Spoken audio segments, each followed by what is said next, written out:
Hello, hello, hello. What's up, everybody? Thursday stream, baby. Let's do it. Now, I don't have any classes set up today, so we're going to have to come up with everything off the spot, which is going to be fun. But, as always, plenty of time to create some builds. Let's see, which we did that one last time. Okay. So, yeah, so new build combinations, same as last stream, pretty much. Except for we will not be able to use any of the stuff we used last time, so it's going to be interesting to see what we have to come up with. What's up, Austin? What's up, Sorrow? How's it going, bro? Shock Trooper we actually already have, which is Invader Challenger, so I'm not going to do that one.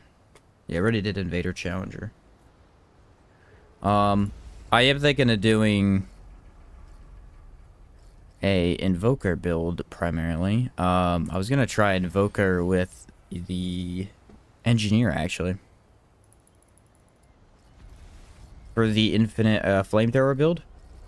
I thought that could be fun. What's up, Wise One? I'm pretty sure... Let's see. See how much ammo we get, first off. Holy cow, a lot of ammo. Okay. That's a crap ton of ammo. Yeah, what's up, everybody? Welcome to the stream. We'll do... I think the damage is going to suffer because Engineer's not prime, but I do want to try and get that heavy infinite ammo going. Okay, so the first thing that we need is something for the Flamethrower, which either be crit or fire damage. We'll go with fire damage, probably. We'll do maybe Blossom first as well. Playing solo, I got Roof Brother. I'll probably play solo today because we're testing classes. Probably play solo today, just testing stuff. What's the other one that I wanted? There is a status amulet that should help, or a ring. Then we've got, let's see, another one is Burden of Destroyer, could be good. I don't think that matters with range. Well, hopefully not, because it won't have any range. Burden of the Gambler will be nice, yeah. And then we'll do Burden of Destroyer. Singed? I could run Singed. I think Singed got... I think it's just worse than Destroyer, though. Let's test and see if Destroyer hurts your range with this thing. I don't think a skill counts. I think it's separate. So how far can I actually reach here? Like right there?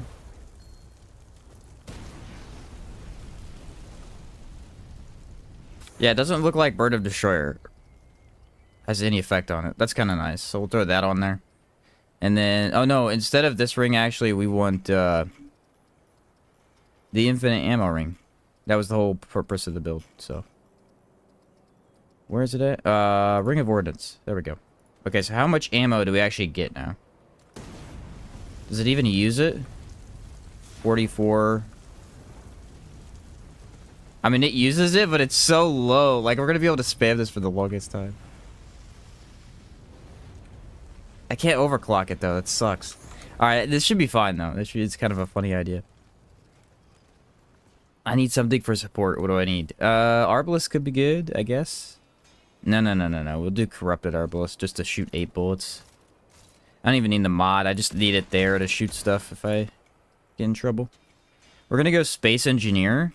So we're going to do probably Spectral with Edgelord. And then we'll run Sidearm as Rupture Cannon with Fire-based? Maybe Fire-based. We'll do Hot Shot just to have that on there. Bullet Weaver. I gotta be tanky. Somewhat tanky. I need something that works while I'm active. So probably just go into Lifesteal. Yeah, it's hard not to go into Lifesteal when I'm being tanky. Okay, so then Armor Set will be dependent on everything else. Elemental damage. Skill damage. Skill duration? No. That's not important. What's up, DJ Source? Prismatic Driver? No. Health. They'll go health. Okay, let's get the trait sorted out. If we are going lifesteal, we'll do the old Siphon or Leech combo. Vigor, Endurance, Spirit. Flashcaster is kind of important. I don't think we need Amplitude. Just go Strong Back, and then either Bark Skin or... Yeah, that's probably about it. We'll go Bark Skin. It's a good one. Okay, now what do we got? We've got a total of 25 DR with no armor. I could put on Bruiser. See where that gets us. Where's that at? Already we're at 60 total DR. That's freaking awesome. Okay, so 63 DR. It's because we're carrying the heavy. What happens if I take it off? 56. Okay, so having it out gets... That's actually pretty good DR. 63.5. I wonder if I can get more. I can't really get more, and because heavyweight is brutal when running stuff like that. Let's see. Something heavier. Yeah, okay. We'll just run Bruiser then. Let me save that right here. I think we're good, honestly. How much damage are we going to be doing? Let me go behind here.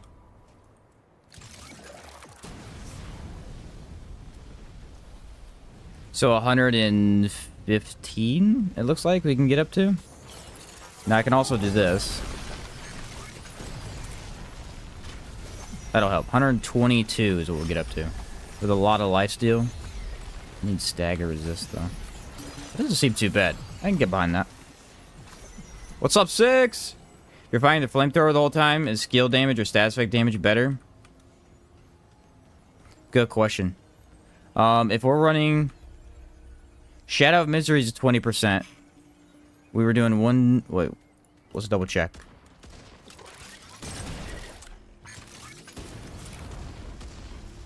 $106. We switched that out for... You said Shadestone?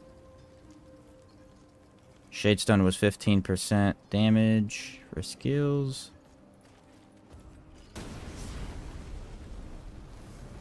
It does do less. Wait, no. It's hard to tell. Okay, so now we're getting 122, 97 fire damage. 122, 97 fire damage. And if we switch over to status, we get 115 with 106 burn damage. I don't think it matters that much.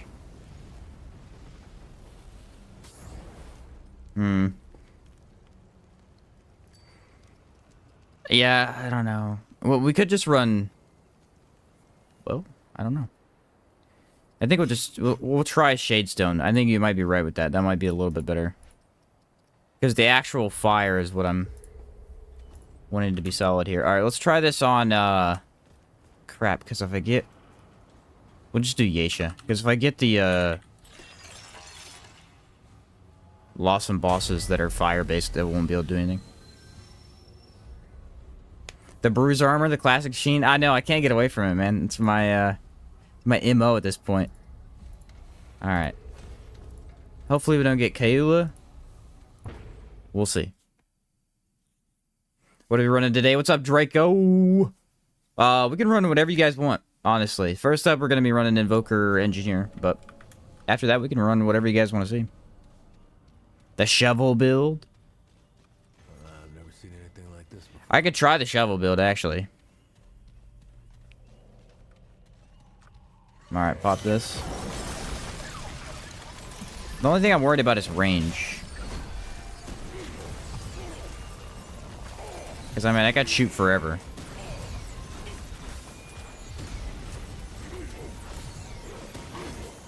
Honestly, that's been a problem with turret, is that you just run out too fast. Look at that, it regens so quickly. As soon as I take my finger off, it's just fully back.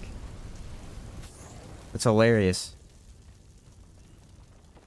They finally made Engineer Secondary at least plausible. It's not as good. You could still do better the other way, but it's plausible. Max DR with the shovel build, or at least close. I got you. There's a couple things I could switch off here, but I think we have a decent setup. Spectral Blade? Yeah. Yeah. Or, oh, I gotta take that off, don't I? It's gonna be weird because I always run Engineer's Prime, and now I've got him as secondary. It's gonna mess me up a little bit.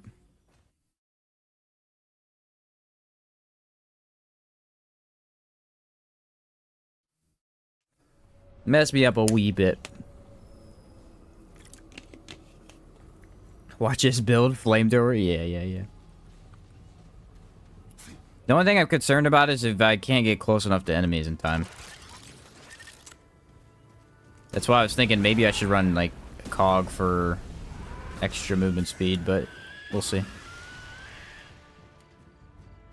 Loss him, it wouldn't be an issue, but a loss him also. Didn't want to get those dumb enemies. How good is the lifesteal? That's the one thing. It's not bad.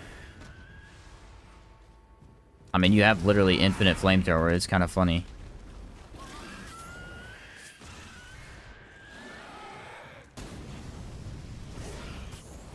The thing has, I mean, okay range. Basically no one uses it is the thing. Everyone uses the other two. I prefer the impact cannon over all three. Too bad the impact cannon is... It's not bad compared to the Vulcan, but it's less reliable. That's the thing.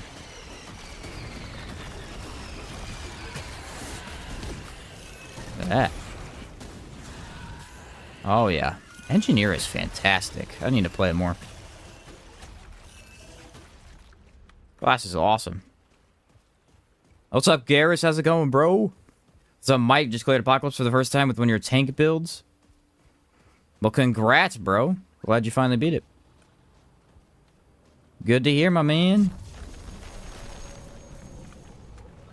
Do you know what it fixes Annihilation had? I always like asking people what their first Apocalypse clear had for Annihilation. Sometimes he has the dumbest of fixes. It's really annoying. Do you have footwork? I don't have footwork. I couldn't fit it in. That's why I'm kind of annoyed about it. Because movement speed would be super helpful. That's the problem with going into lifesteals. Like, anytime you go into lifesteal, you have no trait points. They're all put in. You get, like, one freebie, I think. Mine went into bark skin. I guess I could have switched off bark skin. Probably wouldn't have hurt me that much.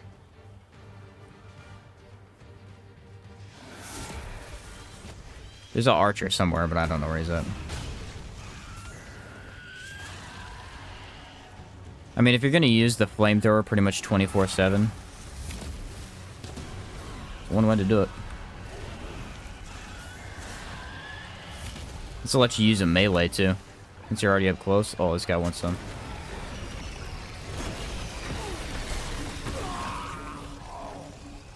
I actually don't know why I died. I think I got stun locked by the guy behind me. And then I got hit in the face 3 times by explosions. That was hard to tell. I'm pretty sure I got stun locked from behind. Those guys are tough to take out up close. Because they have so much around them. They don't really stagger that well from the Flamethrower either. Sometimes with certain weapons you can stagger them, but this one's not doing it. I think I had Hardy and thick skin. Ah, Hardy's the worst, bro. Hardy is the worst. Hardy gives him so much more health. It's not even funny. What if I put it down? That might help with these guys.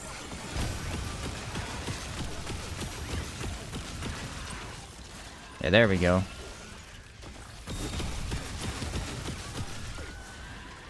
That's the tricky thing about this. I gotta know when to put it down and when to pick it up. Strategy. First Apocalypse, Annihilation had thick skin and Regenerator. Regenerator used to be a lot tougher on him, too. I don't think it's that bad anymore, but it used to be annoying as heck. Epic Headshot? Yeah, I think this was one of the builds you recommended. Someone recommended. I don't remember who it was. Infinite Flamethrower. I'd like to throw in my 2 cents and say that it'd be interesting to see you run Alchemist and Challenger with attack speed and bulwark stacks. Engineer Explorer with the movement speed focus. Okay, let's see. Remind me when I switch builds and we'll see what we can create with that. Like I said, we've got a whole bunch of combinations to try, so I'm up for pretty much whatever. I wonder if I could get Gladiator. Gladiator wouldn't be very good, I don't think. Legion would also be pretty terrible, though, too. Similar to mine, I have max bulwark stacks on my build, though. Oh, you went bulwark? I got you. Why is it always twisted? Okay, it's better than Kayla. Kayla is immune to burning. So this is better than Kayla, but still not. Yeah.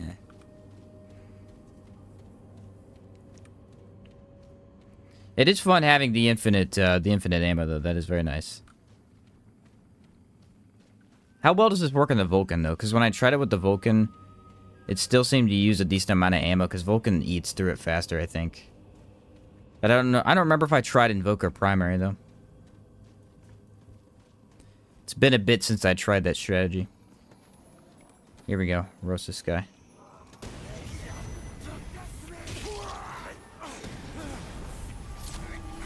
Yeah, my lifesteal's pretty okay.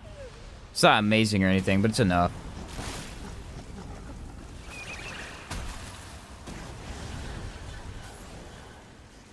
I mean, it shreds up close. It's pretty freaking fun. It's not too hard to build into either. You literally just throw on as much fire stuff as you have, and then run Invoker Primary. Even when Invoker isn't OP, like if the build you have, the Invoker is not OP for that build, it's still so much fun. Because having extra skills is crazy cool. The only thing I'm worried about with this build is, like, the idea is to use the ability to get elemental damage, but I don't know how easy it's going to be to pop that. I don't see it being that easy. Alley-oop. Die. The crit is insane. Why is this thing crit so much? That's what I'm trying to figure out.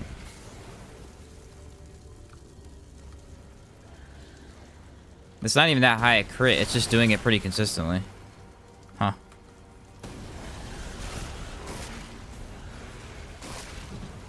Put this down. Let's see if it reaches.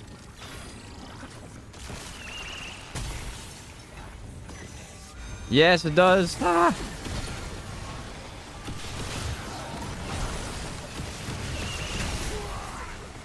Gosh, I hate these enemies so much.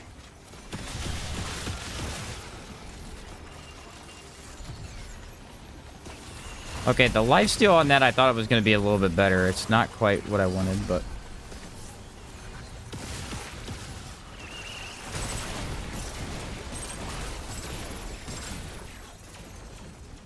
Because I don't have kinship. The turret actually damages me, too. Ugh. That's tough. Wish Challenger Stomp work a bit better for skill build. Yeah, Challenger Stomp really isn't that great, unfortunately. I honestly think that the better one is Gunslinger's skill, because at least that one's guaranteed crit. Like, that one's really strong.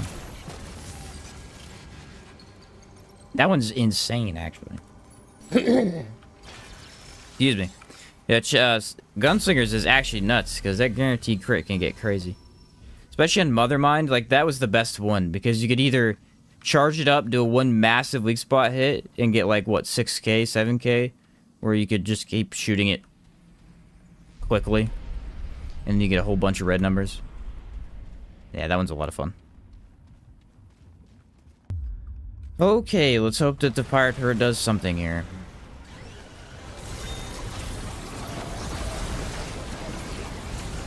Okay, it is hitting.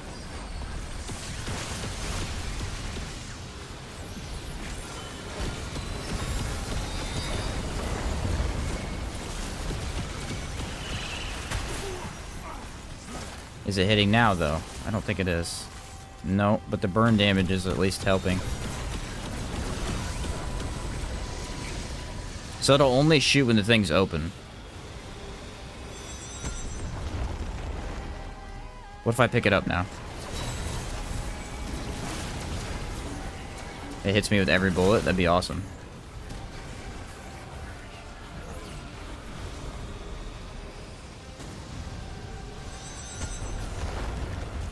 Well, this plan went awry fast. You got Regenerator too, which really sucks.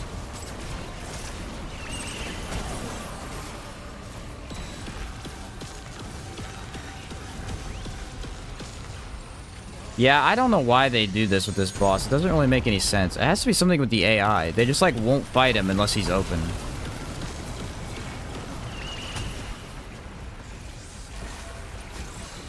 But, I mean, I got that lifesteal from the other skill for protection, I guess.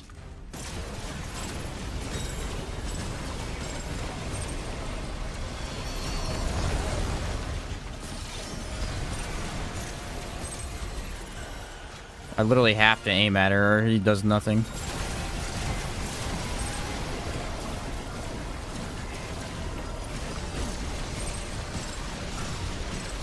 The lifesteal from explosions is way better than it is from skills. And now that she's the only thing on the field, it is focusing her down. Dang, don't shoot me, bro.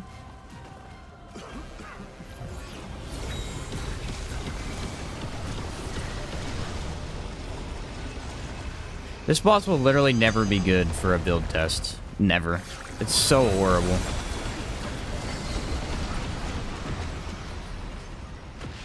There's nothing works properly on it. It's so inconsistent. You play one status build, though, and you can destroy this boss. I mean, that worked. It's just annoying that you have to focus her down, because what the turret does is it likes to kill the stuff near you instead of her. So if you don't have on kinship, it, like, destroys your health bar.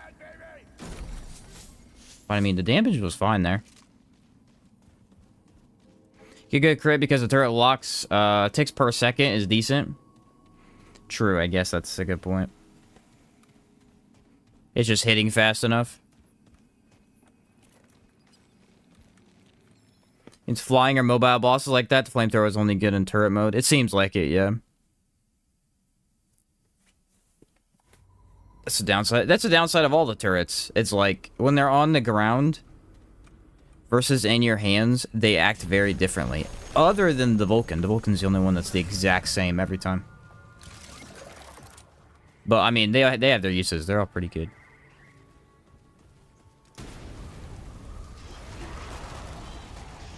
This just needs a range increase, bro. Like, come on. The flamethrowers have more range than that. I know it. It's way too low. It needs to be at least, like, 4 feet longer.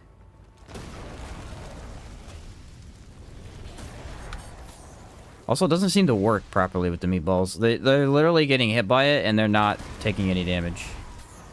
I must need to, like, lower it or something, because I'm uphill. Nope, it just doesn't work on them properly.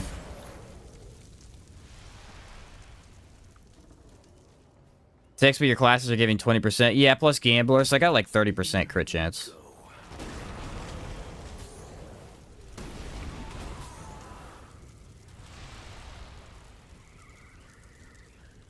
Well, sometimes it feels really good for these guys, and other times it doesn't work at all.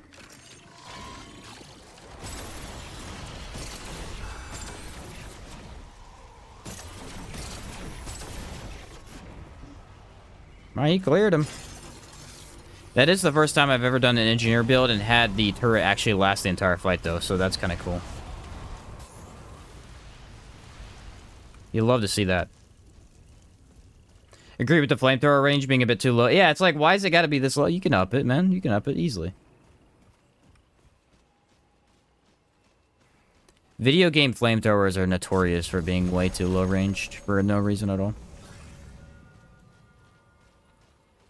Think hitting a bit of weak spot crits with the impact driver.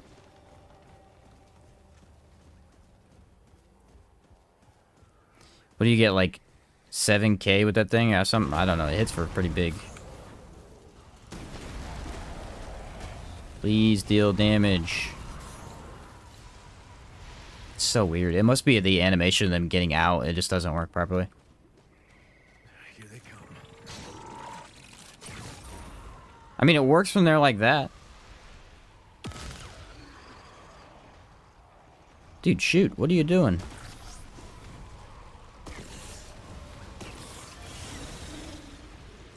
So he shoots the stuff I don't want him to shoot at, and then he randomly stops. Okay. Put that down.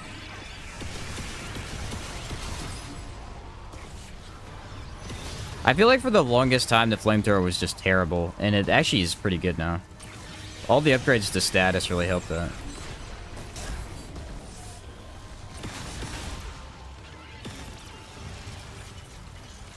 Like, upon game's release, I think Flamethrower... I can't remember if it was bugged or not. At one point, the Flamethrower was literally just doing nothing. It was just unusable.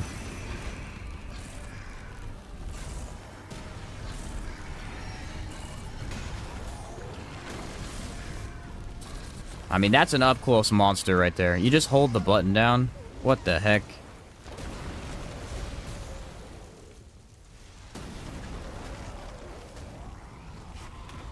Only I could wear the engineer armor. Looks so sick. We need like a pyro armor. Like a fire-based armor set. Do we have one? I don't think so.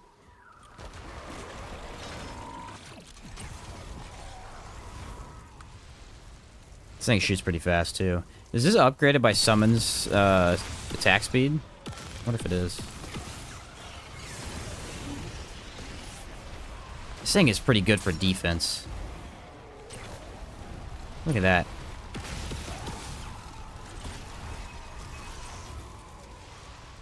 That was nice right there, man. I mean, it just cleared everything for me.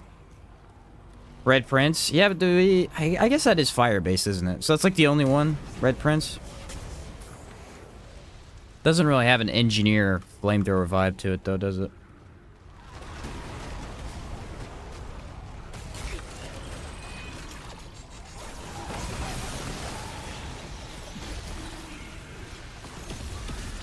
This is working like crazy. I think I'm gonna try... Honestly, just put it down more. It seems to work really good like that. Use a lot of fire defense, too. Yeah, I could definitely run that here. I don't know, it doesn't have, like, the flamethrower vibe to it. It's more of a, like a firestorm vibe to me.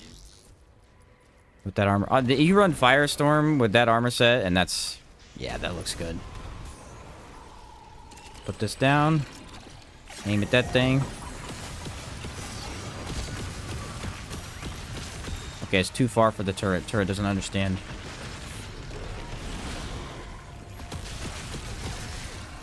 I mean, it's pretty solid right there, dude.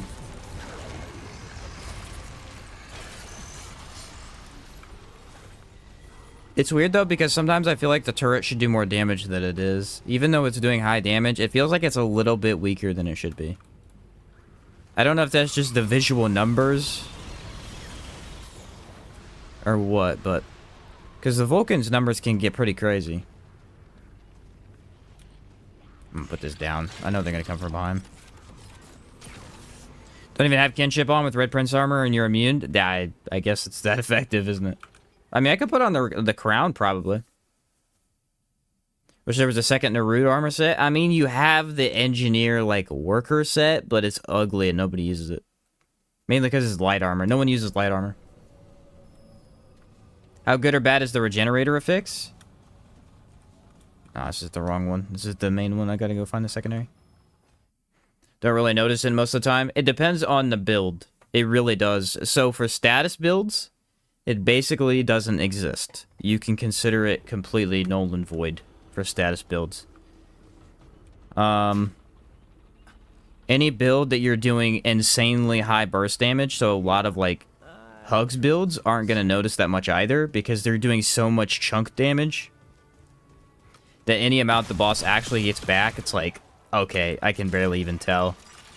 The time you notice it is when you're doing usually weird or more interesting builds. Like Alchemist builds, if you don't have enough damage, you can sometimes notice it and it gets pretty bad. What's another type of build? Scale-based builds, unless, you know, now scale-based builds usually just wreck because they're crazy good, but before, skill-based builds could notice it because they have lower damage with high cooldown. So it really does depend on what you're running. Like, if you have Firestorm on, dude, Regenerator don't exist at all. But lack any elemental damage, or Bleed, it also helps nullify it almost completely. Bleed is so good it nullifies Empathy quite a bit. So Regenerator, it's like, this isn't even here. Usually what I notice is that on bigger health bosses like Ravager, Annihilation, Shahala. Oh, Goddess Rest. What the heck? It's weird. Shahala especially, Regenerator sucks. So the problem with him is that there's at least half of the fight where you're dealing 0 damage. So if you're unable to deal damage for a significant period of time, that's when Regenerator really starts to feel sucky. And I don't know too many bosses that are like that. It's mainly Shahala. Venom, kind of. Venom has a little bit of a phase where you can't deal with him. But mainly Shahala. Corruptor can suck if you're trying to target down the Golem instead of him. Let's see, what's another one? That's probably about it, honestly. Bloat King, they can suck on Bloat King pretty bad since he's goes into orb form.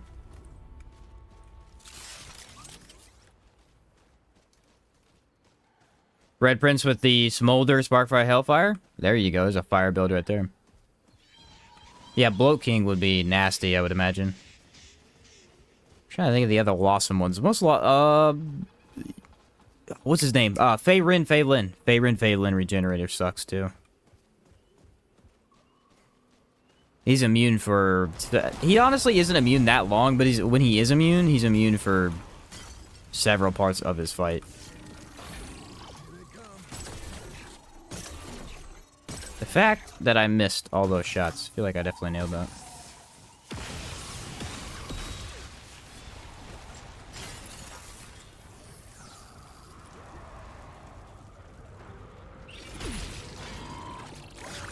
I knew the second that I turned around, he was gonna hit me.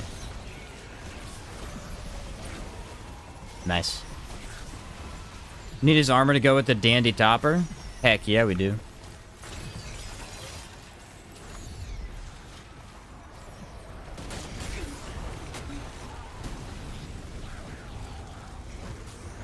It's great until it doesn't do any damage. And then it's like, why is my gun not working?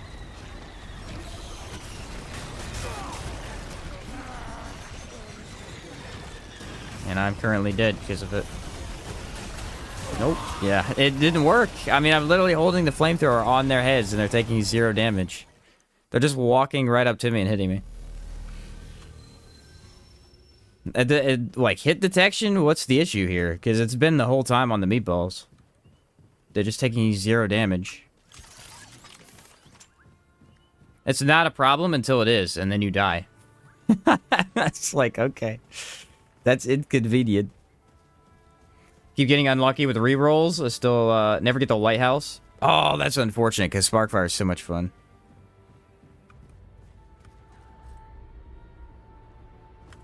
Sparkfire is awesome. Yeah, that one took me a while to get to, though. That lighthouse never really spawns much. Look, it doesn't hit him until he's right next to me. This is just something weird with this, man. No damage. No damage. No damage. No damage. Just completely immune to the fire that I'm spraying at their faces. Makes no sense. It's meatballs. There's something messed up with meatballs and the flamethrower. And the thing is, I keep trying to aim down so I can hit him, because I'm thinking like, oh, the flame's going too high, and that's not working either. So the fact that we have 2 Dran-based archetypes, but 0 Fey-based archetypes?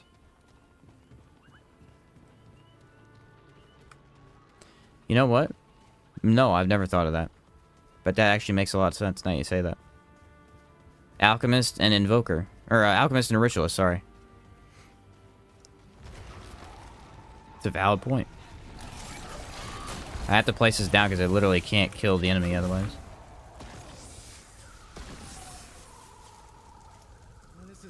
Turret sucks at flying enemies, though. Misses every time. It's like they're rolling through the... It looks like they are rolling through the damage, but they can't roll through damage. That's the thing. Like, their roll is stopped. Somehow the fire doesn't... This one does, so maybe the actual flamethrower is a lack of impact. So you need to impact on your hits in order to deal damage. What's another thing that doesn't deal any impact? No, because miasma works. I don't know. sometimes you just can't explain things.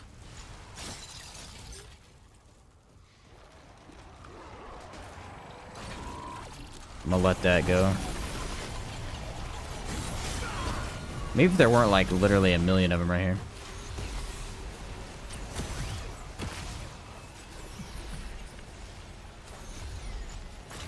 Okay, he's rolling. Yes, you cannot hit them while they're rolling. Nope, but then I can. All right, there's no explanation for it. It's just completely random.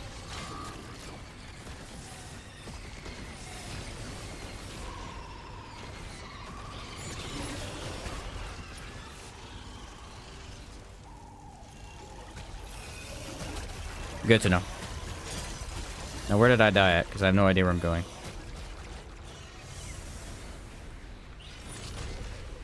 No, I have no idea where I'm going now.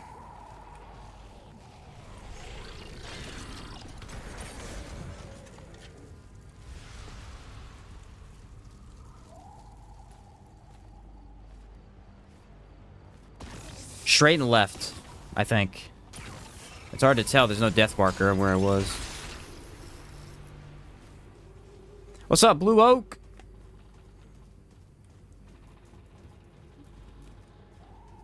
How's it going, dude? So I have to literally prep for this every time. Otherwise, I just get annihilated. 1,000 crit damage? I mean, that's pretty sick. So I deal with Moz. Shoot the floor. Hope it bounces to him. There's so many right now.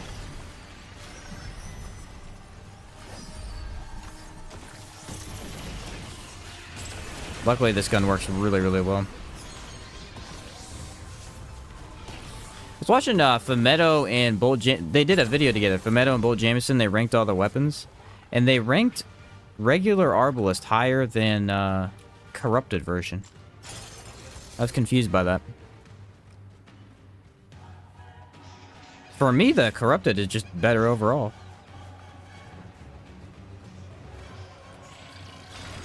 Okay, how do I do this? Because this is where they killed me last time.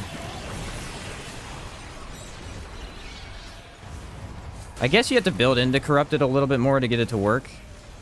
Maybe that's why they didn't like it.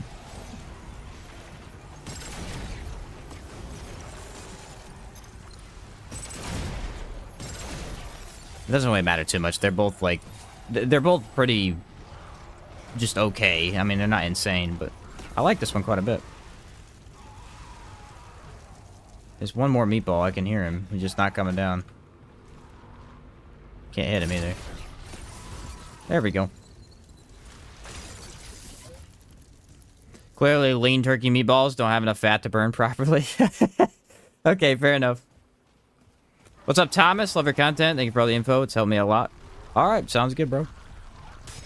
Dodge. Oh my word, this is the most annoying thing I think I've come across in the game so far. Why is it not working? I've never seen this before. It's only on the meatballs. We're gonna get something dumb. Watch this. Like the regular Arbalist more, since I can mark a lot of enemies than nuke them all at once. I think regular Arbalist actually deals more damage. But I think this one has a way more ease of use to it. Like, if I want to throw something on just to clear ads, and I... You know, I don't want to reload constantly. That's my thing with the other one. This one has at least several bullets. And especially with Bandit Mutator, like the regular one you could throw a Bandit on and maybe get it to reflect sometimes, but doesn't do it that often. I mean, this thing just does damage, bro.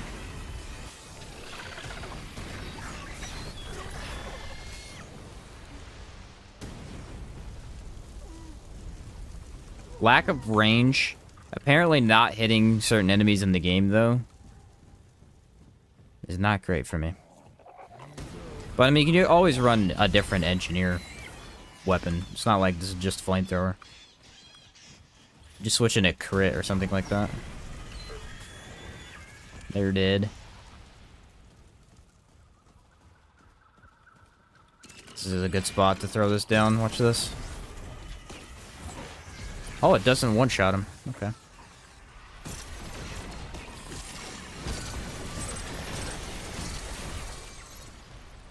I mean, without detonation trigger, the mod is definitely way worse, but... Watch that track me from behind. Nope, they fixed that last time. These things used to literally track you no matter what you did. They're way weaker now. I always forget they changed that. It was really bad for a while, where to the point where if you ran side to side and actually dodged them, they could turn fully around, do a 180, and still hit you. It was nutty, dude. It was insane.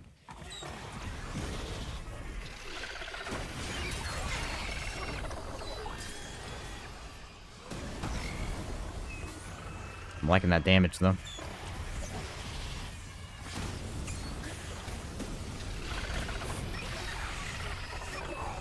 You guys are hard to dodge with all of this, because I can't see where they're actually hitting.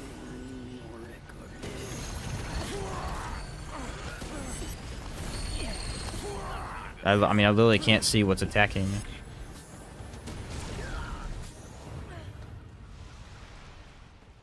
I think it's this. Look at the difference between the FOV. Right here, I can kind of see what's everything that's going on, and as soon as I zoom down, I can't see anything around me. I need to just place the turret down a little bit more. I think I'm not used to it.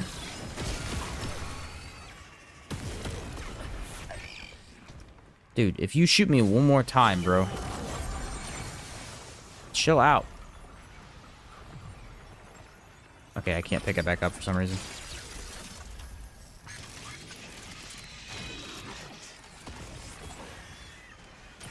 This started because of the laggy YouTube. Gotta have a good one. Okay, sounds good, Mike.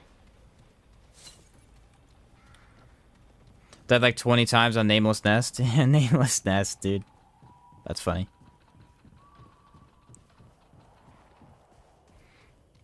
I died to Mother Mind quite a bit, actually. One of my first couple of times fighting her. The thing about Mother Mind is she's really weird. If you've ever fought her and tried different ways of dodging her, she's actually really odd. I mean, it makes sense once you have it down, but before you do it, it just feels off. Because back dodges are really good for her fight. Like the neutral dodge. But the thing is, if you neutral dodge too early, you're screwed. Whereas, like, you can kind of dodge too early, you just can't do it neutral. Alright, let's see if this even hits him at all. I might have to just put it down again. The actually carrying is not working too well. Empathy and hardy? Okay. I feel like he gets hardy a lot for me.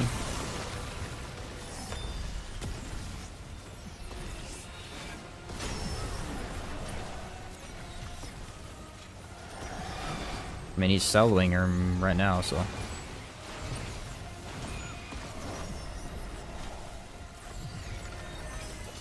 I just have to be careful where I place it down at.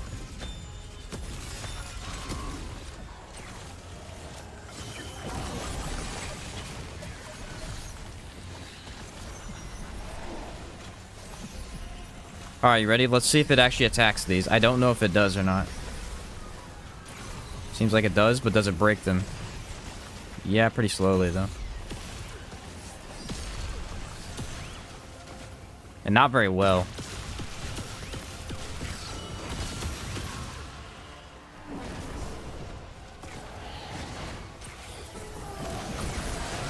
This is a fun combo, though. I mean, you have a pretty free heal skill whenever you need it. And then the turret just does everything for you.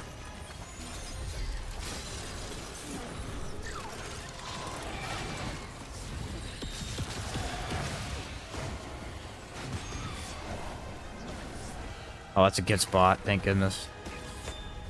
I can't pick it up too much or I'll run out of ammo. Hey, I'm actually really impressed with this. Considering engineer's not primary. I mean, for the longest time, we haven't even been able to run engineer secondary. This is really cool. Let's see if this one works. This didn't work last time I tried it. Yeah, it doesn't work very well for some reason. They track to the cones, but for some reason they won't break them. That did not... The stupid turret stuns you every time it hits the enemy, and it stopped my dodge, and then it killed me because he did it again. Like, come on, dude. Engineer's one of the more fun classes. I think it is. It's a really, really cool class idea. The stupid turret didn't stun you. Why does it deal damage to you, dude? I mean, logically it makes sense, but...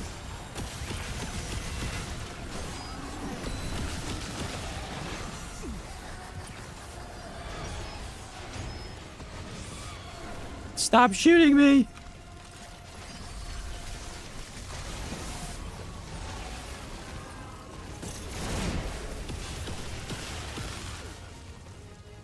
Anybody else been using this gun since they upgraded it?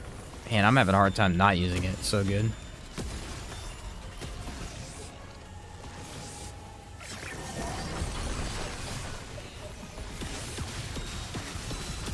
Could throw on Corel Axe, actually, for some more elemental damage.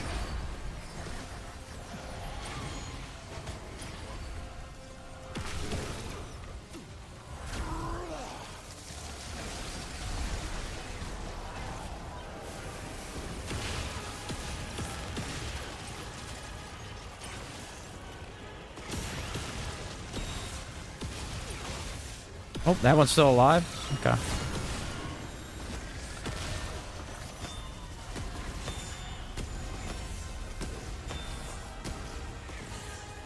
That damage is pretty chunky, and it's at a consistent rate.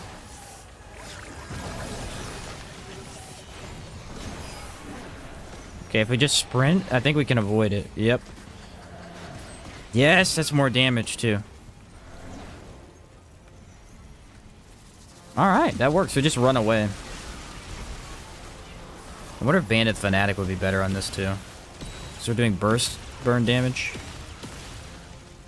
Probably not. From my experience, that thing is just not very good anymore. I think there are a couple of builds where you're supposed to use it, though. I mean, it's literally soloing for you. Imagine 3 people all playing the fire turret and just lobbing these fire grenades at the enemy. That'd be hilarious. Oh, wait. I mean, that's a free win, almost. Almost a complete free win. There's like a couple issues you have, you just gotta be careful, but man, that's so nice. The infinite ammo is a massive, massive increase in the usability. I love that a lot. Hello from Ukraine, the country where people are spreading. What's up, Thrill Seeker? How's it going, bro? Like the regular Arbalest more? I don't know. I think maybe it's just playstyle. I never really cared for the regular Arbalest. I think it's better now. Like, it feels okay now. I don't hate it, but before, I mean, in my weapon tier list, I ranked it F. It was awful before. The tracking on it was garbage. Well, after they fixed that, it went to be pretty good. I don't know. Corrupted version for me is just very, very nice. I wonder if the regular one has more stagger, even on regular shots. That'd be interesting to find out.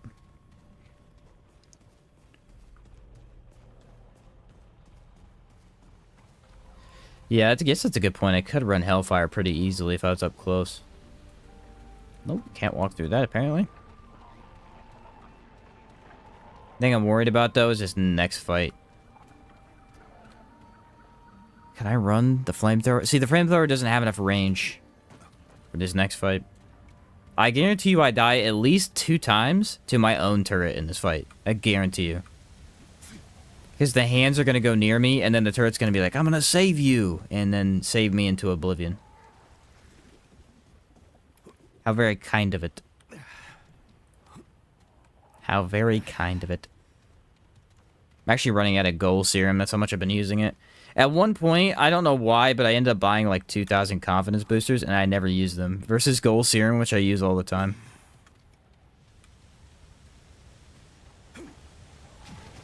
Gold serum just makes the game so easy.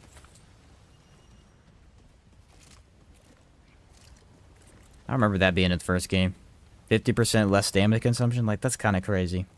For any build, too. If you're running heavy armor ever, and you're actually in the heavy range of dodging, it gives you basically a normal dodge stamina cost. It's crazy. Now, light armor, the thing I noticed about light armor is, like, no one runs it, so we don't really talk about it too much, but light armor, you basically have infinite stamina. Even on Magister, which is the most stamina cost-heavy fight in the entire game, that and Venom, you still have some, just because it eats it. I mean, it doesn't eat hardly any. I always forget consumables exist. Yeah, I mean, most of the time you don't really use too many of them. I have to get used to using the concoctions. I use concoctions all the time. See, this would be where Regenerator's kind of bad because he can heal while I kill the golem.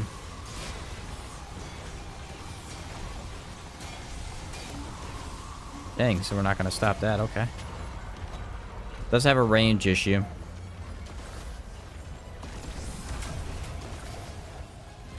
You gonna hit the hand? Yep. I got this. Get over here. Burn, baby. Yeah.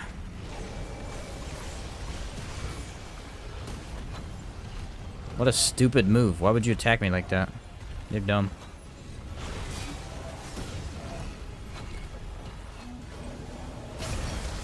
You know who I am? I'm an engineer, man. I got free iframes.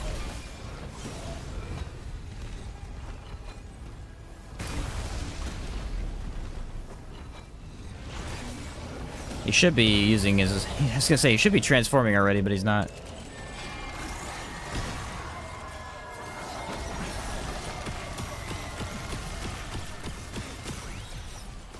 Okay, does it attack? It tries, and it can't quite do it. That's very unfortunate. We may have to try Vulcan here. Impact is having a couple issues. Or not Impact, Flamethrower. That was bad luck on my part. It's mainly a range thing. Like, it's just outranged.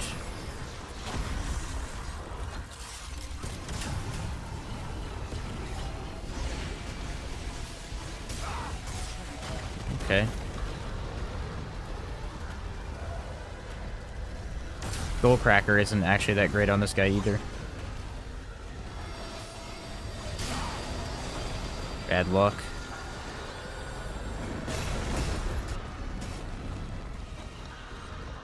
Not a good boss for a slower build where I didn't put on movement speed. Probably would have wanted that for here. I don't know why he's doing this so much. It's a terrible strategy. Like, I can counter it instantly, but he's just spamming it.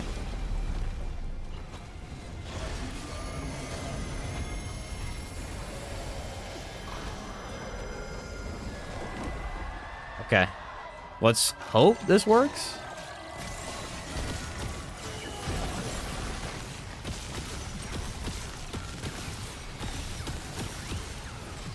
Okay, it is actually hitting the boss now, I think. The amount of Maws that I actually killed and the fact that there is still more alive is crazy.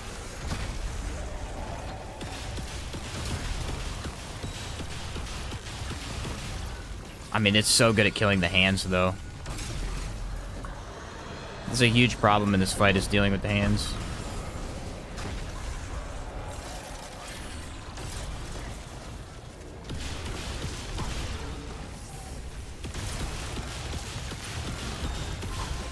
Weirdly enough, I think Hellfire would have probably paired better, so I could help the turret actually deal damage here.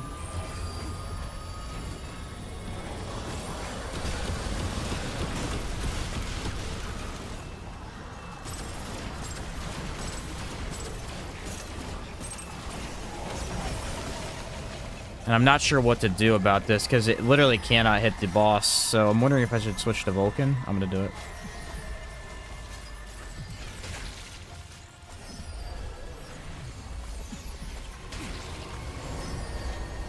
Stupid moths.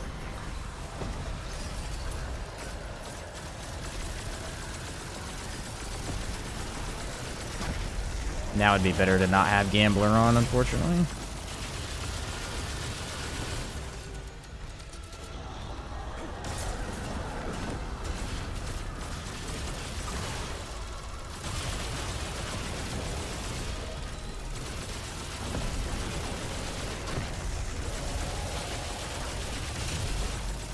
Well, I probably should have stayed until I had an actual damage phase. It's all wonky.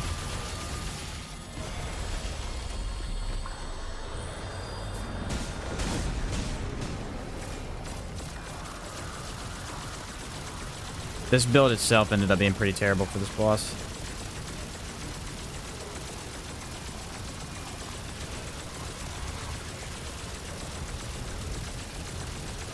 The bullet regen seems fine, though.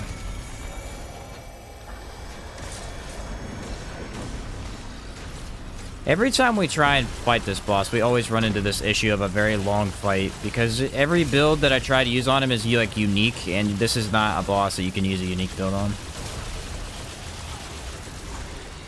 It's very specific mechanics ruin that. I literally can't hit him right now.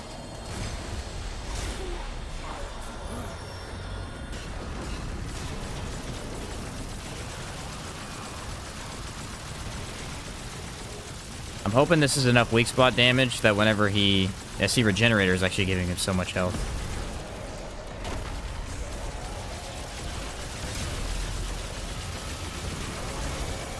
Alright, finally. Ready?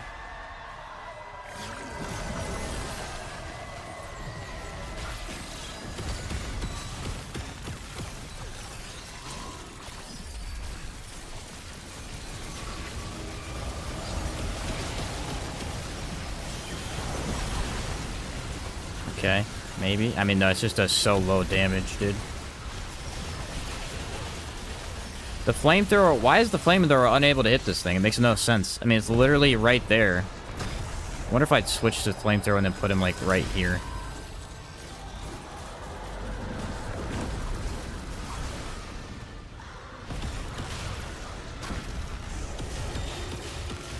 I have him dead, I just can't finish him off. The execution just can't come.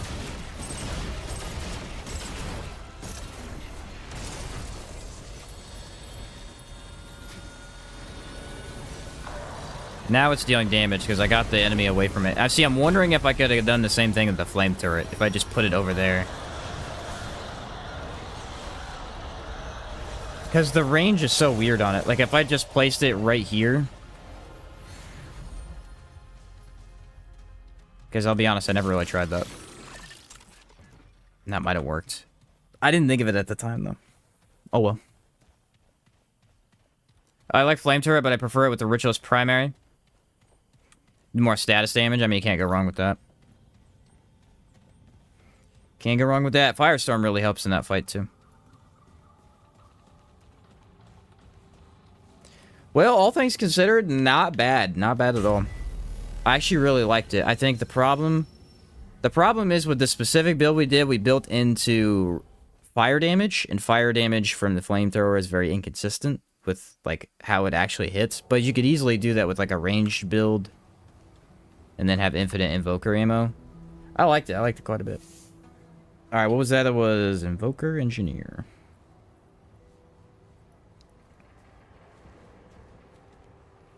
Pretty good, all things considered. A lot better than I thought it was. I usually would have run, never would have run Engineer as secondary before, so. Alright, what now? We said, what did we want to see? I did Alchemist the other day. Oh, I think it was Alchemist Challenger is what someone said.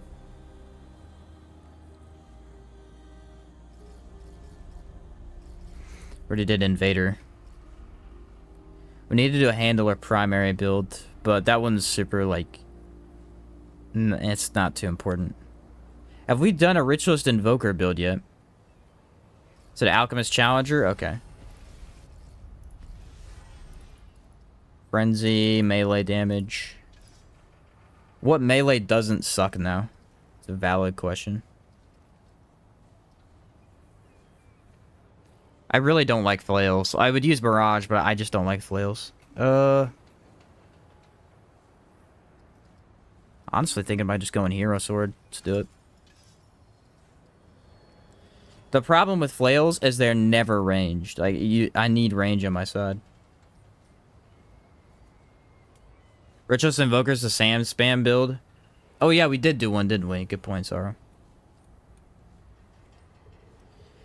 Good point. Okay, what do we want to do for melee here? We'll probably do crit. There's only one way I play melee in this game. It's always the same, but... Bisected ring. And then crit. That's it. It's the only way I play melee. Either that or tank, but I don't enjoy tanking with melee. I think it's boring. You're either just unkillable or it's just like, eh. Should we do Akari? I'm feeling Akari right now. We'll do Akari and braided. How about that? Actually, might not need that much crit chance, but we'll have it on there just to... Should help. Okay, I'm tired of running Profane. It's actually not working that well for me. What's a good one? We could run Constrained. I haven't run Constrained in a while. Let's do melee crit chance. We'll do... Ooh, what about Brawlers? I might need that on there. We'll keep Braided. Switch out Akari for Brawler. Brawlers, you have to play that with melee. Wait, it got upgraded? No way. I didn't see that. They gave it critical chance. What? It was already the best melee ring and they buffed it. See what I'm saying? Like, their buffs and nerfs don't make any sense. I mean, I'm fine with it because I like this, but that makes no sense. You took the best ring for melee and buffed it.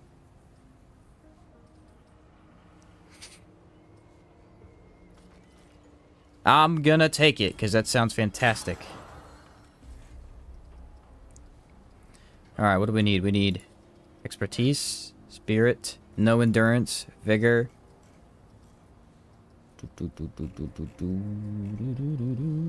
fortified flashcaster with untouchable and fitness. I feel like they're trying to make melee traits more important for melee builds, and it just doesn't matter. Like resolute, I don't care about at all. What's the other one? Recovery, don't really care about that at all. Bisected is way better. Arcane Strike is pretty good, but I don't always run it. I used to run it with the boar builds, but now the boar is kind of eh. I don't run it too much. Handling, Dark Pact. We could do like a regen build, do triage regrowth. Let's do that. Already got strong back, so that armor set's okay. I mean, I can't believe they buffed that, dude. That's crazy. They gave the best ring melee crit chance? Like, that's awesome. I guess because they assume, like, it makes sense a little bit. Because if you're a game dev, you're like, okay, everyone's going to use this. Because melee speed is basically required to play the game with melee. I mean, it is. It's... If you can't hit fast enough, melee just doesn't feel good. And that's the whole thing about melee. Alright, what is our DR at? 44? Let's get some concoctions going here. We'll do that one. We'll do armor. And get my health going again. Should we do lifesteal concoction? Probably not. 52.4. What else do I have? Movement speed could be good. It's not bad here. I'm kind of... I guess I'll do more health. It's a very low amount of health, though. Does that matter? Movement speed. Yeah, that's a good one. Okay, so what's our actual damage at right now?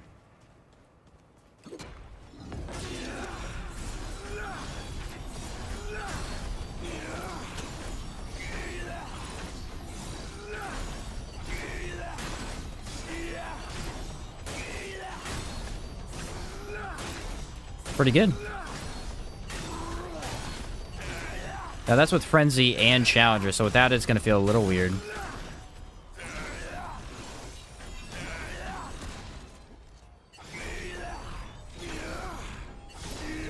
But it crits pretty consistently, so... Alright, I don't know what to do about this, though. All the crits? Yeah. Heck yeah. Could do Sandstorm, which would be better. But we're not going to do that because that's lame. We'll do Spear Mod. With... What's a good one? Maelstrom. And then we'll do Rupture Cannon with Heatwave and Harmonizer.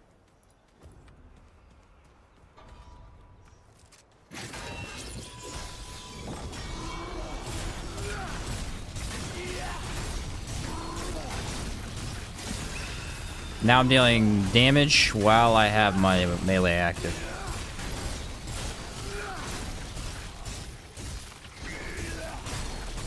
Again, this is why I can't use this mod, though. It's in the way. I don't want to stare at something that's in my way the entire time. It's just not as fun. We'll use Creeping Mist, because it gives us extra crit chance. How about that? And that buffs the heat wave. That's actually pretty good. The problem with Ring of Spears isn't even Ring of Spears. It's just the design of the whole thing. It's like, it just doesn't... Like, it's not about damage or anything. It's just annoying to use.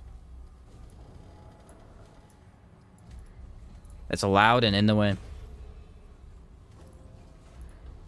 We'll do One True King. I like that one. What's up, Hitman? Tremor's nice with melee too. That's a good point. And you know what's funny about that, Wade? I actually almost put on Tremor. I was this close from doing it right before you said that. Because Tremor has that nice stagger. I thought about it, but then I was like, you know what? Let's try this first. Is it facts? It's annoying. Yeah, it's like, it's so good, but dude, it's freaking annoying, sec. Tranquil will probably be a good relic here too, but I wanted to try Constrained because, I mean, if I use a heart, that's 5 bulwark stacks right there, so. With the brawler skill, whatever it's called. Juggernaut, that's what it is.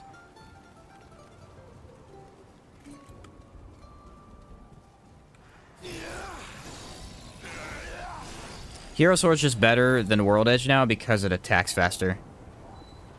World's Edge, it still has that nice range damage, but this one has actually more range than World Edge. So. Nah, it doesn't hit him. It's funny.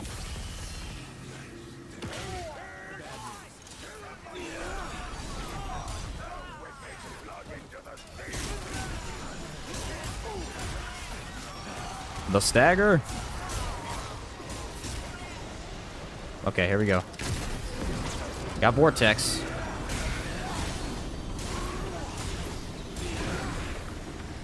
Take a relic for board.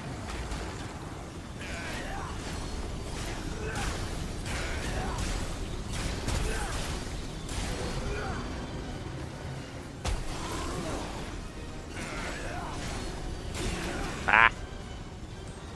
Timing these attacks is pretty tough.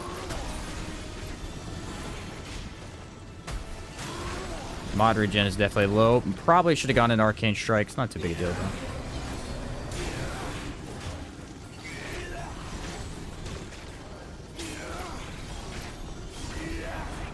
Yeah, the crit makes it super easy to play. No matter what I do, as long as it's a charged attack, it is going to crit 90% of the time. Which gives me extreme reliability.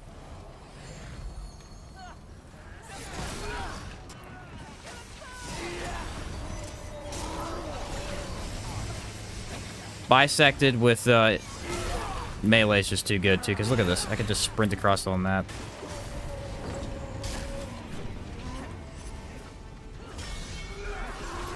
It's just hard to hit groups with this. Melee, World's Edge is still easier. Depending on the dungeon I get, I'm going to test the World's Edge. If I get the fire one, it's just easier. This one's better for bosses, mainly.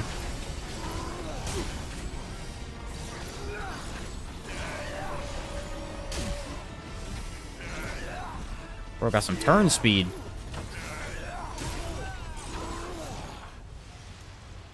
Some mega turn speed on that, man.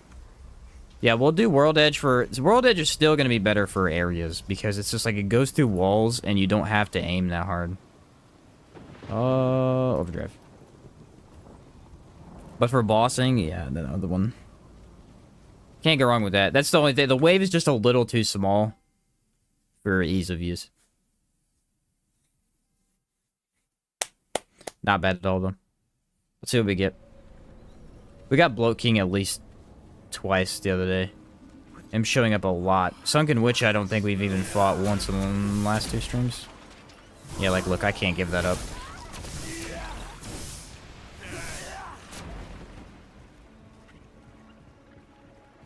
Not in some of these areas, man. I mean, in Yasha, yeah, maybe you could run without the going through walls thing, but Not here, man. Typically, the reason why this one was always good, too, is because it stacked overdrive faster.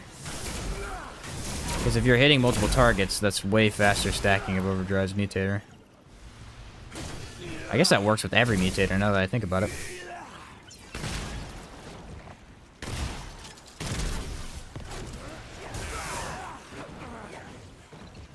Delay on that was weird.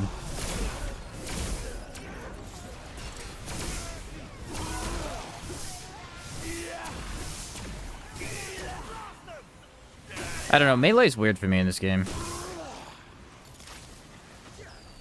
Because I like it quite a bit, but there's really only 2 or 3 builds that I would even play. Like, every other melee weapon's just not that fun. Bone Chopper's pretty fun. But, I mean, you can't really hit a lot of bosses with that one. This could be such a hard fight to melee, too. The super precision of the hero sword in Bloat King's arena? Are you kidding me?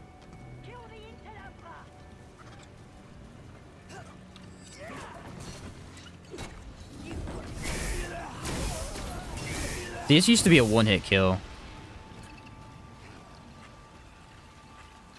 Pretty sure of it. That is a weird aberration to see here, and also not a good spot for him. Ah, Cubes, you piece of garbage. Yeah, I'm just gonna die. Who cares? Cubes is so unbalanced. I don't even want to fight it. Get it out of the game, bro. Get it out of the game.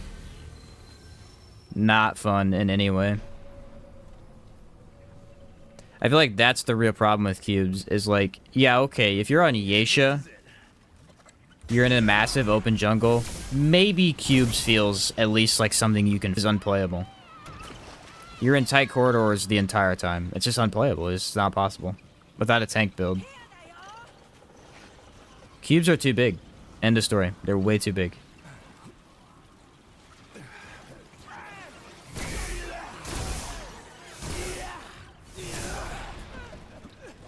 They cover literally the entire screen. Even if you dodge, there's a chance you still take damage. Because it's that big.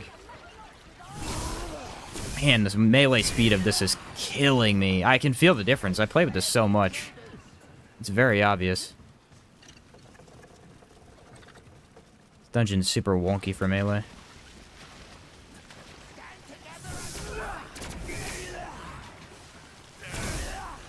These enemies, too, are really weird for melee, because it's like, they throw projectiles at you.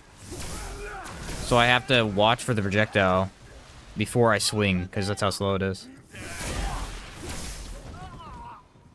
It's definitely working, though, because of the walls. I imagine the hero sword would have been a freaking... that would have been a nightmare, dude. That would not have been fun.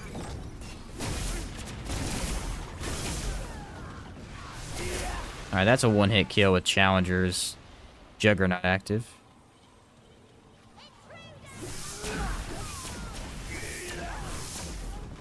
See, that right there, that swing speed that I'm getting right here, is what the swing speed of World Edge used to be base, I think.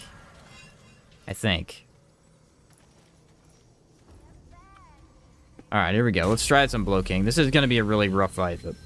What's up, Magneto, man? Only like cubes in my drinks? Heck yeah, Magneto. You know it did. Here we go, ready?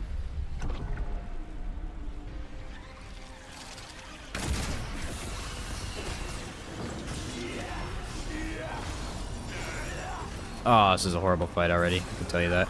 I can only swing twice before I have to dodge backwards. It's this horrible arena.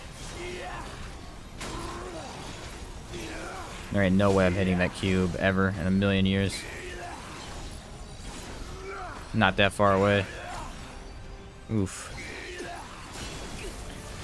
I mean, this is just not possible. I mean, I literally can't hit him half the time.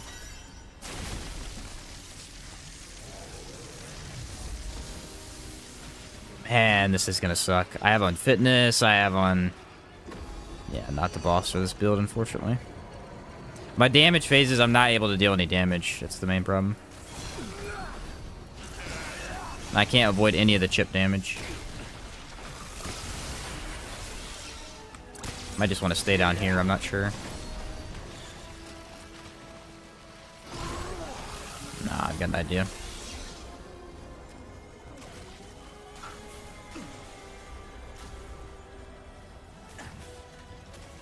That's not doable. We're going to switch over to Spectre Blade, see if that works. That is not doable. Think you get the Space Marine 2 game? Just saw the multiplayer trailer. Might have some good build potential in that game. Space Marine 2. I've not seen a trailer for that. I'll have to check it out.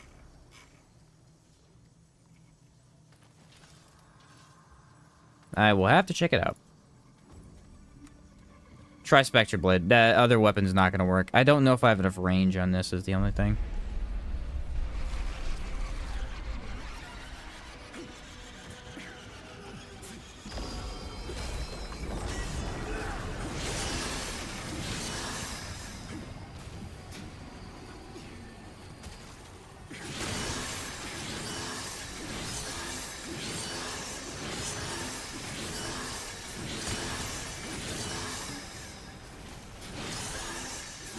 Spectre Blade not hit weak spot, even though it's a weak spot orb? That makes no sense.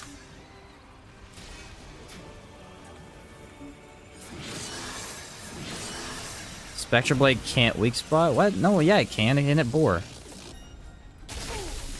Alright. Mistime that.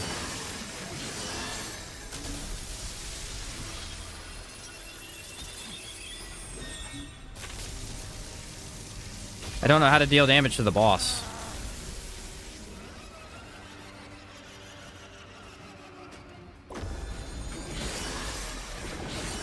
That's the problem. With all, I don't know of a melee option that I can hit the boss with.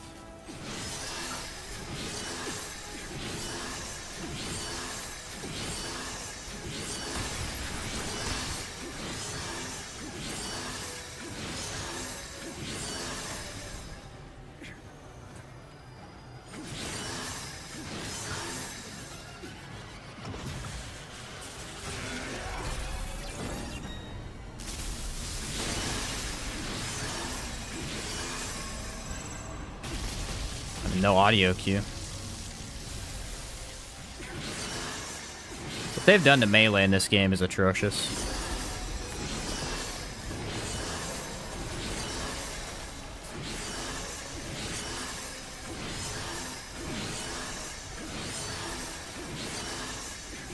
Absolutely atrocious.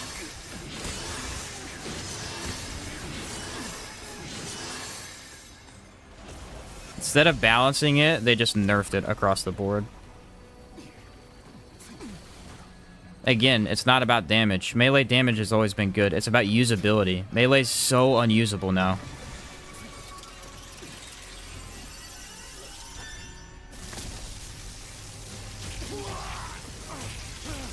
Because of boss design. The way they wanted to design bosses, you had to have melee be able to extended range.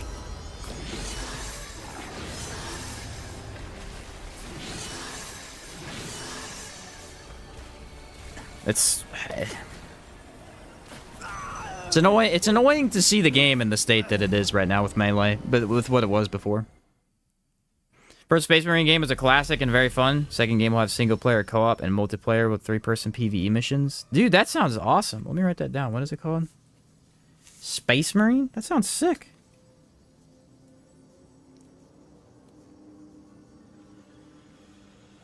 I'll try that build on the other two bosses, but it's unusable on Bloat King.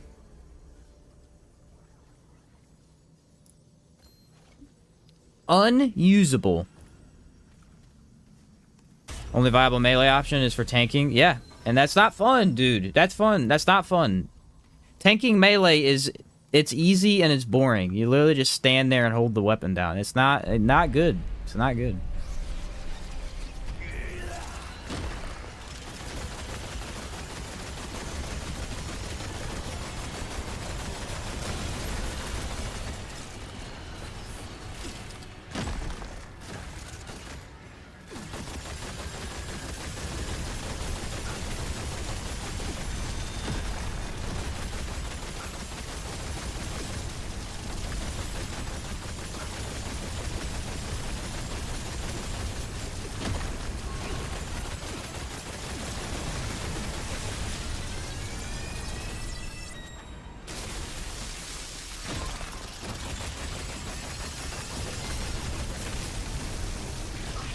That attack is really dumb, too.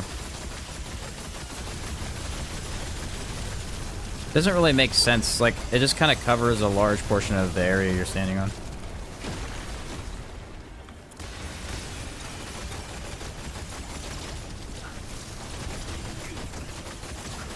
Where's the boss?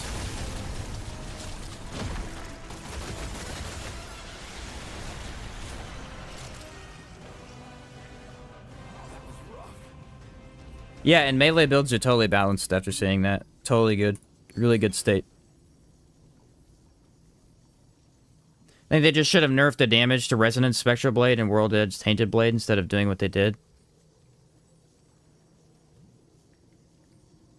Yeah, I can agree with that. I can agree with that. Just needed to see if Sheen can make it work, and like it kind of did, but for bosses like Bloking here, it's just not possible to play with this anymore. Yes, and that's the thing. It's still doable. I mean, for a lot of bosses, it's still a thing, but it's like weak spot in this game, right? How many of you guys, honestly in chat, how many of you guys are making weak spot builds? I bet you it's 2% of chat. 2%. Why is that? Weak spot builds are useless. They work on 3 bosses. You know what I mean? Like, they work on 3 bosses, dude. Nobody's making them. Nobody's making them. And they've turned melee into weak spot builds. Where, like, you can run melee, but then the only way to hit every boss in the game with melee is to run a ranged. Well, they nerfed all the ranged melees. So what's the point of even playing melee in general?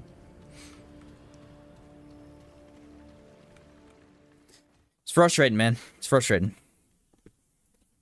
Again, I say this as somebody, I know we all say this. It's like we all say this as people who love the game. We like the game. The current state of the game is just very poor. And it's like, yeah, it's a lot of fun because all these skill builds are OP, mod builds are OP. That's why everybody wants to play anyway, because it's the best. You know, it's like, yeah, those are awesome. But they're too good. You know, I mean, they're way too overpowered, and then they nerf melee for no reason, so. I'm a big melee guy. Like, I started to enjoy melee. I think it was when I did my tier list of the melee stuff. That's when I did it. I was like, you know what? I'm going to get into melee finally. And I did, and I started to really love it. And the builds that I loved were the melee builds. The Acidic Berserker, the Butcher build. Guess what they were? They're ranged builds. Surprise. And literally just to go and nerf all that's like, come on. It's just a slap in the face is what it is.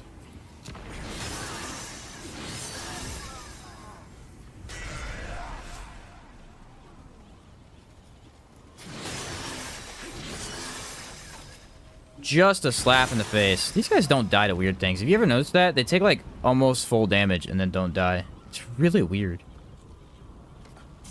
So happy with the Bruiser ring buff, though. Yeah, the Brawler ring, that's cool, dude. I had no idea. Yeah, I'm kind of happy with that, too. That's neat to see.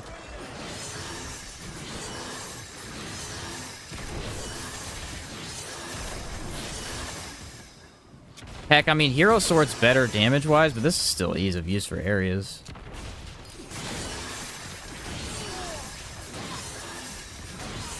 They nerf its crit chance? I'm not sure. I can't quite tell.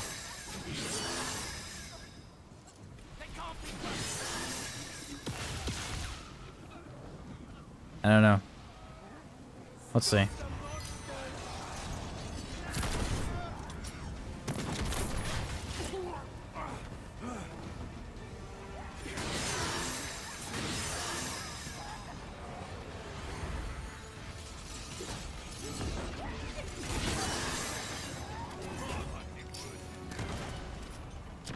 Why are they not dying, dude? They're taking 1,000 damage and just standing there.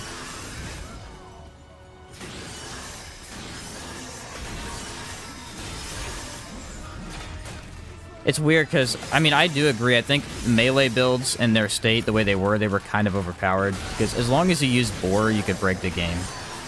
But at the same time, without that, melee's just not that interesting. So it's kind of, I don't know, it's just really weird.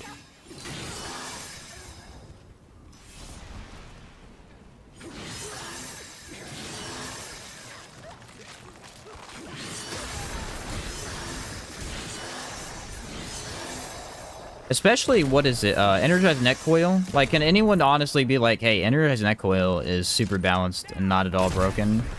And then compare that to melee? Like, you can compare any 90 different builds to melee and be like, yeah, I'm just not playing melee.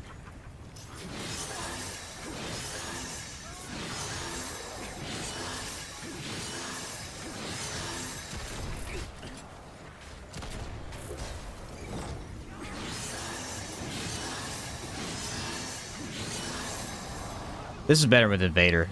That's why it's not popping off right now. Spectre Blade's just better with Invader.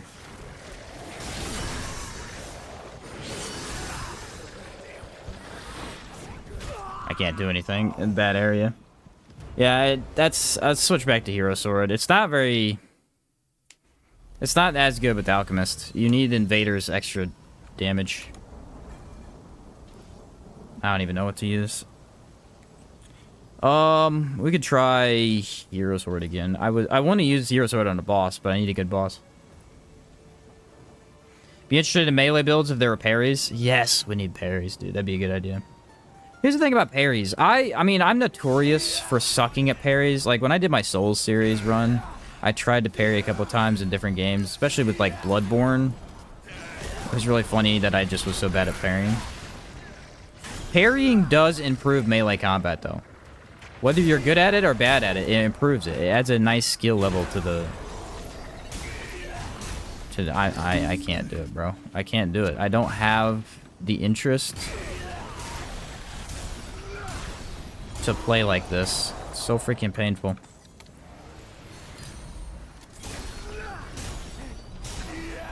Damage is so inconsistent. It either does 1,000 crit or 230 damage. What? Anyway, yeah, parrying really does add, like, parrying and countering, it adds a lot to a melee combat. You know, a really good game that's like a Souls-like that doesn't get talked about a lot is Salt and Sanctuary. That game actually has parries and stuff in it too. Freaking kill me, dude. This is so boring. Like, it's just not fun at all. Needs brace from outward. Yes, Sark. That's what I'm talking about. I cannot do this area with the melee build. It's not interesting in any way. It's such a pain. Maybe not at least that melee. Maybe something else. I don't know. It's too slow, and you have to target down each individual enemy very, very slowly. Maybe go back to World's Edge? We could try that.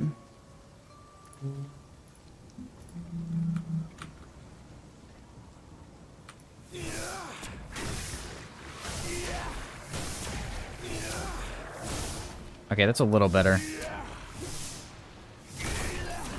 These enemies being able to hit you anywhere on the screen is really hurting melee right now.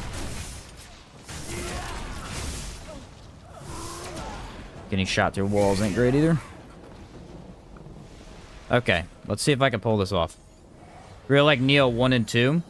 Neo 1 and 2 are great games. Now, I haven't played 2. I've heard it was a good game. Neo 1, though, I did play Neo 1. That was a very good game. Very challenging game. But mechanically, very, very sound. Don't worry, my sword has no stagger anymore because freaking Gunfire nerfed it.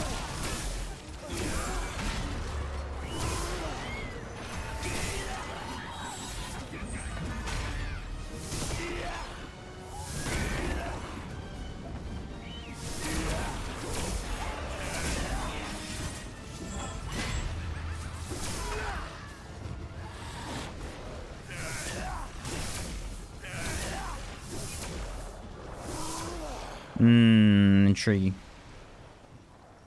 Glad I finally got to catch a stream. What's up, Juice? Thanks for teaching me how to excel at Outward. Hey, you bet, Juice. Cool name, Juice. I like that. Yeah, I'm going through Outward again right now, actually. Not on stream, obviously, but just for fun.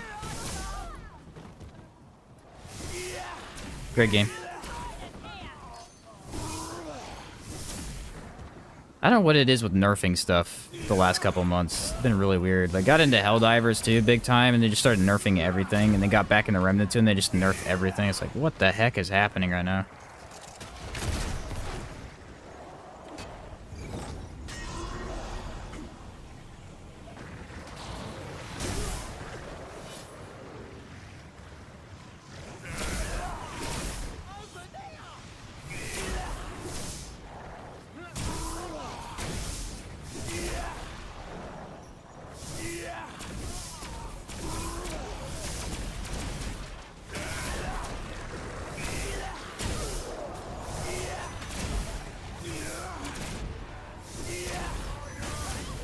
I think the range nerfs were fun. I'm actually pretty okay with most of the range changes. I don't mind them nerfing all that crit stuff. It was really good, but then nerfing melee is just so bad. How did this frog... Where did these frogs come from? There's 2 of them that are not supposed to be here.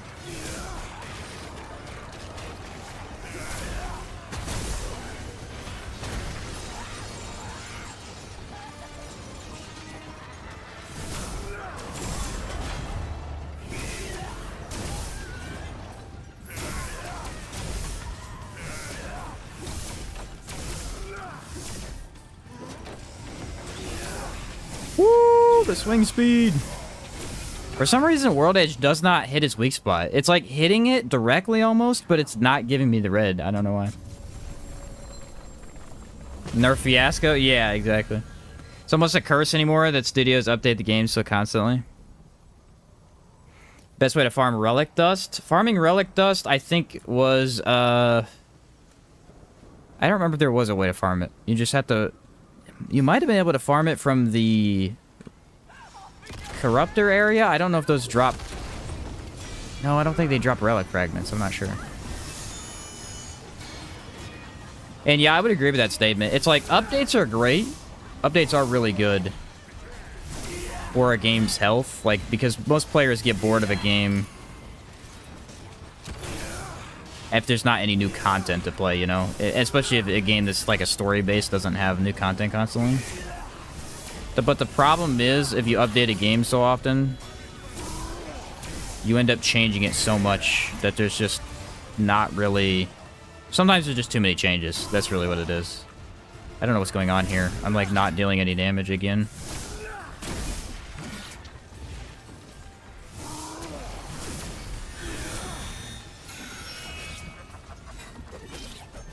The reason I quit playing Destiny 2 was because the game changed way too much. I literally can't kill this enemy, dude.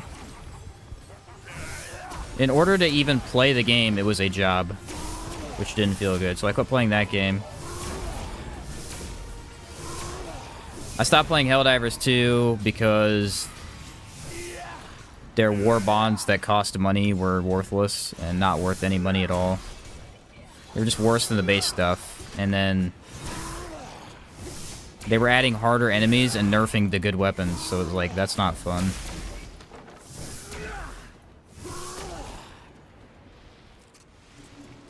Oh, also Dragon's Dogma 2 came out. That was the main reason I quit playing Helldivers 2. Dragon's Dogma 2 is great. It needs a hard mode, so I haven't played that in a bit because it really, after a while, it's just like I need a hard mode, honestly, or like more BBI type situation. I think Outward's the only game that I've ever... Outward's the only game on my channel that I played that's never had any issues with, like, updating stuff. Because they don't update that often. It was like an update a year with a new DLC. And the DLC always added more content. It never nerfed stuff.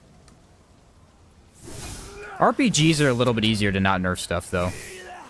RPGs are typically a little more difficult with how builds work.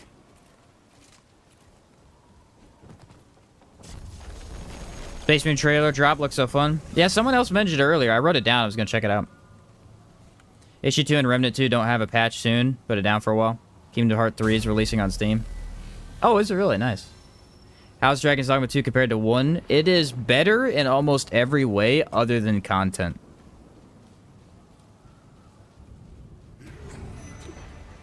There's just less skills, less... like... tough encounters. There's no big dungeon at the end like there was with the first game. So it's better in almost every other way but that aspect. And that aspect's pretty important. So still a great game. It needs more. Because you run out of stuff, reasons to play it after a while. The first game, there was never a reason to put the game down. You could play Dragon's Dogma 1 forever because there was always a big monster in your way. Even once you're a max level. And then 2 just doesn't... They need their DLC is what they need. I think they base that game off of having a DLC in the future. And that's a problem with today's gaming too. Is like a lot of games are centered around their DLCs that they don't have released yet. And it's like, make the game first, then add a DLC. Making it around the DLC that's not even in the game yet is never good. I know why they do it. It's just it's never that good.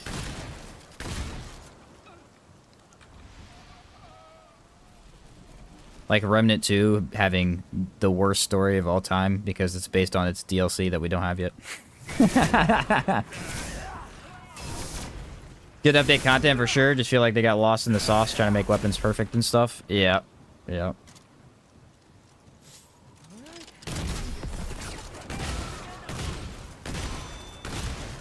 Like I said, they tried to do a good balance patch. You know, they tried to nerf the OP range stuff that was going on. They did good with that, but I think another thing is, like, you gotta consider who's actually playing with what. Like, how many of the community was actually playing melee builds? Really not that many. And the people who were using Spectral Blade and World's Edge. So to go and nerf... Again, Spectral Blade didn't really get nerfed. It just got the weird interaction taken away. So I don't want to call it a nerf. But to go and nerf the only melee weapon people were using is just bonkers. And, like... The thing is the Acidic Berserker, which was the one I like to use with Tainted Blade, they trashed Tainted Blade. Like, just butchered it. But again, Energized Net Coil on a status build, or like a Havoc build and things like that, are still stronger than that ever was. So I don't understand why that was a main focus if they're just going to break the game in every other way. I think they have an issue with playtesting. I think they have too many items in their game. So they have trouble figuring out which combinations are actually going to be broken. I could see that being a thing. Dark Arisen was great. Yeah, Dark Arisen's fantastic, dude. It's one of the best DLC additions, expansions to a game I've ever played. It's amazing. Took everything good about the first game and expanded on it. Looking into any of these games, Sheen? Elden Ring's DLC I will play when that comes out. Elden Ring's DLC, I will play that. I have planned to play that since the trailer dropped. I will not play Assassin's Creed. I don't play Assassin's Creed games. I don't play any Ubisoft game, actually. Although, it is kind of funny, the controversy over the new Assassin's Creed. I was telling my brother, I was like... This is the discussion we had. So, the controversy over the new Assassin's Creed, right, is that the main character's black. And everybody's like, oh, but it's just set in Japan. Like, that's not right. Well, the character is actually a true character. There was a black character in real Japan. That's what he's based off of. But the other thing that I was thinking of was, did anybody play Neo? What's the main character in Neo? It's a jacked white dude in Asia. Like... Okay, alright, dude. Like, that's why it's funny. It's not supposed to be, like, okay. Everybody got mad about it being a black character in Japan. Dude, Neo has, like, the most non-Asian character in Asia of all time. Like, what are you talking about?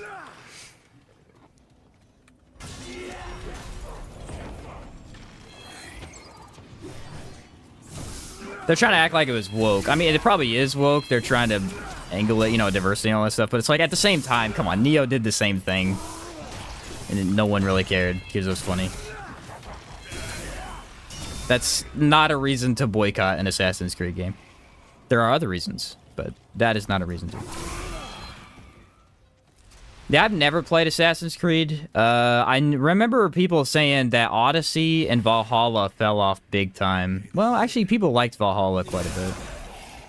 Odyssey fell off massively. People hated that game. Some people liked it too, but like it had a lot of monetization stuff in it that people didn't like.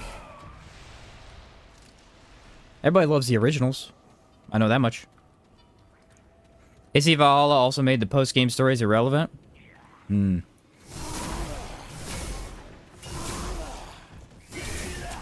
What was the newest one that came out? That one looked weird. It was... What was it? What was it even called? It was the desert one. Supposed to be based on Assassin's Creed 1 combat, mainly. I don't remember what it was called. Neo has the same black guy in it, too. Does it really? That's hilarious. Sad finally have Assassin's Creed being based in your country and the main character not being Japanese. I understand, though. I do understand. It's like, there's... It's weird. It's weird. I don't know why they decided to go with the that character specifically.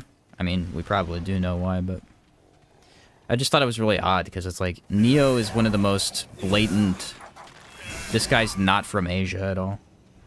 I haven't played Neo 2. I don't know the main character of Neo 2 actually. I assume it's the same guy, but maybe not. AC Mirage, that's what it was.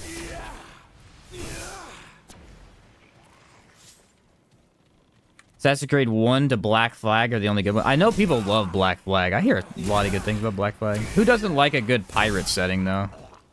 Pirates are cool. You fight the Black... You do fight the Black Samurai in Neo, don't you? He's in the trap house. No, not the trap house. That's the frog. He's in... It was like the haunted house thing with the... Oh, that dungeon was so hard, too. It's a building, a Japanese-style building, and you have to like scale the whole inside of it, and it's broken down everywhere. I don't remember what level that was, but I know what you're talking about. Now that I'm thinking of it, he was in that game, wasn't he? That was actually one of the better boss fights in that game. I had to first try that fight because I got halfway through the level, and I never found another checkpoint. I didn't find any of the rest of the checkpoints. So I had to do the last half of the level with literally no checkpoint. And if I died, I had to restart the whole thing. And I was terrified. And then I got to the boss, and I still never found a checkpoint. So I had to first try the boss with no heals. It was the only boss in the game that I beat first try.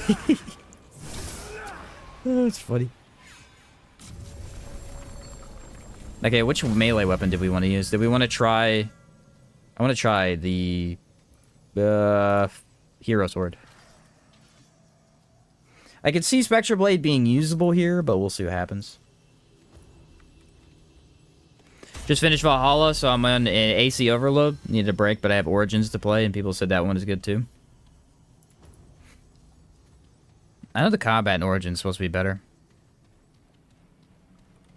Don't care who the character is, just hope he's an interesting character, not some bland, uninteresting blob. I think it's interesting because like some games have a set character and the other games have a customizable character. And usually your customizable character you don't really care about. Like in this game, does your customizable character matter? Not really. Not really. You have Vicious and Drain, that actually sucks.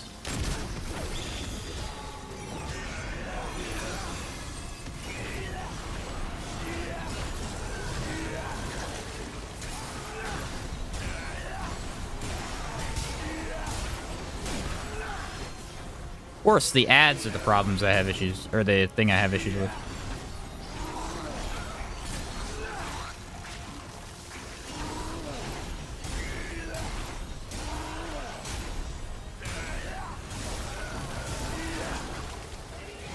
Dang, that melee speed goes down a lot, doesn't it? Now we run in a circle. Baldur's Gate 3 did the character creation well. I've heard good things about it. I tried Baldur's Gate 3. I didn't get it big into it, but I did try it.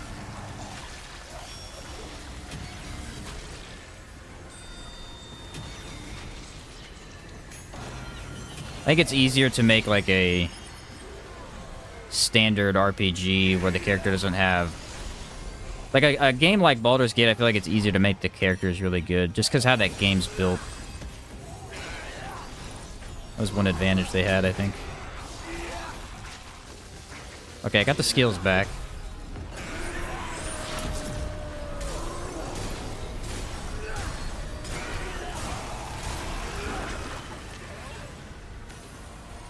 Run in a circle!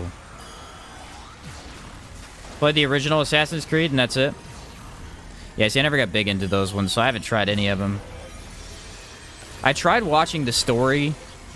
because there's a couple game series that I've never played, but I wanted to know the story of. God of War was one. I watched every single God of War game. I've never played a God of War game, and I've watched someone play every single one. And then tried watching Assassin's Creed, and it was the most boring thing to watch. Like, you gotta play that game. You can't watch it. It's incredibly boring.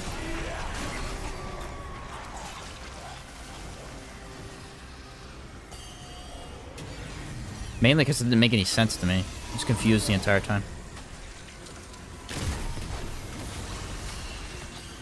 God of War, though, that entire series is freaking awesome to watch. Kratos over there killing gods, dude.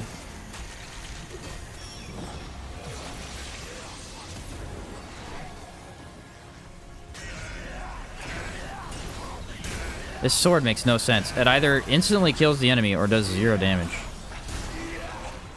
It's because the actual damage of the sword does, like, nothing, it looks like.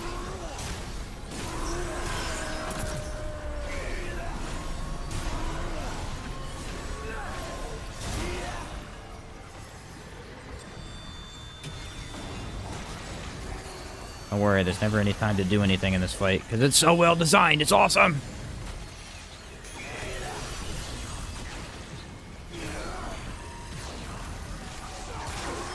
Love it! Best fight in the game.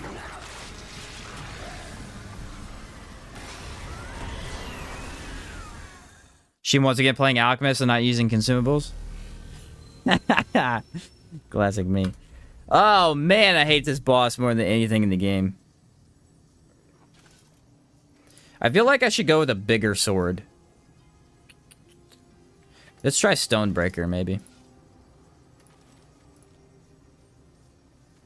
This boss sucks. But Monster Hunter Wilds character creation has the same depths as DD2. DD2 did have a really in-depth character creator. It's kind of surprising.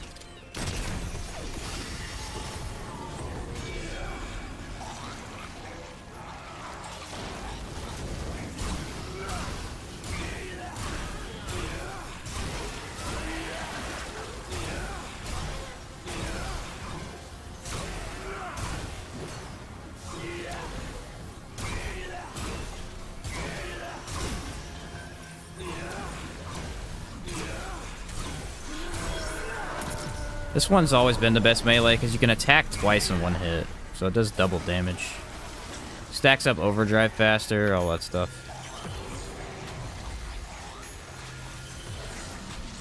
Like, it doesn't have an easy range attack, which is why I always use World Edge and everything. But this one, in terms of just damage, was always better. Do-do-do-do-do-do. This fight would be really good if the throwing ladies did not exist. That is the part that ruins this fight. Like, I get it being annoyed by one-shots too, but nah, the part that ruins it's the throwing ladies for sure.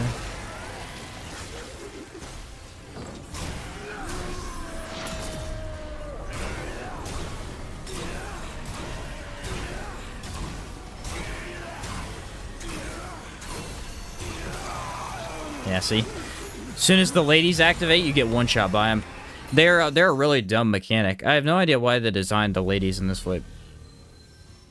They track, and there's like 30 of them, too. Like, if there was even 3 ladies, I could see that, but there's like 15, and they just keep throwing them at you. Yeah, let me activate the rocket. Was it rocket fuel, or was it... No, this was stagger, wasn't it?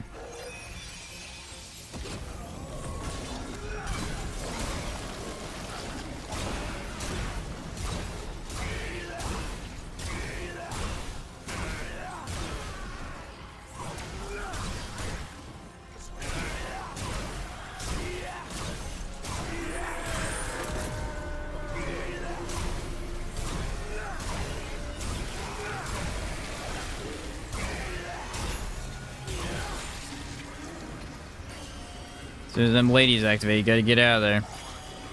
See, that's what I'm saying. Like, how many are there? 12? There's a lot, man. There should literally only be 4 at most. 12 is way too many.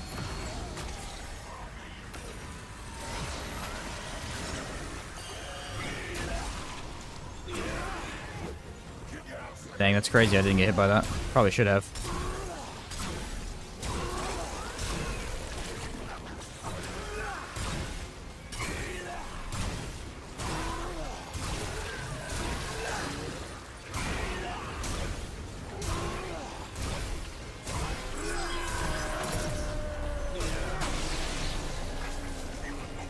See, his melee is just so good.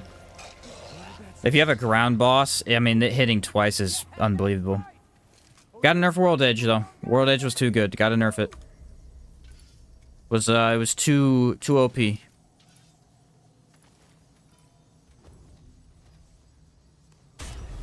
Rocket fuel. I need to equip that. Jared, did you say something earlier? I didn't read it. Let me look at chat. I missed your comment, dude. I remember you saying something, though. Oh, yeah, Jared said at least Remnant's nerfs, you still have a good bit of things to fun to play. HD2 nerfs, you're limited to almost the same loadouts and they increase patrols. Yeah, I feel like that was the problem with Helldivers 2 was... So, here's what happened with Helldivers 2. I didn't mean to leave. I need to leave dungeon. So, me and my brother were playing. They dropped a new update where they added the ships that fly around and shoot you on the bot missions. And he was like, oh, that sounds pretty cool. Let's go try that. And, I was like, yeah, that sounds fun. So we hopped in and just chose whatever weapons we wanted to mess with. And we got killed 25 times in a row by the ships. Instantly. And lost the mission. And then we didn't really play the bots ever again. We played bugs, had a lot of fun. But we quit playing bots because that was stupid. Because the two weapons we brought, I think I brought the... He brought the railgun and I brought the... anti-material rifle, and we just weren't unable to kill the ships, and they just insta-killed us. I was like, that's really stupid. The game's fun, it's just that, yeah, nerfing everything when the game is already in such a good state. Like, even upon release with the whole railgun thing, yeah, the railgun was OP, and they definitely felt like it was better than everything else, but you got to fight bugs, dude. It was just fun. I don't know why they wanted that to be, like, everything must suck. You have to feel like you're constantly in pain the entire time, running away from enemies.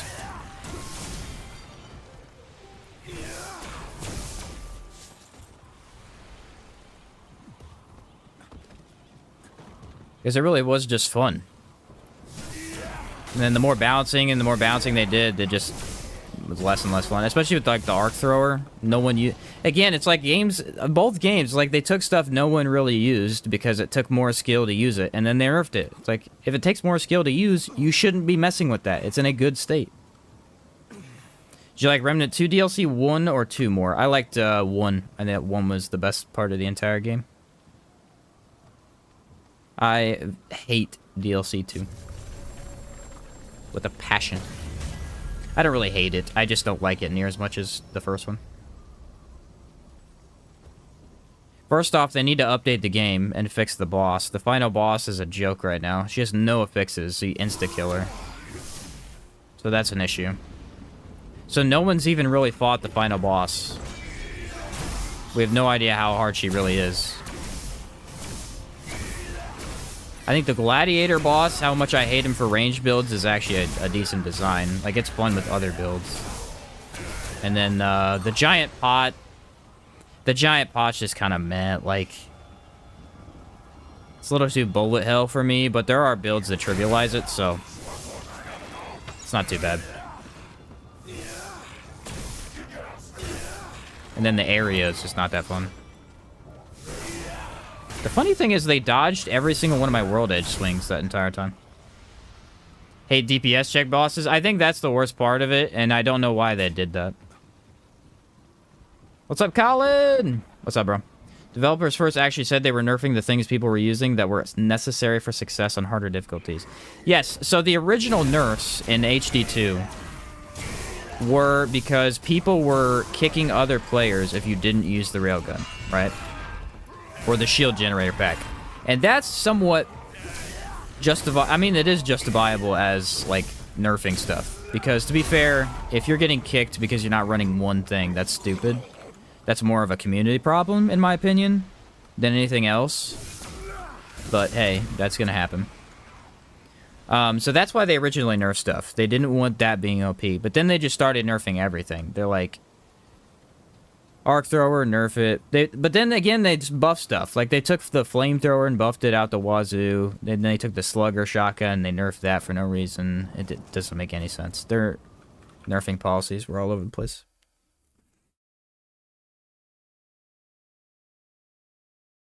They said, don't change Lydusa. She has a DPS check. She'll be unbeatable.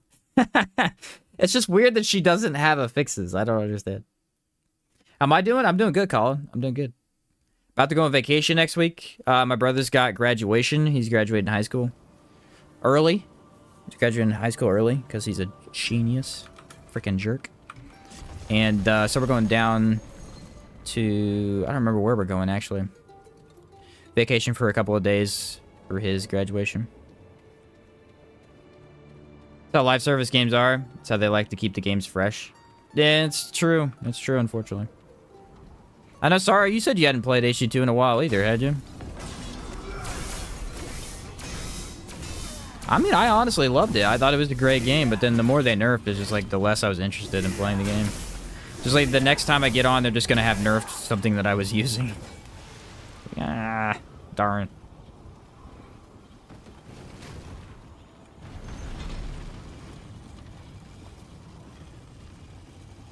I am excited for Elden Ring DLC, though. It's going to be fun. Elden Ring was such a big hit. I mean, it's still a big game. It never will not be a big game, but such a big hit when it first released. That DLC is going to be so fun. It's not up to playing it solo with randoms? Yeah, fair enough. Fair enough.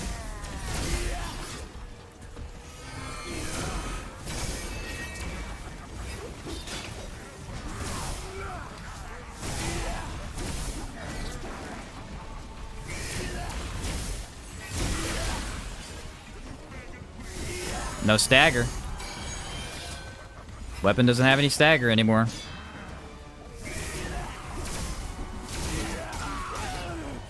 Unbelievable. Unbelievable. So Alchemist Challenger is gonna get like C tier because it freaking sucks now. Just a heads up. Using the 2 storm build? Oh yeah, it's fun one, dude. It's fun. For sure. Absolute blast.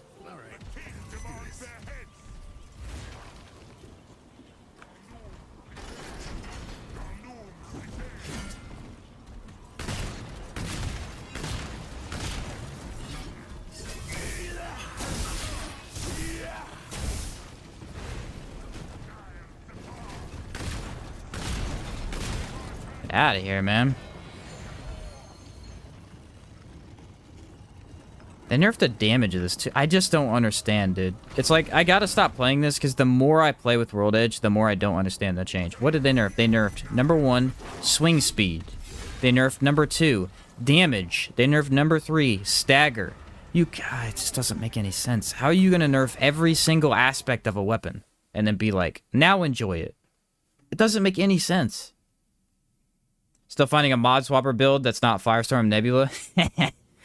Yeah, tough to do, man. Tough to do. What was the one I was running the other day? Run Prophecy on one of your guns, and you can spam mods a lot better, even without Nebula. I think I was running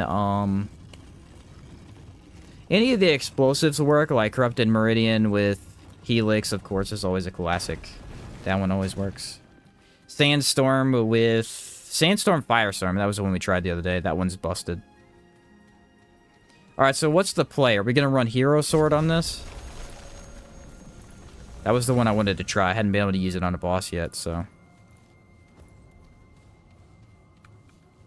Both of the other 2 bosses, it was pretty bad for. They're an explosive build without Anguish. It uses Thorn. Yeah, Inia. I mean, you don't need Anguish for that build. It's pretty much the same build, you just don't throw on Anguish.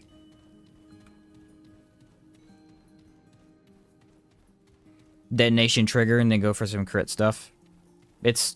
That Thorn is luckily pretty easy to build into. It's a very well-rounded gun in terms of how you use it. It's kind of nice, actually.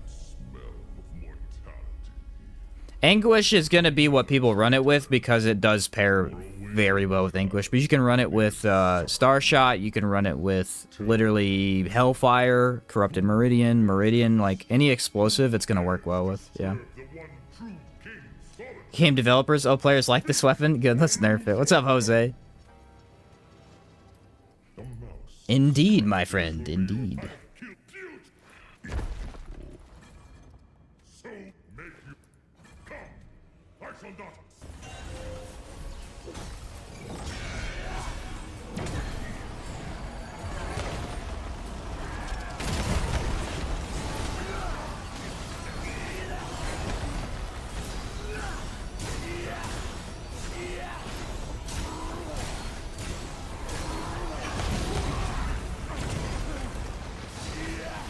Kind of slow.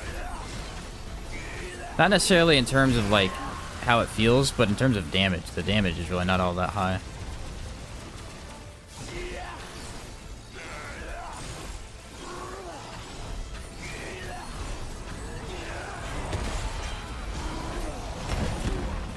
Locks you in this animation real hardcore, too.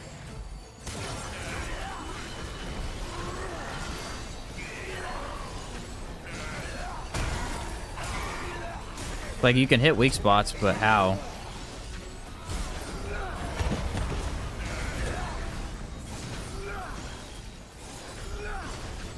I just don't find Hero Sword as fun to do a full melee build with. The way you have to use it, it doesn't feel as good. The only one that ever felt that good to me was World Edge, so... Like, it just doesn't kill. I don't understand what's happening. The sword doesn't make any sense. It's hitting enemies and doing, like, 100 damage. It's supposed to do way more than that. The base damage of the sword is 153. I'm getting, like, 100 damage.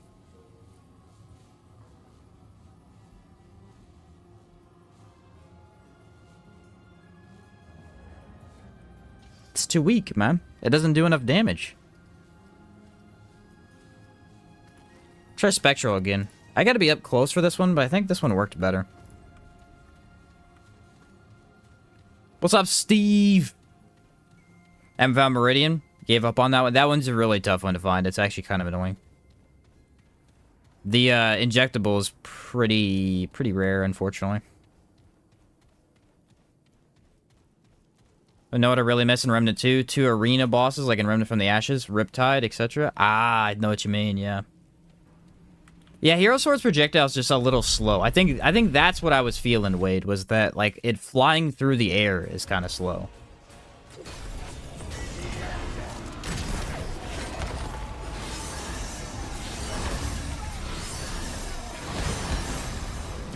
Yeah, that'll be a little bit easier to hit him with.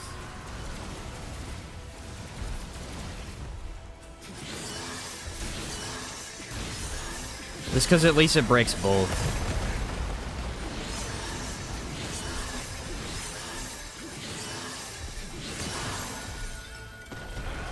Again, without exploiting Boar, melee really never did OP damage in the first place.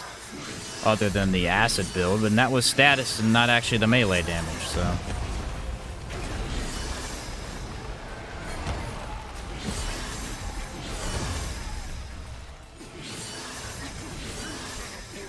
This thing just ain't critting, man. Again, Spectre Blade's better on an Invader build, so it's hard to really be like, well, this weapon's trash, but... I mean, I got on a lot of crit stuff, and it's just not critting, and only doing like 900 crit.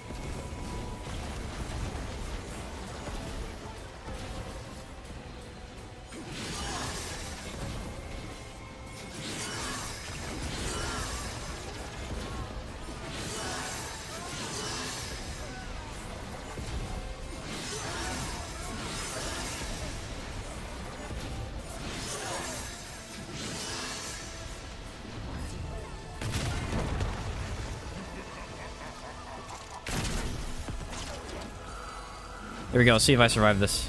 I usually die here.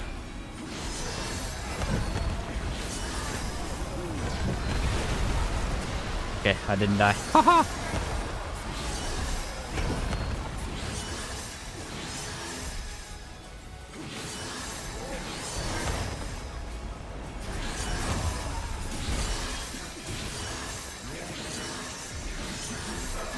If you think melee's balanced, you're taking some really good stuff. That's all I'm saying.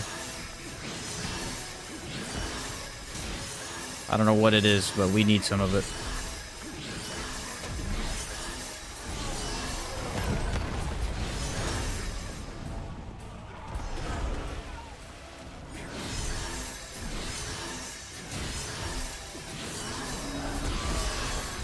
I mean, I guess it still has that ease of use. Maybe that's what they're thinking.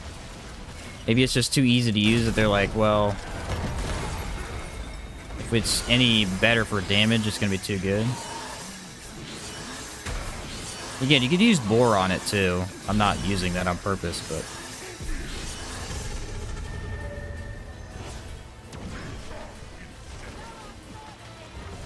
Handler's better for melee builds than it used to be. That is true. That is true.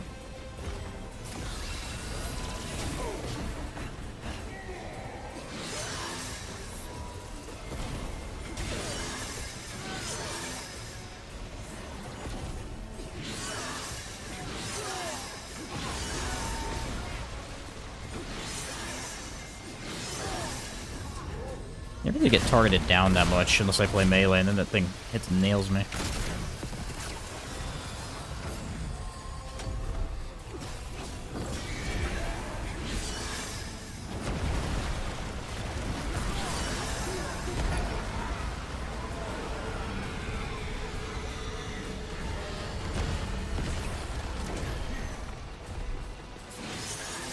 Come on, buddy. Attack me. Uh-oh. Alright, that's interesting.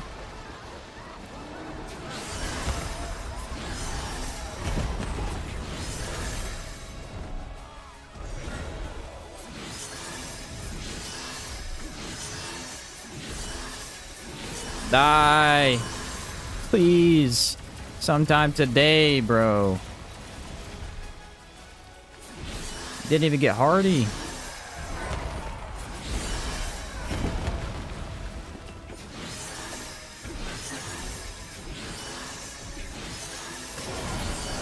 Finally, bro. Give that a solid C tier. That was horrible. I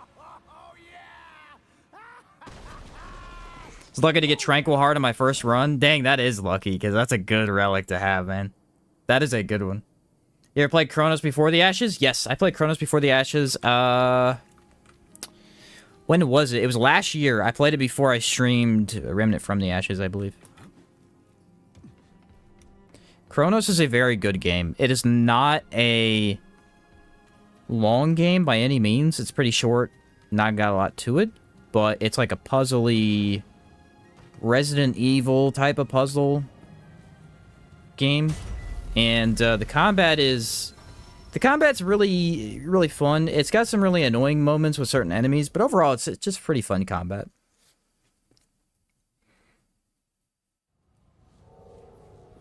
Alright, Alchemist Challenger was pretty terrible. But that's not really Alchemist Challenger's fault. Actually, it's really good still. It's if you use the right melee. Like when we used Stonebreaker, it was ridiculous. It was ridiculous. Remnant 2 does not have ice mods even after DLC 3. I'm going to be disappointed. Ice mod. Everybody loves ice mods. They always bring that up. Everybody loves ice mods. They're awesome. Alright, what do we want to see next? What have we done today? So far today we did Invoker, Engineer, and Alchemist Challenger. Another class combo.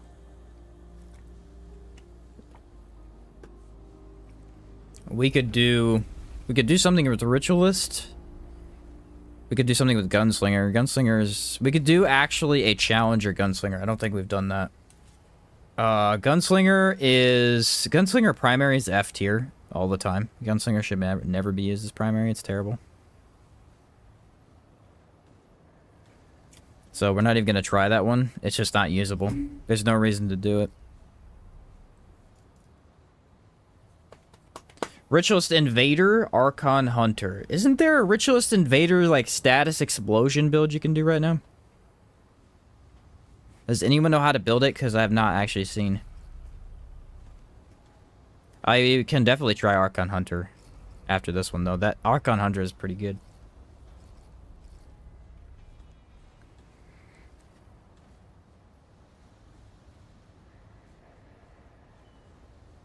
Blade build, too? Sure. Invoker and Gunslinger? Oh, Invoker Gunslinger is fun. Do I want to do Invoker Gunslinger right now? Is Explorer bad? Explorer's not bad. We actually made a good build with it earlier.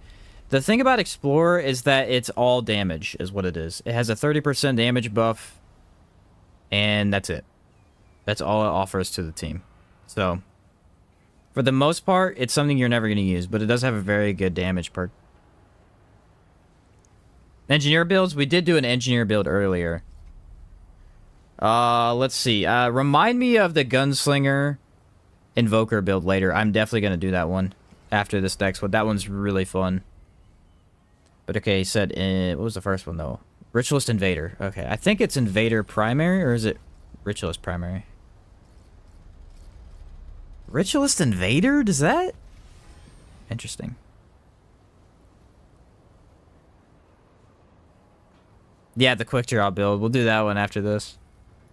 I actually might end up doing that one because I don't know how to build this one off the top of my head.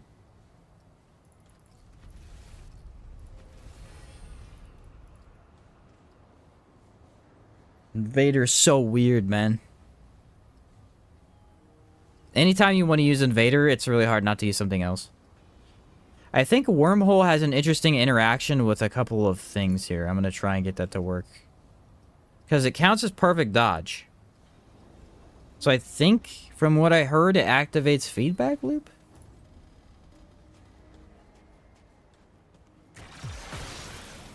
Yes. Okay, that does work.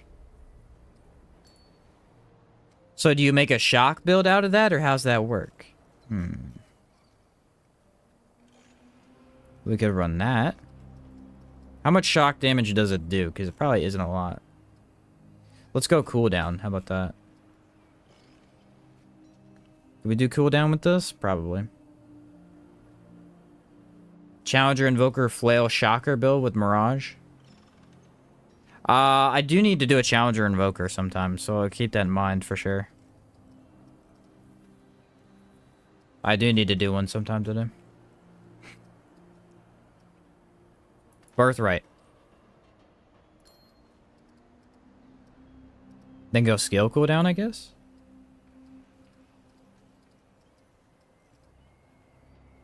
Why are we doing it with... Oh, Ritualist for the damage? It might be better with Invoker, though. Invoker Invader? I think we should just do Invoker Invader. It's going to be way too hard to build into otherwise. Can I give you a build for this combo? Yes, you can, Zoom. I really need something. I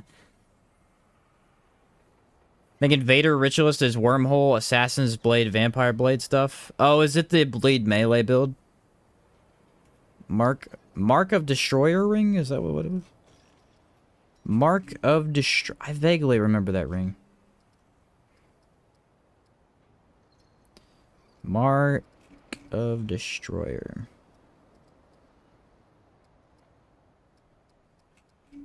I don't know where Mark of Destroyer is.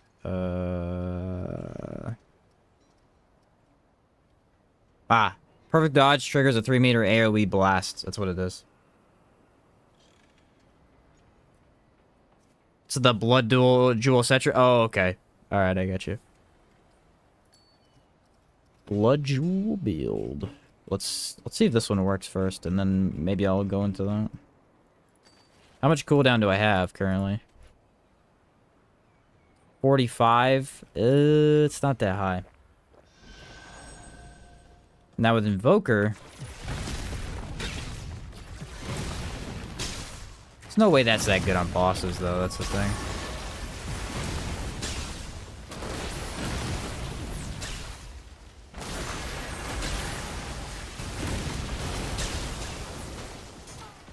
It's kind of funny.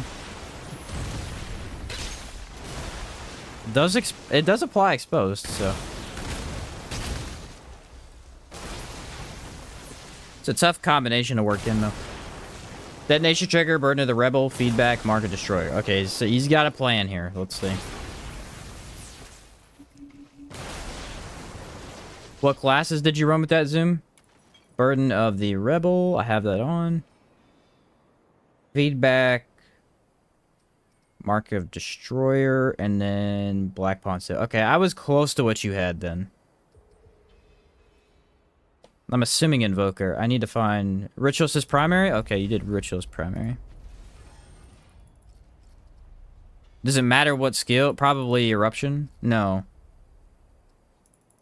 Miasma. Right? Maybe Death Wish. Eruption? Alright. We'll do eruption with, say, abrasive, with fire, corrosion. There you go. Good old Corral Axe. There's all the elements right there. Then we got Rupture Cannon with Heat Wave and Spell Weaver. Gonna switch off Heat Wave and run Flying Bomb Trap.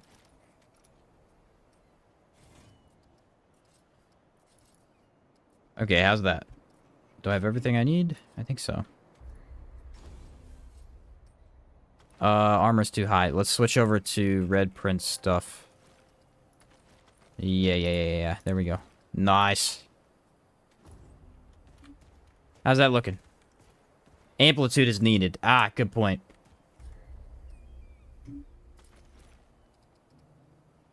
Wait for it. Okay.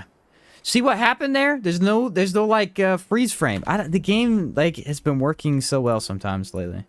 It's weird. Okay, do I need chakra then? Probably not. We'll go that and that. Gifted is skill duration. Skill duration. Not important. I could do chakra. That's not a bad idea. Now that you say it, Nebula does sound pretty good. It's an assassin's dagger with tainted blade. Okay. Oh, because I'm doing like an assassin thing. I see what you mean. I don't know what else I need.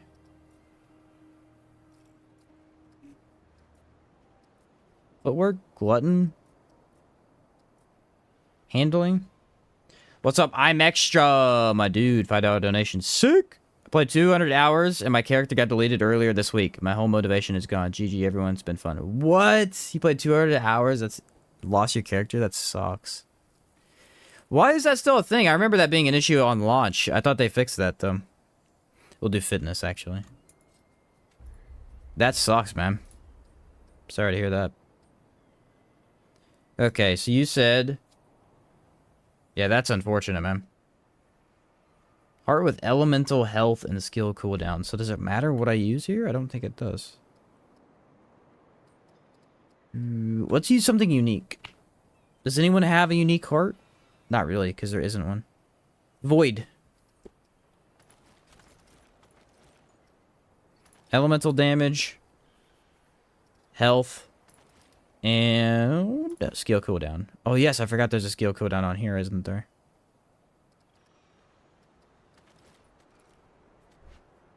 Now we're at 65 skill cooldown. Nice. Said run Monolith with Sandstorm feedback, and then run Nebula with... I'm gonna have issue getting the mod back, but that shouldn't be too bad.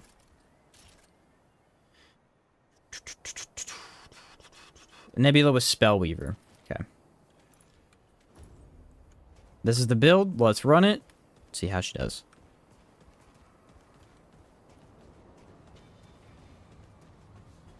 Alright, where should I test this, though? All those relics and rings and all that gone? Yeah, that's very unfortunate, extra. That sucks, dude. That is incredibly unfortunate, man. I feel bad for you. I had a day's worth of content get lost one time, and I was frustrated by that. What'd you say? You said Tainted Blade on this? That's Dagger Tainted Blade, okay.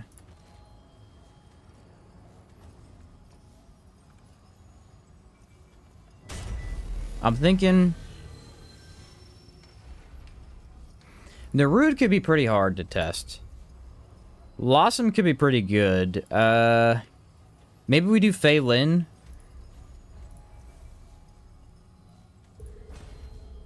Actually, Fei Lin could be a pretty good boss for this. Teleport, stab, and then use Eruption? Okay.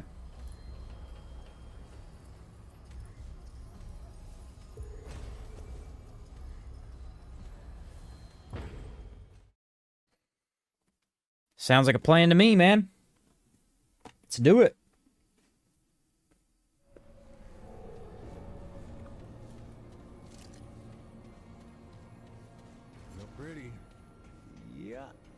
Very effective for mobs. Works on bosses too, but it does require a bit of work. Okay. I've been known to put in work on some bosses, so I'm not unaware of that. We'll get her going.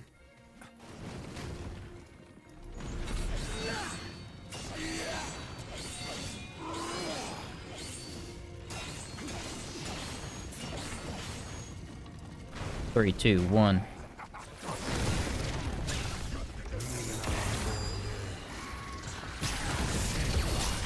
Oh, I see.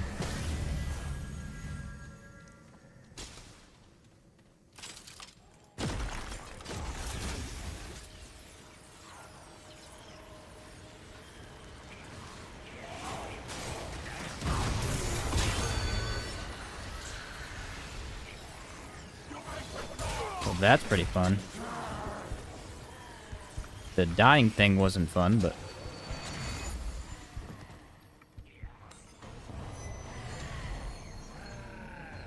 Huh!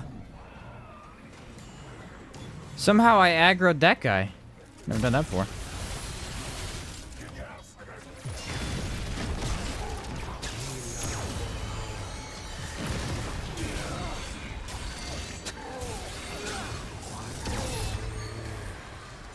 Oh, I can dig this. This is pretty fun.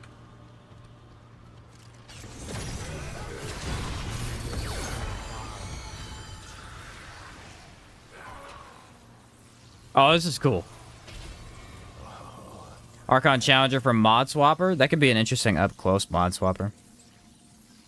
Love running this build. I enjoy teleporting, just killing everything. The teleport is neat and doesn't get used often, so that is pretty cool.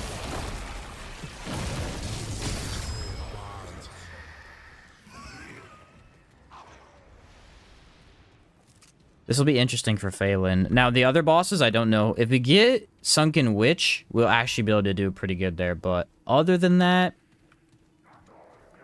Bloat King will be pretty terrible.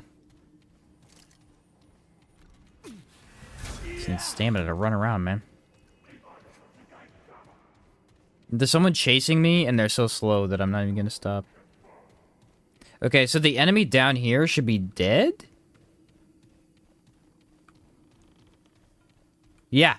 For some reason, the enemy that's right here, right?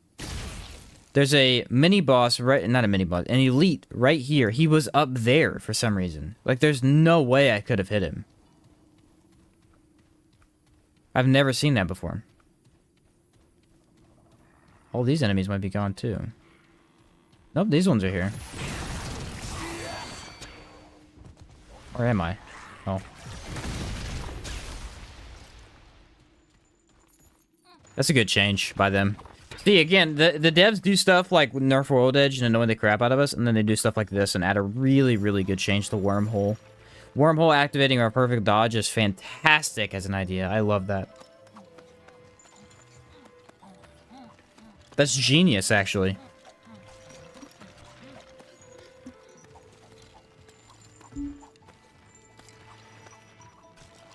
Because it opens up how you use it. That's the important thing.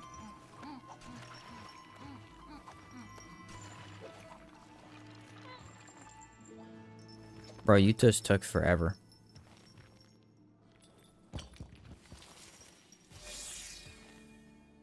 Thank you. Yeah, I imagine this build has some pretty interesting interactions with the different areas of the game. It's a pretty neat idea. I never thought of doing this. Build was created by a guy called Limpy. Loved mobbing mainly with it. Nice, nice. Yeah, Limpy's in the chat sometimes. I know him. Stab is just to add the bleed for more eruption damage, I assume. Also probably just the melee in general. But yeah. I think it was corroded too, wasn't it? Yeah. So now we have fire, shock, bleed, and corrosion. So it has all four on there. That's it? Yeah, that's cool. It's a 5-second no, 10-second window, too. So enough time to get in there and do the damage. Nifty.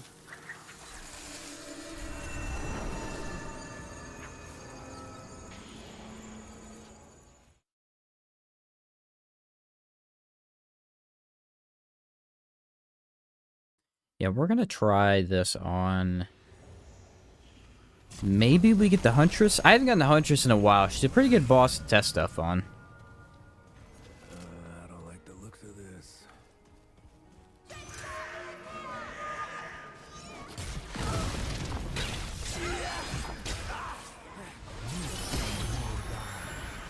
Yeah, it does 1,200 damage with that.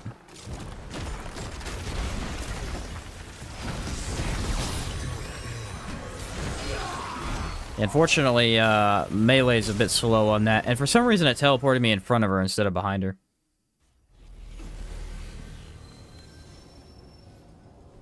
Supposed to go behind him, but I literally showed up directly in front of her face. It must be because she just landed.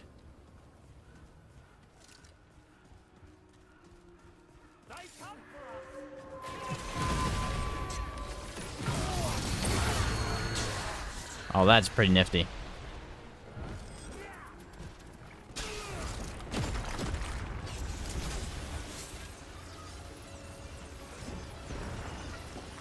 Alright, yet. She bugged out. Nope, she's just over there for some reason.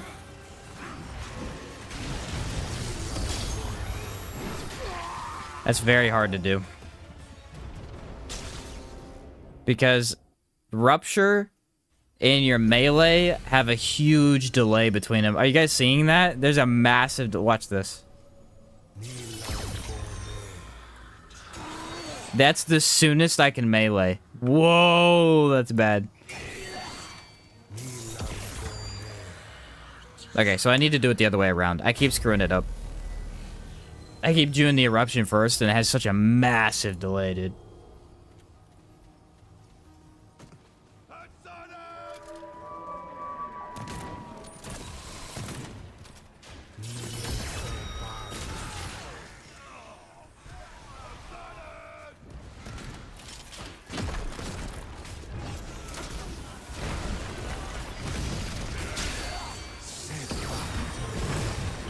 Okay, there we go. Can't see her, though. Man, it's not working. The threat detection isn't doing it. Do I have Ritualist Prime? Yes, I do. So my decoy is not taking any aggro. I need to take a relic if I want to abuse that. She's turning around so fast, I can't exploit the backstab.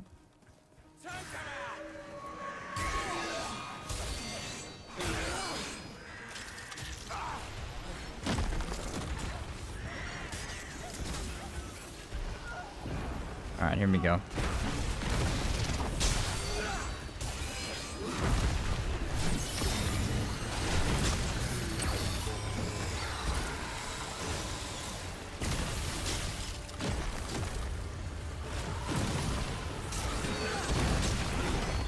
There, I got the hang of it that time.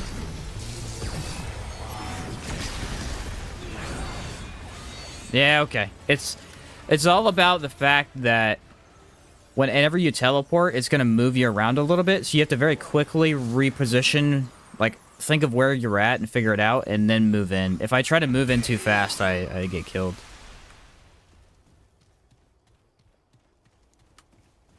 Toss up Binding Orb at her? A Binding Orb? What's a Binding Orb?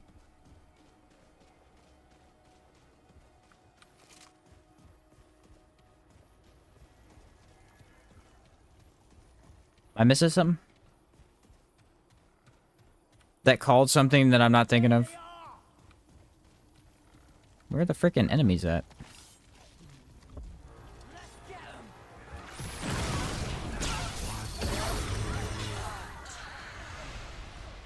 Oh, the blue grenade thing? Oh, I gotcha.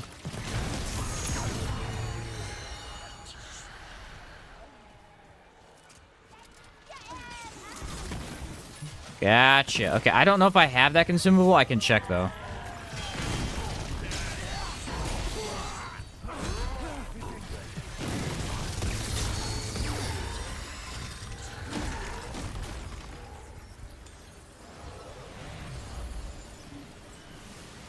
I got rid of most of my consumables the other day.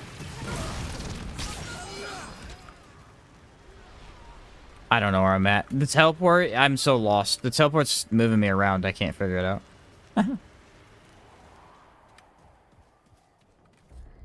Yeah, I don't know if I have any in my inventory. I'll have to go buy some if I want to do that. That would definitely increase the damage quite a bit.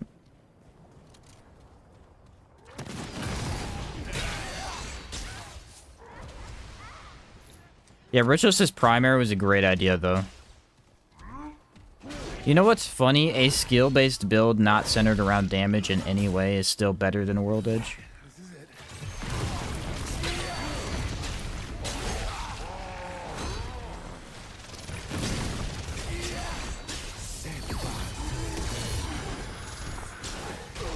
I just can't, man.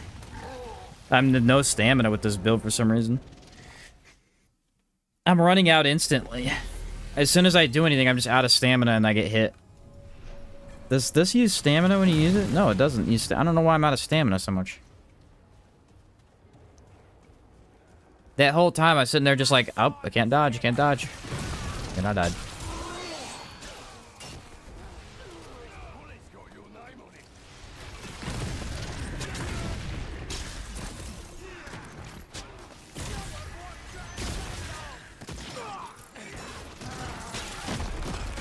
I'm aggroing too much stuff on the screen. That's what's happening.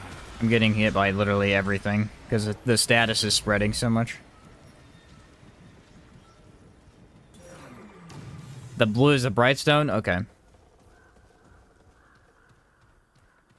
I can get used to it. It's just, it's taking me a minute. It's definitely something different. Oh my word, this map is so big.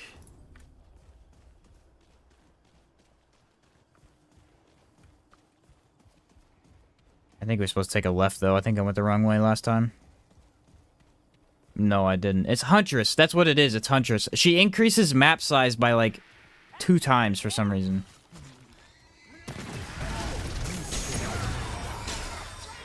Okay, that's kind of how you want to use it if there's no elite. You don't really need the backstab is the thing. So trying to force the backstab was getting me killed.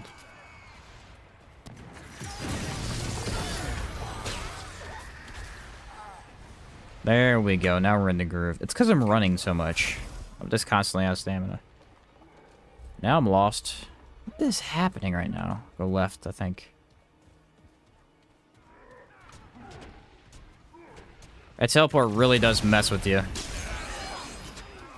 Okay, there I got all statuses on him.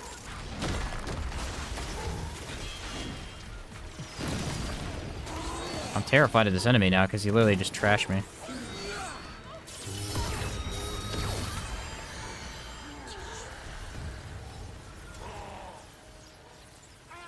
I mean, he deleted me so fast, too. It was unbelievable.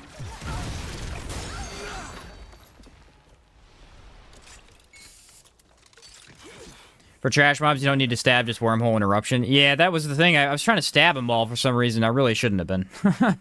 I should have just been going in and... in the eruption. Let's see if she bugged out. Last time I fought her, she bugged out and I couldn't fight her. Yeah, she's good.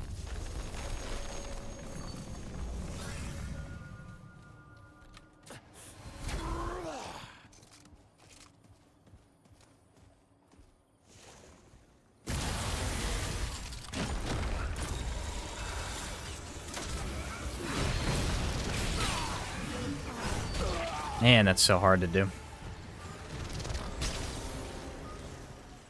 On her specifically, it's so hard to do. Because the instant I teleport, she's already attacking, so I can't get the melee off quick enough.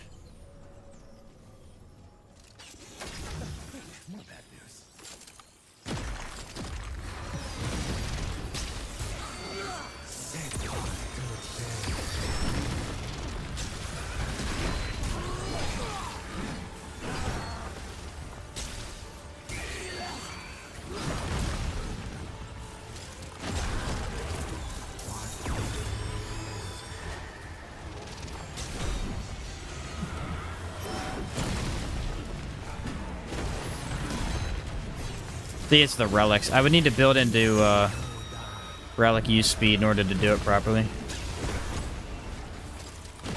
With using the decoys, that is.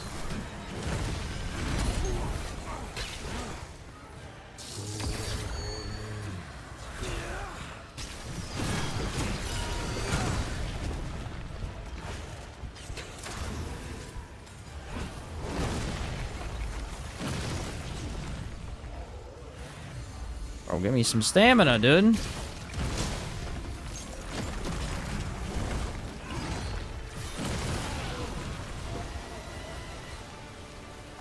The thing that I'm not enjoying is actually using Sandstorm. Sandstorm is too blinding. It's very hard to tell what's happening. But other than that, like, it's really good. You need the Sandstorm for the extra damage. It's just it's so blinding, it's hard to play. Let me try the next boss and not using Sandstorm and see if it, like, helps my actual dodging ability. The damage is there, for sure. What's up, Red Troller, Tooler? Were you maxed out? I'm maxed out for traits, if that's what you're talking about.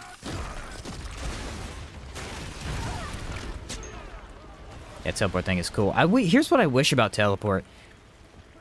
I like that it takes you behind the enemy, and I feel like it should take you behind the enemy too, but sometimes it's a little inconsistent and it doesn't. I kind of wish you could hold it down and then it would send you behind. Or, no. I wish it would always send you behind, but if you held it down, it would send you in front of the enemy. Because sometimes you don't want to be behind them. It doesn't really matter that much.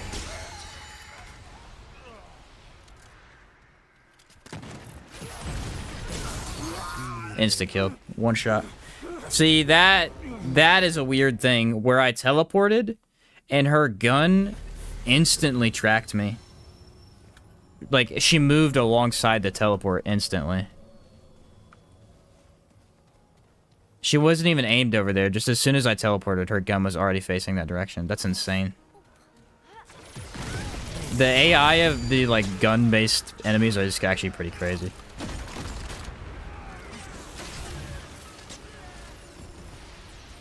Projectiles in general, I think. These ones are just, like, instant, though. They're not... They don't have, like, a travel time. They just instantly shoot, so that's why they're insane compared to the other ones. Because, I mean, I literally didn't have any time to dodge or do nothing. I was just instantly shot in the face. Ooh, that was a nice weak spot on that. I don't know how I hit. That guy's dead. Somehow I took damage. Yeah, Vile's crazy. Vile's a game changer for sure. Just the ability to spread stuff so well.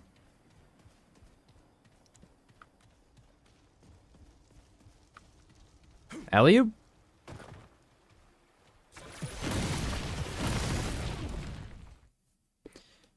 New to the game, only have about 77 hours. Still a good amount, though. Probably got quite a few good, decent items. Dude, again with Bloat King. Come on, give me, like, a good boss or something, man. What is that smell?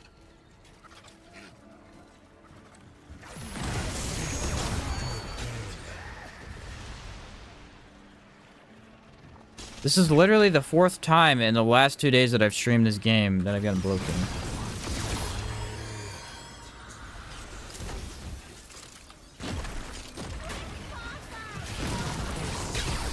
This is fun, though. I like this quite a bit. It's definitely a cool way to use Wormhole.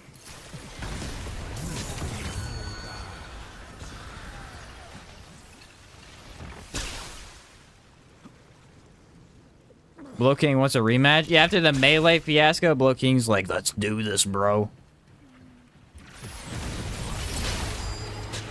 See, why did I just take damage? I'm really not sure. Sometimes it's unclear to me.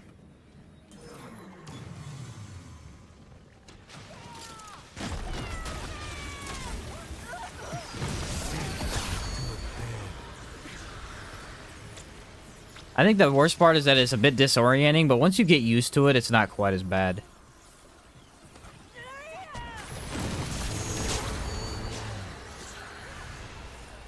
It's got enough damage to literally insta-kill everything in the room.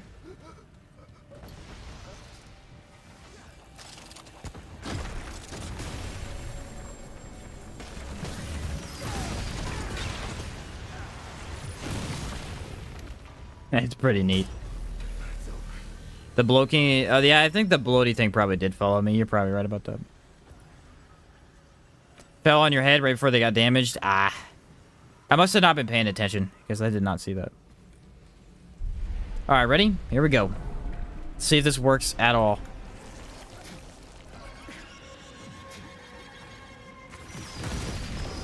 Okay, amplitude is not enough to trigger it, which is unfortunate.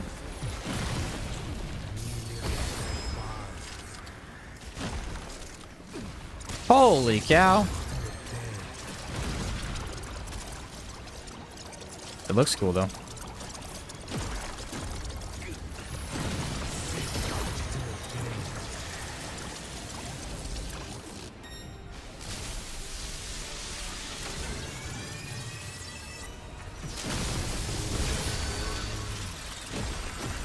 Luckily, Sandstorm's enough to just kill this boss outright.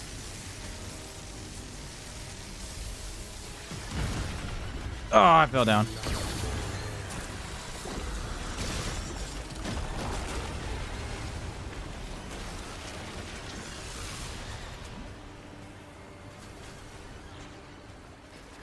Go, go, go, go, go, go, go.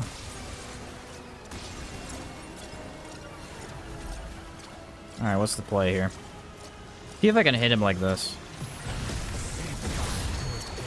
Not really.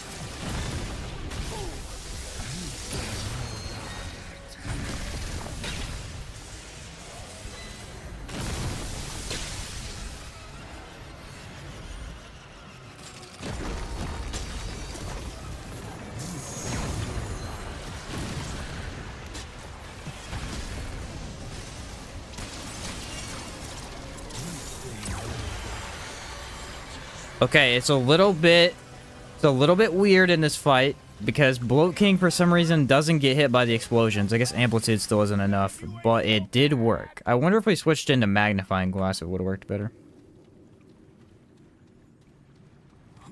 Sheen, do you know the little cheese for this boss? Probably, but I don't know what you're referring to now.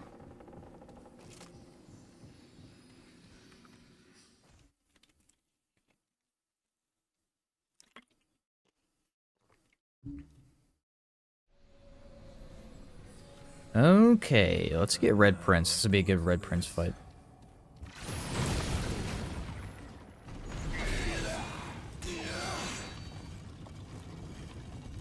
It's a cool way to use this blade, though. The blade doesn't get used enough. Very elegant, very shiny.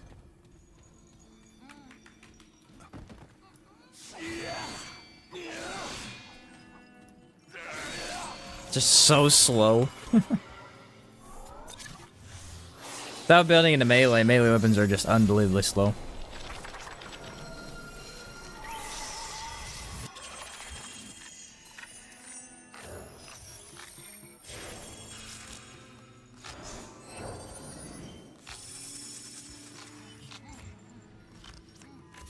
Good, because I already lost it.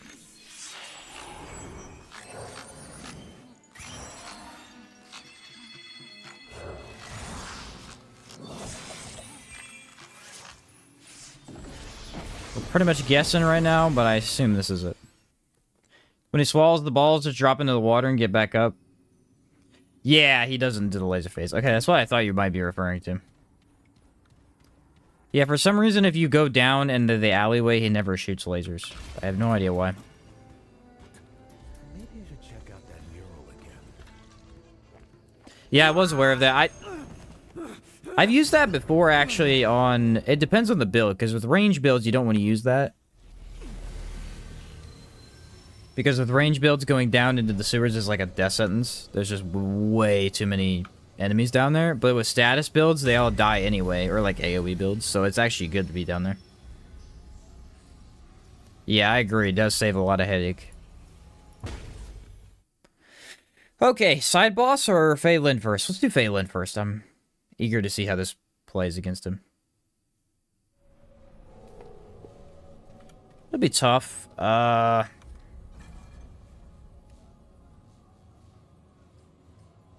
think I need a relic with faster use speed in order to abuse the decoys a little bit better. 50% use speed. 25% use speed.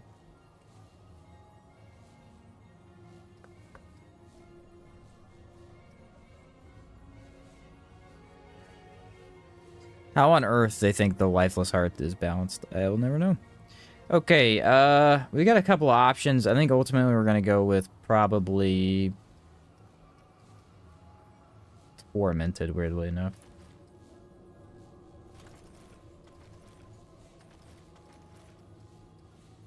I need just a little bit of boost there.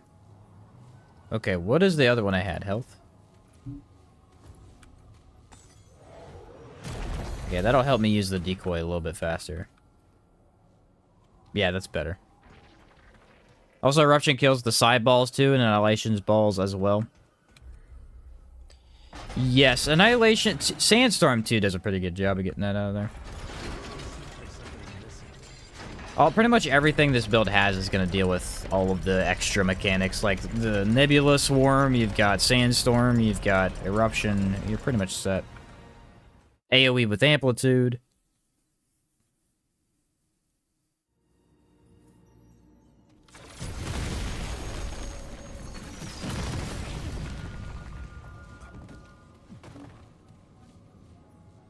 There we go. Get our stuff back.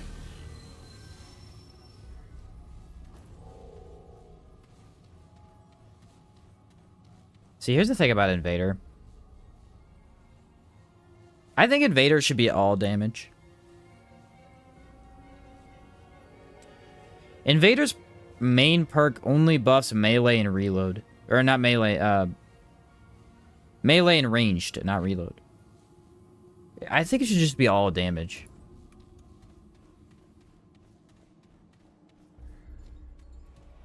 Tell us, Strick. You do recall we are the slayer.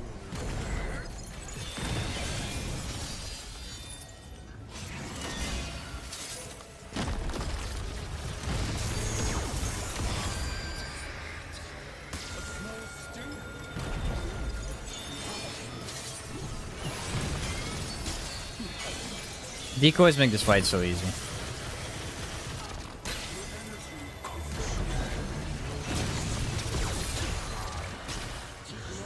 For some reason it didn't activate that time though.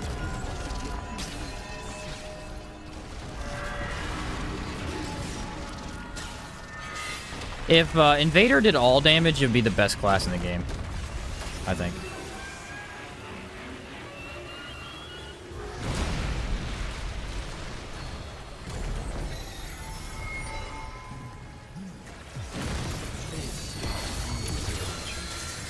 It's still really good, it's just a little bit harder to use because it's not...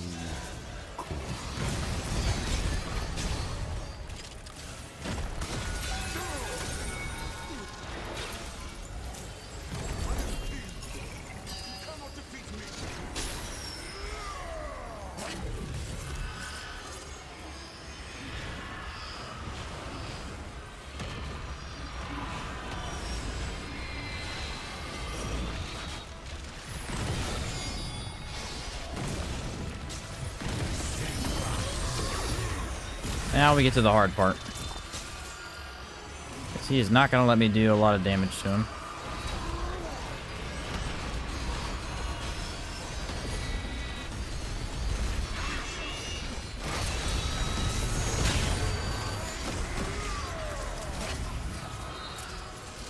That makes that really easy to dodge, though.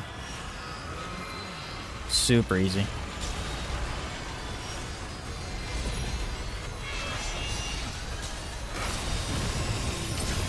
It pushes the button.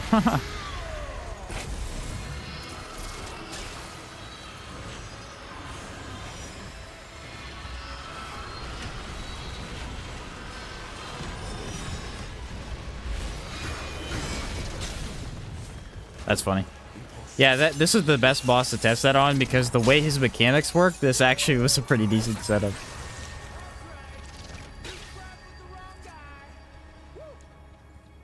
Medic and Challenger are the best one? Yeah, Medic and Challenger are the most versatile for sure. Dev said they're keeping an eye on it. Hopefully they do much more with it. It's a very fun class to use for sure. Agreed. Agreed. You can have a build video for these builds? I'm not sure. I was planning on doing the class rankings with them. It's tough because there's so many builds.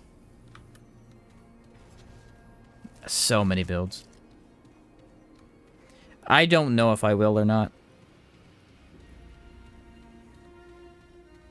If you want to quickly check this one out, you can screenshot it real quick. I gotta write it down anyway.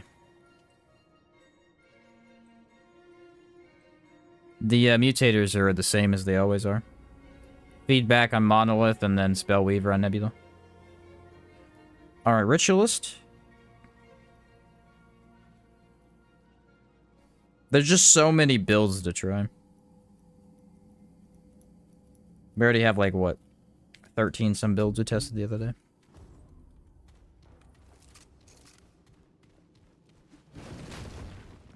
This one I would recommend, though. This one is quite fun. I was surprised by... Again, anything using Invader is kind of weird. I mean, Wormhole is very powerful. It's a 300% boost in damage, so it's very, very good. It's just that typically it's a little bit less usable than other stuff. Mainly, like, you know, just going range damage, but... If you could find the right combo with it, man, it's a very unique playstyle.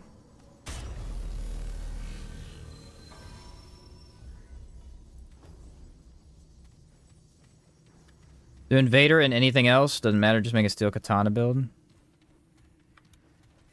Obsessed with the Steel Katana, man.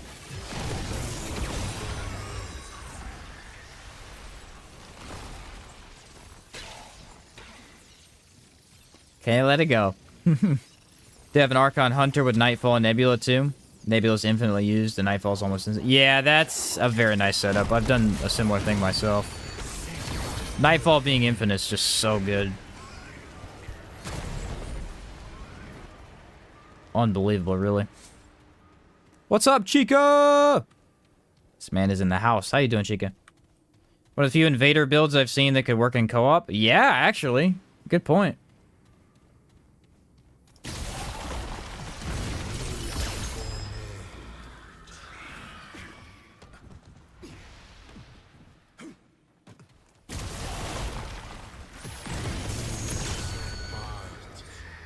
That is a good point.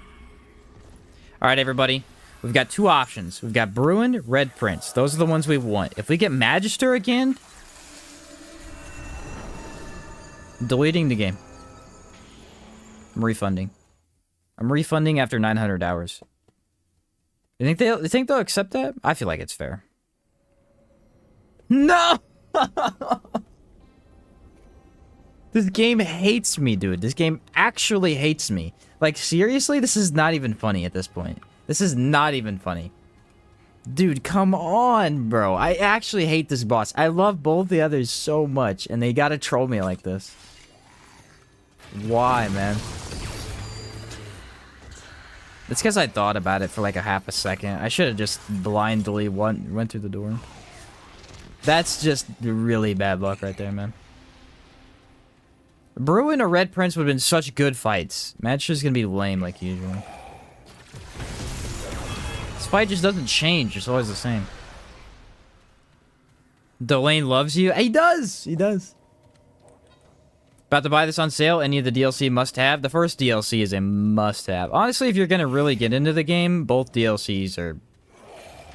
I would just buy the big bundle that gives you all the DLCs. Because they're all really worth your time just for the items. The items are really, really strong and fun to play with.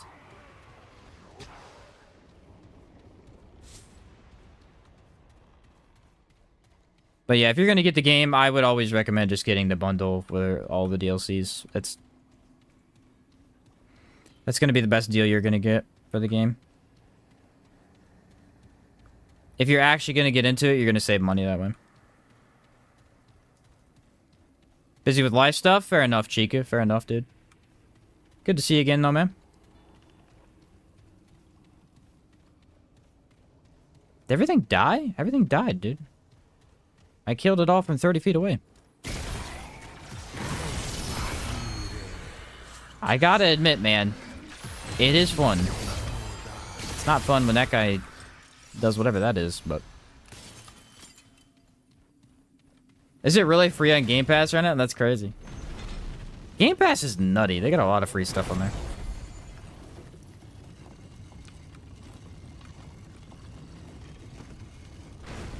Unfortunately, I don't really play on Xbox. I mainly just play PC. I'm thinking about getting a PS5, though, for Bloodborne and Demon Souls, but we're gonna see. I wish they would just bring Bloodborne over to PC. Like, I don't know why they haven't done that yet.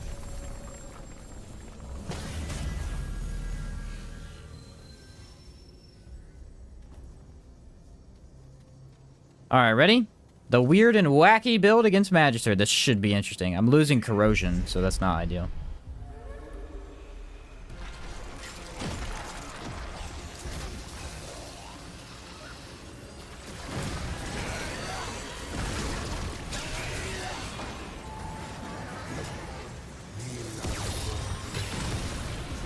Where is it sent? It's not even teleporting me on the boss. What the heck is happening?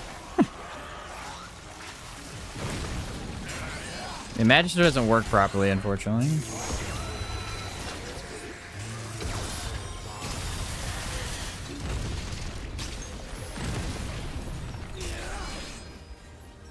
Okay, finally got that on him.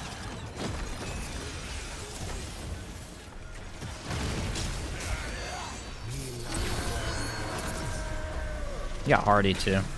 What a bummer.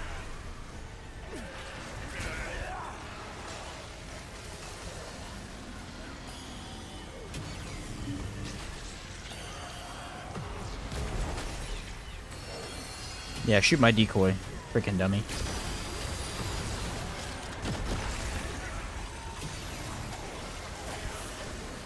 How? Someone explain to me why I just took damage. I'd love to know. That's right, you can't, because this boss fight's stupid.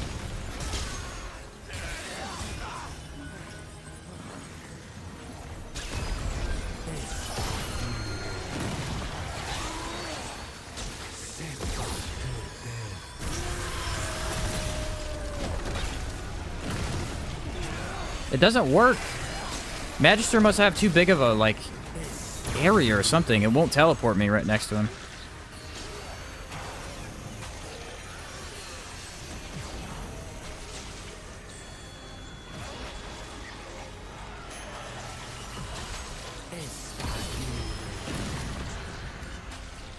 Does that refresh your stamina?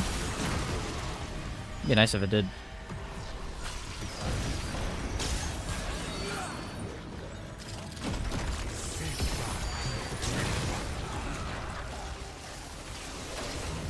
Alright, well, terrible boss. Still the worst boss in the game. But the build actually did pretty good. The whole misdirection thing, and you're actually dealing damage with it, it's really powerful.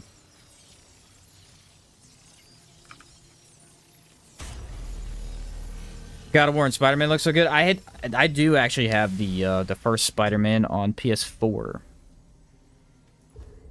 I have played through that whole one. I love that game, actually. Can't get that Sparkfire shotgun? Yeah, that sucks, man. It's so good. It really is. It's a great game. Or a great gun. I platinum on God of War 2018. Then my PS4 broke. Switched to Xbox. Fair enough. Fair enough. Yeah, Spider-Man is great. I did not play 2 for many reasons. But I played 1. 1 is great. But yeah, look at this.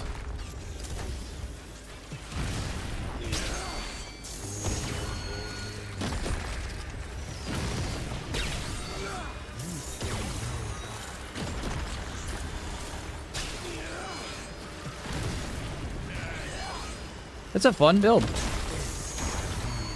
Just a genuinely fun build. Alright, we need a good build for Narude. So we got that one down. What was the other one we wanted to do? Oh, yes, Gunslinger. Gunslinger spam. Someone said Invoker and Gunslinger. Which is actually one of the very few really solid Gunslinger builds. Really solid. Haven't played Miles Morales or 2 yet? Yeah, I haven't either. What's up, Connor?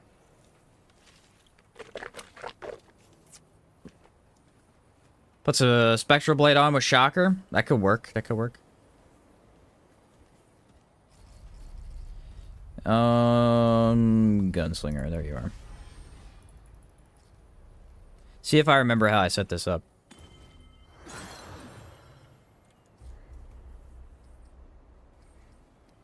Okay. So the relic needs to be a fast-using relic. We'll just go Tranquil, so we don't have to worry about it.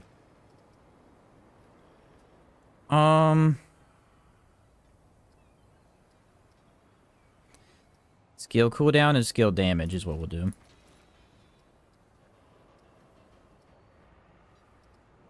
Skill duration, skill damage. Where is skill damage at? Here it is. And then usually I do weak spot damage.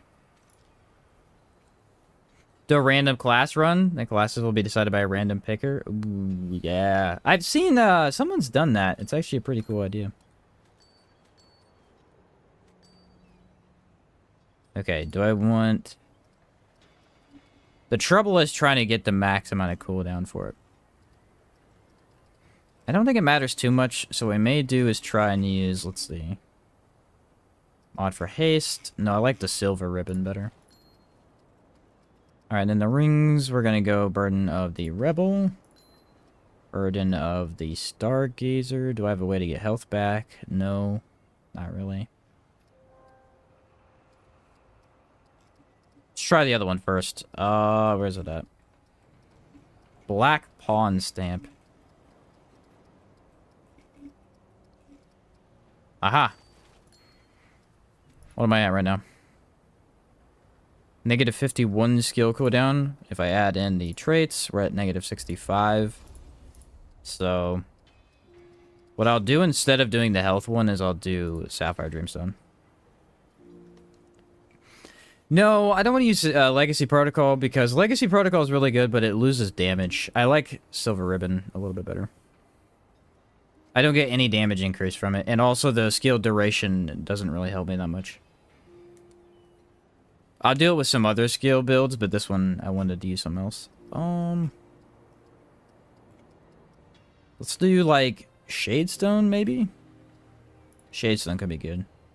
So now you have negative 65 with a little bit of cooldown from that. And I don't have to worry about hurting myself. So we still run Sandstorm for the extra weak spot, not weak spot, exposed, and then we'll still run that for the cooldown. Actually, most of the build stays the same. He said Warren Admiral ring. Okay, this man is crazy. Mod duration. Could run with that. Do we need amplitude? Let me think. Does any of this affect... Yeah, it does. Let's remove chakra and take amplitude. Amplitude is really hard not to run now because of the changes to the game. That's just how it is. All of the new stuff, like all of Invoker's buffed by amplitude, and then all of... Well, pretty much every build runs a monolith, so... Alright, Invoker Prime. And then Gunslinger. That'll work. Okay, let's do Nerud. Which one do we want? We want Tal Ratha. What are we gonna get? Tal Ratha, baby. It's what I'm talking about. Build changes after every world boss. That could be a fun, like, campaign run.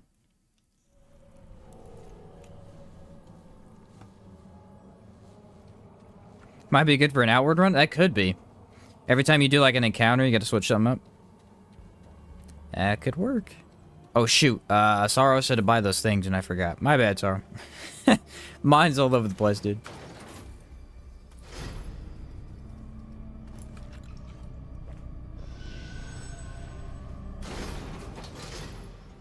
This build you can run with no guns. Do only gunslinger skill? Yeah, you really can. You really can because it's that good. Because again, guaranteed crit is insane. And that's what you have right here. You have 100% guaranteed crit on your gunslinger skill. I could actually go into the... Ooh, that's a good idea. Instead of Shadestone, I run Probability Chord. It's an extra 5% damage buff for the gun. It's like you said weeks ago, you check what items you're missing, but I'm sure you haven't done that. I know. You know what's funny, Sorrow? You know what's really funny about that? I was about to get on to stream today. I was like setting everything up, and I'm like, oh crap, Sorrow's gonna say something to me again today about that because I didn't check. That actually happened. I was like, uh-oh. I'm gonna get called out. What's the best way to get Archer's Crest? You need to throw on a very fast movement speed build and then run Yesha. I think you can hug the right. Isn't Archer's Crest and Daria's End? I think you just hug the right of the, It's the first dungeon on the right, And if you don't get it, you just reset the world, I think. What's up, Iron? Aoshin. What has more lives than a cat? A frog because it croaks every day. Does it? Wait, what? Oh, because it croaks every day? Because it... Okay. That one went over my head. It's a good joke, though. Thanks for the $5 donation, Iron. Appreciate it, man. Should be good for the flying robots. That was the idea, yeah. He said it croaks every day. That threw me off because I was not paying attention to it. Oh my word, the casting speed was so fast. What? You know what would be good here too is the Jester's Bell. Get roasted, dude. Get roasted. Darius End's probably the rarest dungeon. Yeah, it has to be, dude. It has to be. All the times that I farm for that one. There's a couple others that are a little bit difficult to get, but none of them are that hard. Not compared to that one. Don't tell me we got hatchery. What the heck are you aiming at?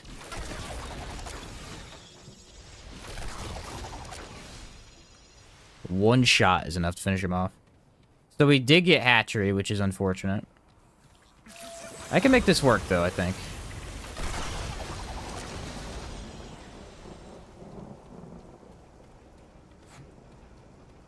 It'll be kind of weird, but he'll die pretty fast. Funny because I seem to get it rather often. I know a lot of people have trouble, and then there's a couple people that are like, that's all I ever get. And I'm like, that must be lucky, man. That one took me about 2.5 hours of farming to get. And I was just running straight to it every time.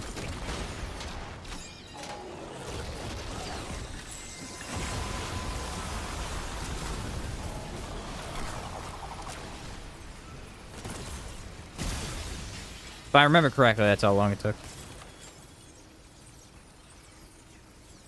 He said, not gonna lie, they gave me a good chuckle. That's a good joke. It's a good joke. You get Archer's Crest in the new DLC dungeons, too. No need for Andarius specifically. Wait, you can? It's supposed to be dungeon specific to Andarius.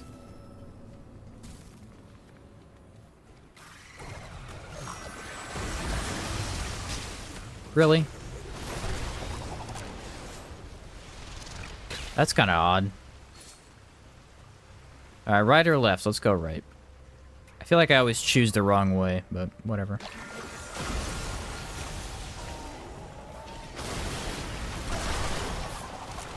No idea what I got hit by.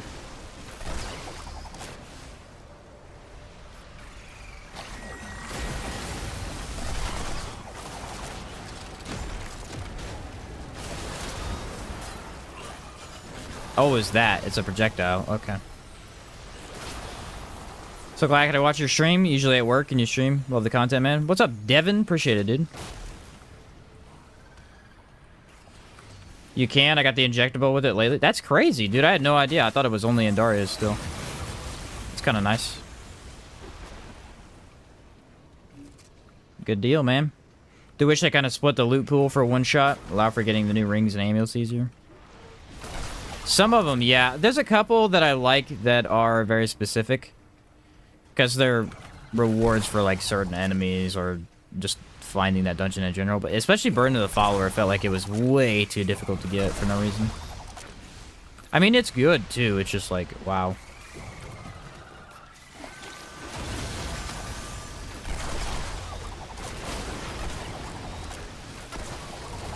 This thing seems to have issues where if there's something in the way, it doesn't know what to do.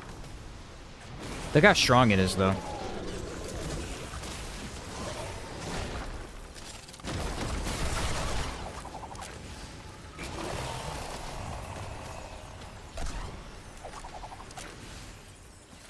I mean, it's insane. If I can hit this thing with crit, I don't know how this is gonna go. The secondary boss, no matter what we get, is going to be good. The first one... Yeah. This was the only iffy boss.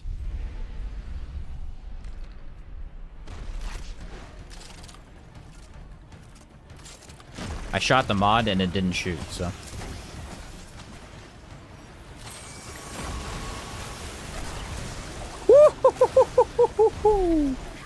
Yeah, baby! You gotta love them numbers.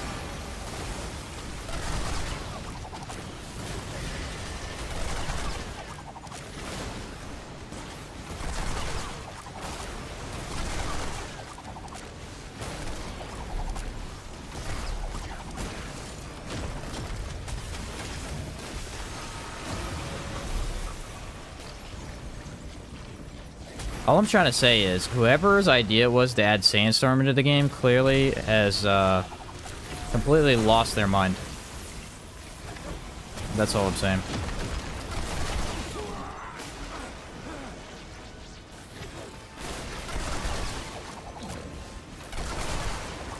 No idea what they were thinking.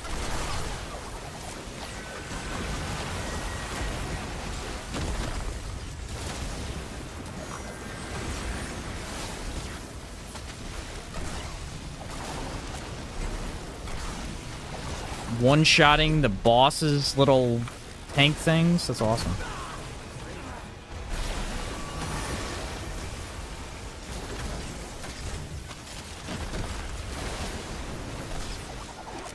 For some reason it doesn't, like, track him very well, though.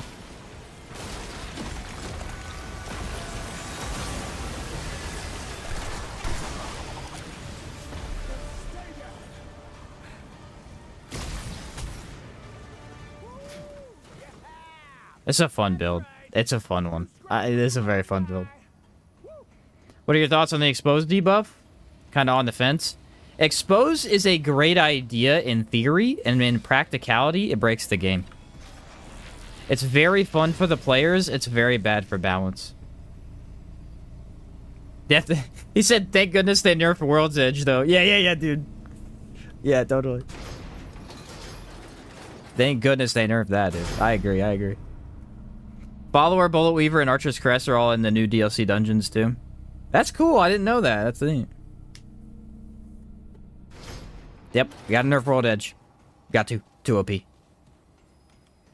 Yeah, I like the idea of the Expose debuff. I think what I would have liked is if they'd kept Curse in the game.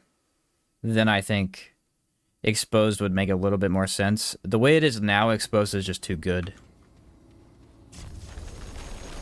And again, for players who are earlier on in the game, you know, they don't have all the items and everything, you're not going to be able to exploit the builds that we're able to create late game like this. But the problem is, once you reach late game, in order to actually make a good build now, right? One that matches the damage of other builds, the only way to do that is to put on Monolith. It's it. The only way. Unless it's a range build where, you know, you're really not using Monolith. But pretty much every other build uses it, so. It's a neat idea because in the past, some of those builds have been lacking. Like, in the past, Havoc builds kind of, they were pretty low on the end of damage. They're really good utility options because of speed and, like, being able to move around like that. But then their damage wasn't quite as much as range damage. Well, then they went and buffed it when they added Invoker as well. So now it feels like they buffed it and they buffed it with Exposed, so. It's kind of crazy. Mod builds were already strong, so you add in Exposed and they're even better. It was a really cool idea, just probably not implemented in the best way.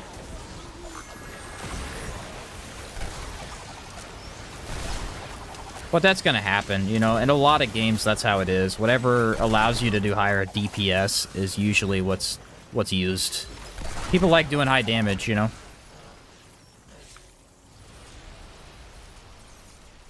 People like doing high damage. Corrupted melee weapons would be nice. I think corrupted melee weapons would be a fantastic idea. That's probably why they nerfed World's Edge. I'm holding on hope. They nerfed World's Edge, so they're going to add the corrupted version. Please. It explodes when it hits enemies. You have any idea how good that would be? Why don't we have an exploding melee? That's a valid question. Huh. I make good points sometimes. I should listen to myself more often. Did look at Warframe. Funny numbers make brain go burr. Yeah, Warframe's big on that. Parallax both does and does not explode. Like, it's just a shock. It's not an actual explosion, though. It's like, yes, but also no. That's the closest thing we have. How about that?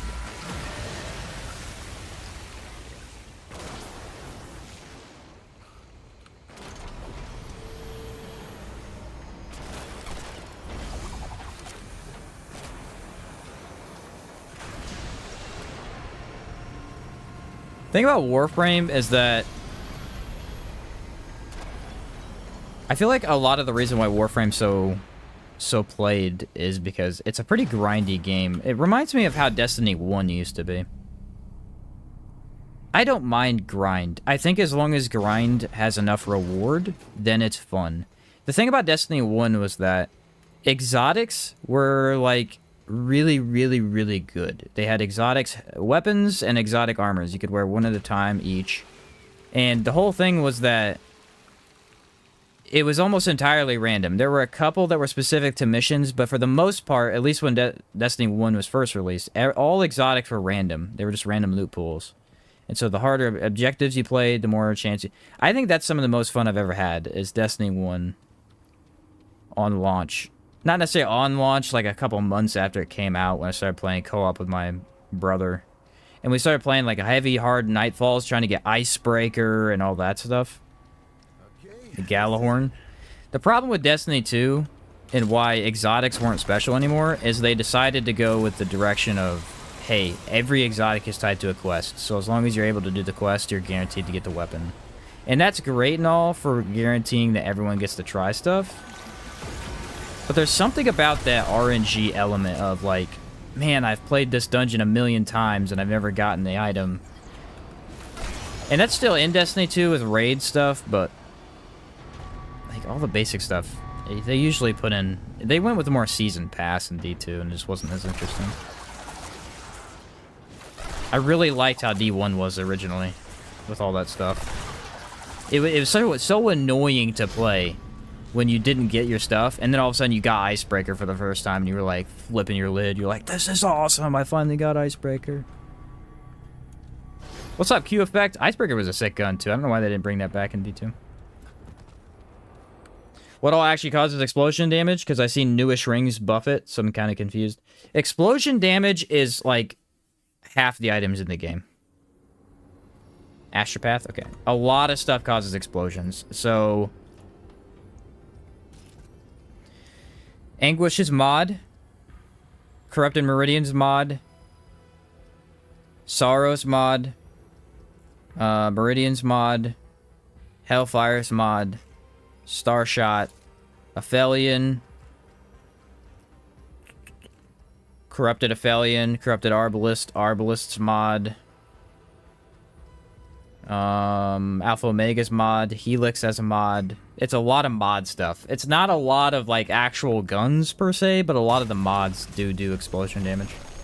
Like even I think Blood Draw does explosion for some reason. It works with it. The damage is ridiculous. Fair enough. Wish there was a way to search for rings. Yes, because there's so many of them, dude. Prismatic Driver. It's also an explosive. That too. That too. I try not to bring that up, but Austin always throws it in. Imagine Corrupted Enigma with Electric AoE as a mod. Hey, now we're talking.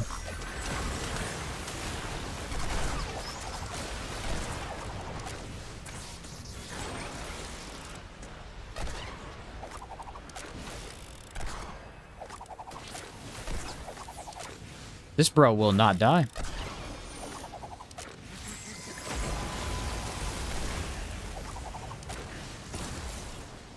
Want to do the aberration?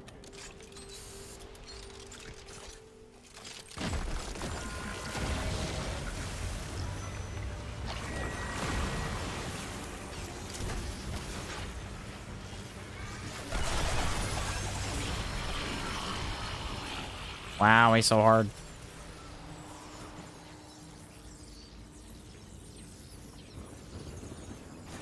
It's actually one of the more fun aberrations. I'll go do it.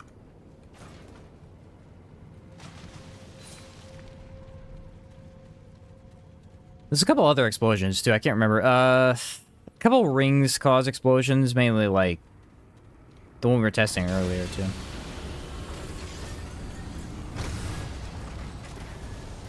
They do Corrupted Enigma. I hope it's just regular Enigma with an open mod slot. Oh, honestly, that'd be cool.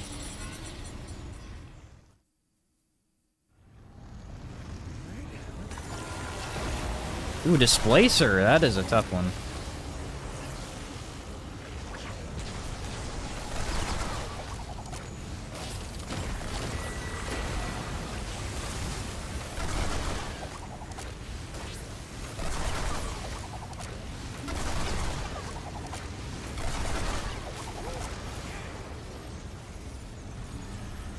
This aberration itself is pretty easy, though. Unlike freaking cubes. I have no idea whose idea that was, but I still want to throw something at them.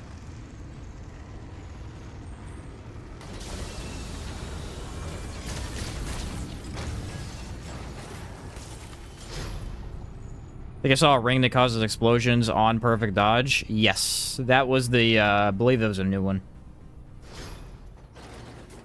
The only way to activate perfect dodge easily is to actually just straight up try and dodge all attacks. Or there is the new way with Invader. The teleport ability actually causes perfect dodge. That is a new addition to the game. We were messing with that a little bit ago. It's very fun. Yeah, Mark of the Destroyer is what it's called.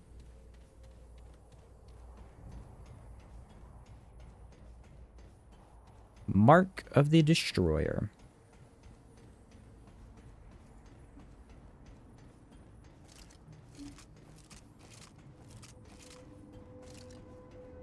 No enemies, I guess? Okay, fair enough.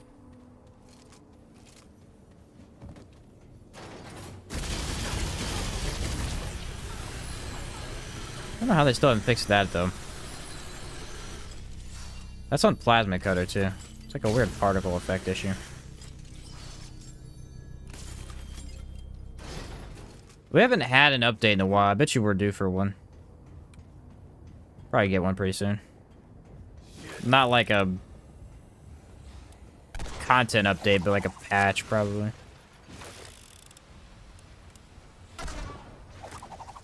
Nice. Yeah, the revolver is very, very fun. I'm glad they made it much more usable. It hasn't been very good up until this point.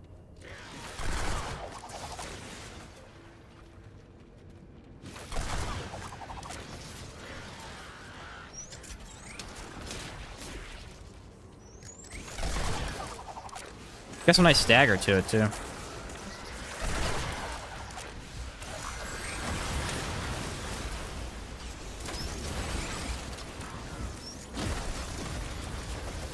Came from literally nowhere. Think an Invader, just load up a bunch of the perfect dodge rings and Challenger with Juggernaut. Oh yeah, that could be very fun. The way we did it earlier was we actually did it with Ritualist. And that works pretty well for spreading statuses. You could also do it with Invoker, though, for the skill cooldown. Just have infinite teleports. That's definitely something that could be very fun.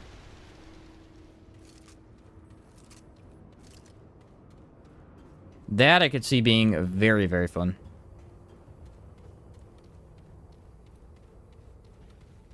I don't know. This dungeon is so weird. I guess I took a wrong turn there. I think this is the right one. Nothing? Okay. There's a guy out here somewhere. Where'd he go? There he is. Yeah, this thing is so strong now. Like, it already hit infinite crit. It just... Man.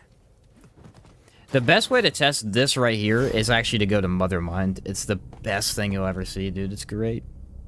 Astropath will be pretty good, though, too.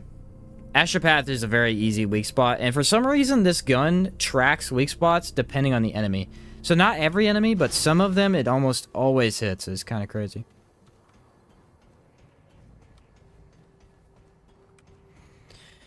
We'll probably not rest. I don't think we need to. That's a nice thing about skill builds, too. You really don't ever need to checkpoint.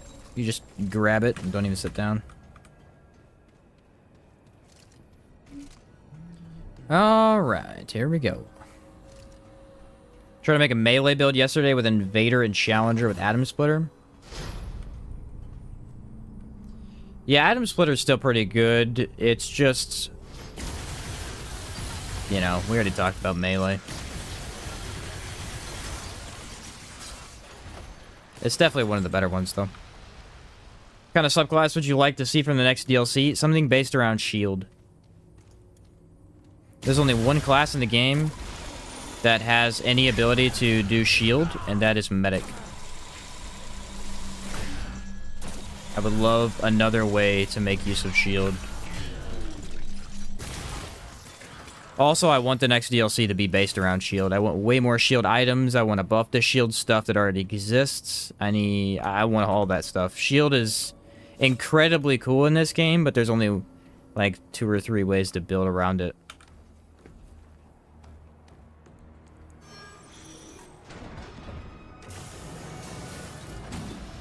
And I think that is going to be shield. From the leak that I saw, it looks like that's what's going to be included, but you never know.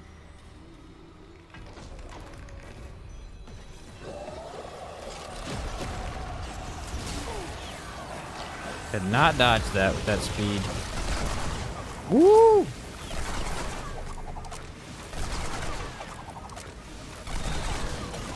I told you it staggered. I told you it staggered.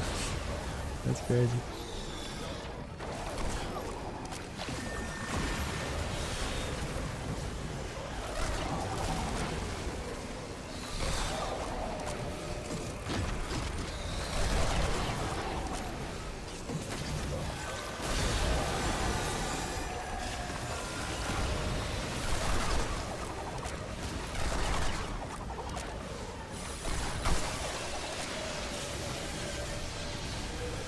See, the problem with the game is that it's Sandstorm.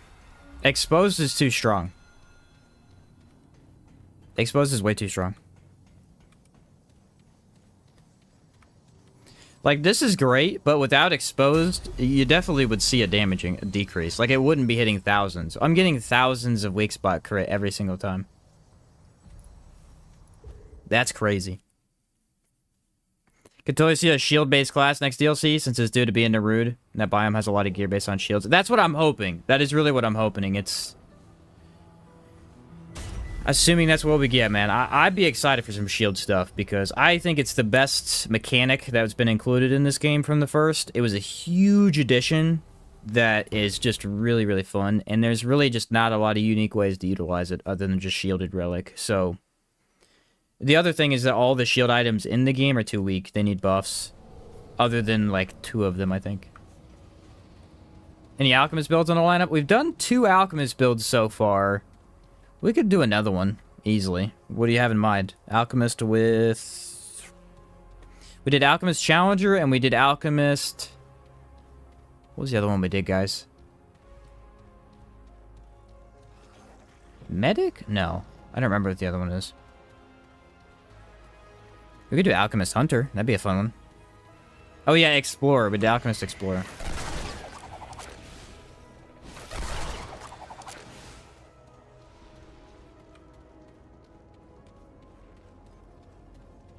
Nerf incoming. Exposed will be 5% damage instead of 15.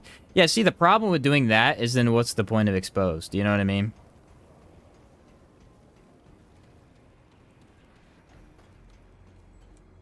It'd still be really good. It's just in a weird state where they have to change it in some way, but I've got no idea how they're going to change it without just making it really stupid.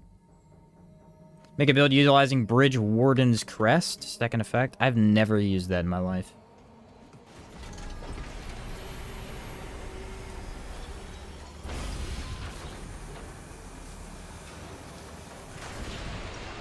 Bridge Warden's Crest. Whew.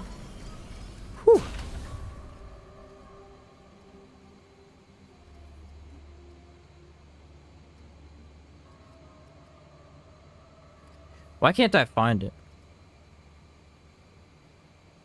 The amulet I have on right now is Silver Ribbon. Increase skill damage by 25%. Activating the skill grants haste. Haste is actually a huge buff. I love haste.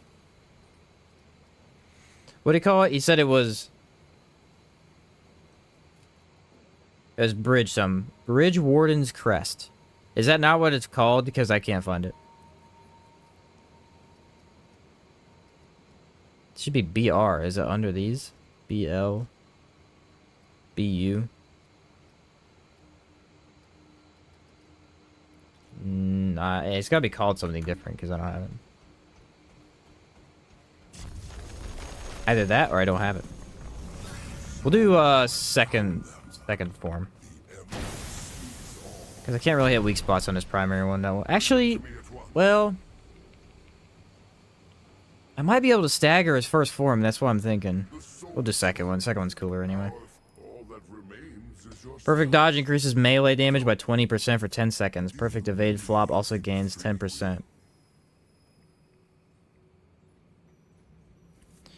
I guess I was just missing it. I don't know. That's weird. I'll check again after this fight.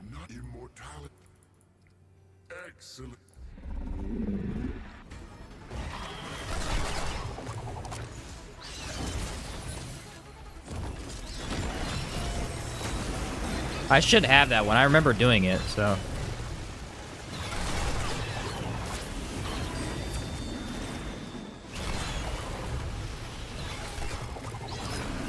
It's too far away. It's not hitting.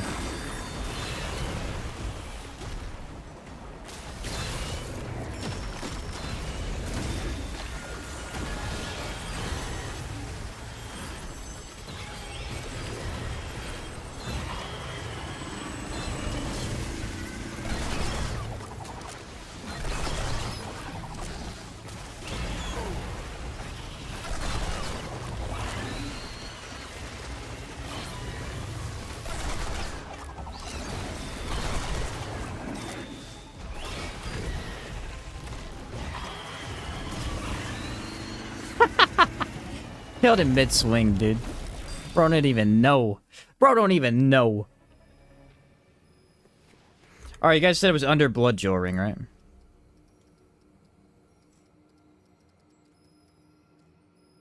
Aha! Bridge Warden's Crest. Perfect dodge increases melee damage by 20% for 10 seconds. Perfect evade flop also gains 10% damage reduction for the duration.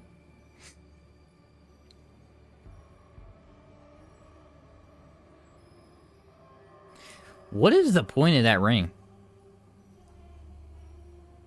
That's worthless. I'm not touching that. That's pointless. Flop dodging just doesn't even have a place in this game. Like, it was pretty cool in the first one. There's no point in building into it in this one. I think they even nerfed it in the first game, and it still was pretty good after that.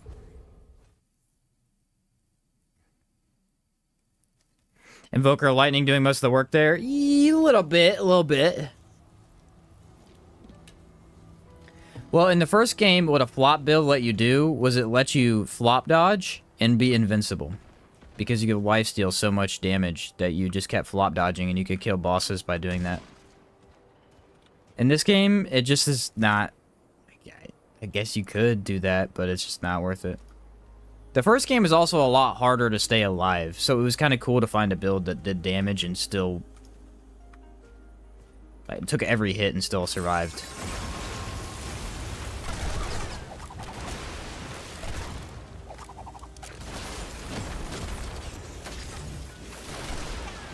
$6,500 is what I'm capping at right now.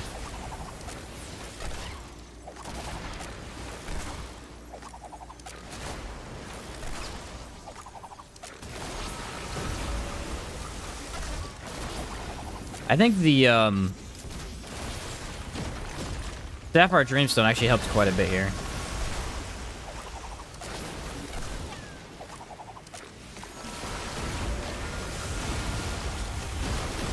That is strong, man. I mean, that is such a strong build. Would Xania's buff the damage? Yes, you can actually do that. Let me show you. If you lose cooldown and go for all damage, you can do something like that. It's just really tough because,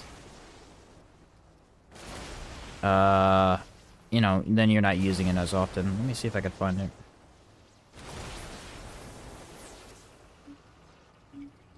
Hello? Why? Where's the ring I need? Ring I need is not to be found. I know it's here somewhere. Let's see. It's near the top. I'd never use it, so... oh, here it is. Increased weak spot damage bonus is doubled against exposed targets. I think that's the best I can do. Crit bonus, probably. We could just do all damage. And see, what type of damage doesn't matter too much because it's a guaranteed crit, so.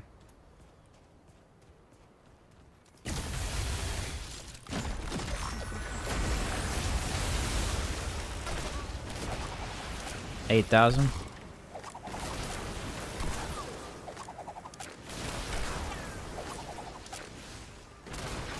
Pretty good. Then it went lower. I don't know why it went lower. Oh, I didn't have the stacks up. That's why.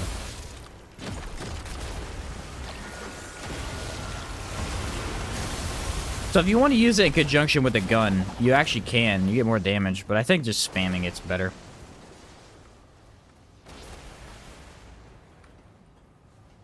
My hope is they take the one-shot thing out. It's better to take your time finding things. The one-shot. Oh, with the DLC? I know what you mean. Flop dodge should deal damage if you land on... See, the way that they did this game versus the first one is they added so many more options for you to mess around with that flop dodging isn't worth it anymore. Like, before, you only had 2 rings, an amulet, and then your traits. So if you build around it, flop dodging was super good, but the way this one works, it's just not worth it. Any other possible talismans? I mean, if you're talking about the amulets... Yes. Instead of that, you could definitely run... Abrasive if you have any bleed. Probably not, though.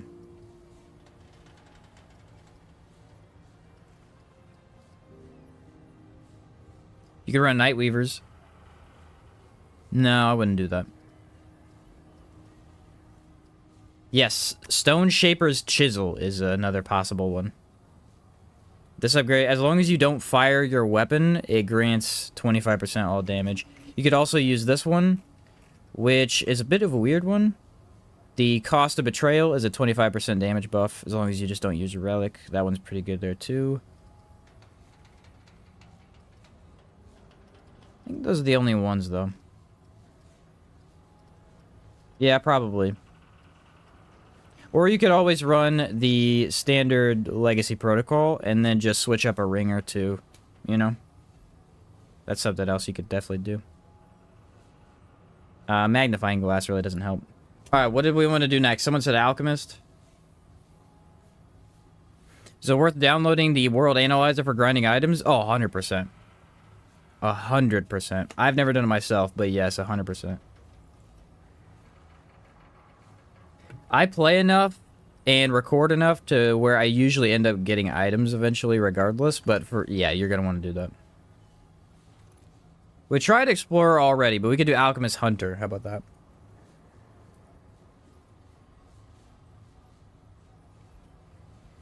Alchemist Hunter.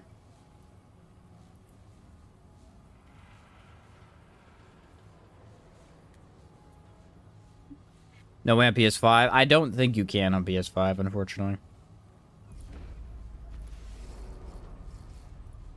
I think that is a PC-only thing. Usually I'd run Nightfall with this. We've already done Nightfall, so I don't really want to. It is on PS5? Yeah, I don't know how it works. Like I said, I've never done it.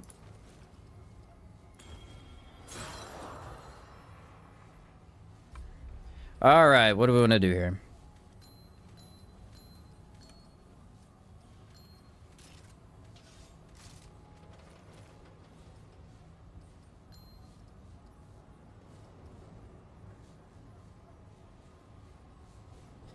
Go full moon. Full moon's pretty good.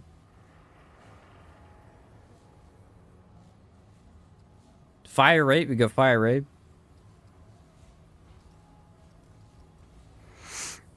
I just didn't know what direction I want to take this in. I'm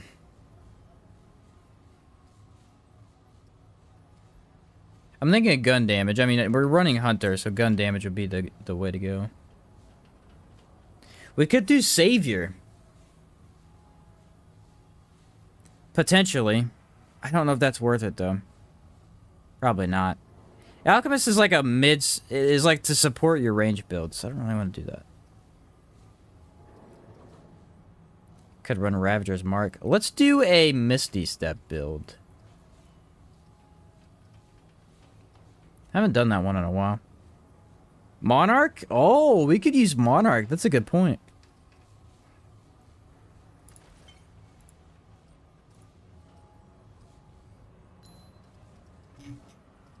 It's been a long time since I did a Misty Step build, actually. Whoa! They nerfed that too? Dang, bro. Evades cost 18.2% max health. It used to be 12. Doesn't matter anyway. There's always ways to get around it, but... Alright, so if we want to build in a Monarch, that's doable. We could definitely run Monarch. He said gray health build time. Whoa! Never. I refuse.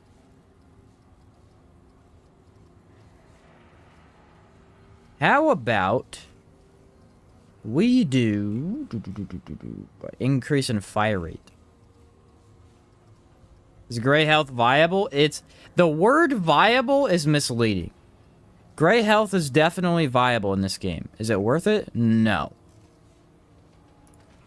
Anything you could do with gray health, you could do better with anything else. That's why no one uses it. And I mean anything. Literally anything in the game is just better. There's so many rings, I'm blanking on what I want to do here. There's a couple of choices I have, but nothing crazy. I basically just need range damage. So I'm thinking, like, crit could be good.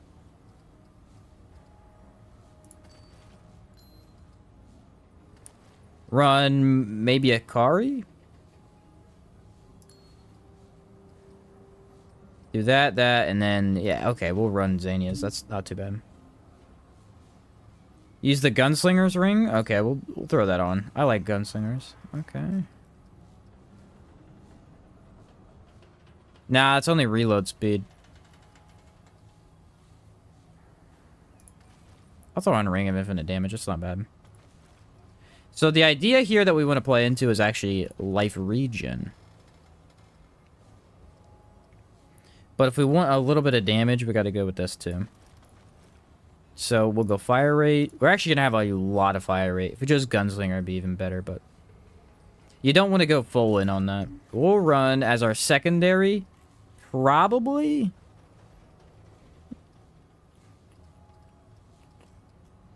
Tech 22. Tech 22 extender. Yeah, can't go wrong with that.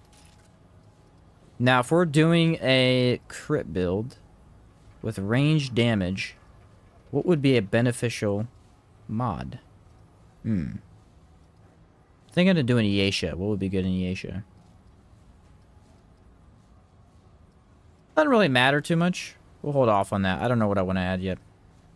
The traits are the important part. Actually, a concoction I can add too. So I was thinking to go in health. And then the additional health. No. Yes. With life regen. And more life regen.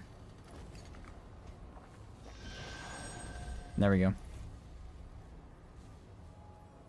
One more cooldown reduction items, as it is, it's either Legacy Protocol or a ring that kills you. I could see having more options being a nice idea. Which corrupted weapon should I go for first? Just got enough corrupted fragments. Always go for Corrupted Meridian. Corrupted Meridian is the best and easiest corrupted weapon to use. There are a couple other really good ones, but that's the best all-rounder. That's just super easy to use. Expertise, Vigor, Endurance, Spirit. We'll go Triage, Regrowth, Fitness, since we're using Misty Step. Fortify, and Flashcaster. And then we can wear the heaviest armor in the game.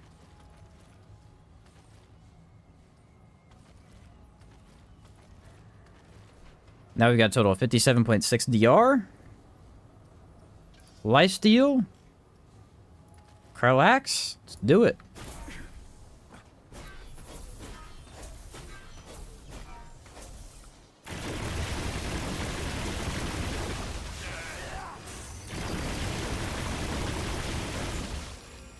It's pretty good.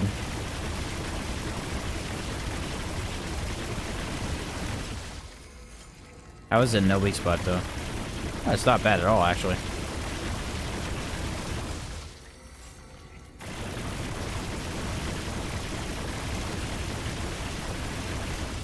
Hey, that ain't bad. That's like some really nice maneuverability right there. Let's do it. Best reason to get the Meridians, because the regular Meridian unlocks... unlock requirements suck. They're not great. Let's do Yesha.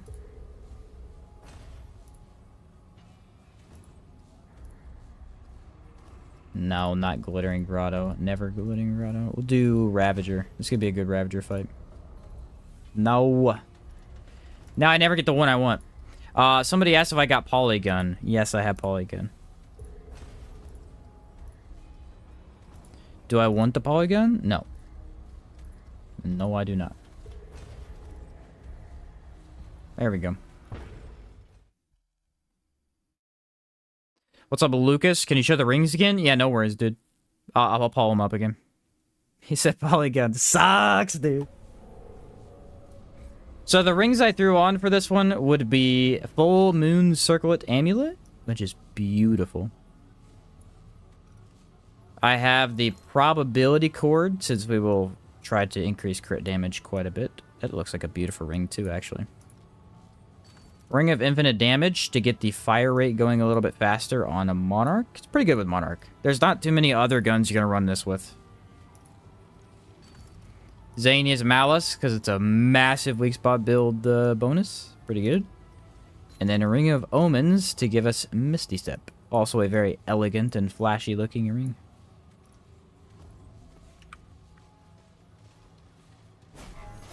Polygon's still entirely based on the skill of the wielder. Yeah, it is. It's just that the problem is it's too much effort to run.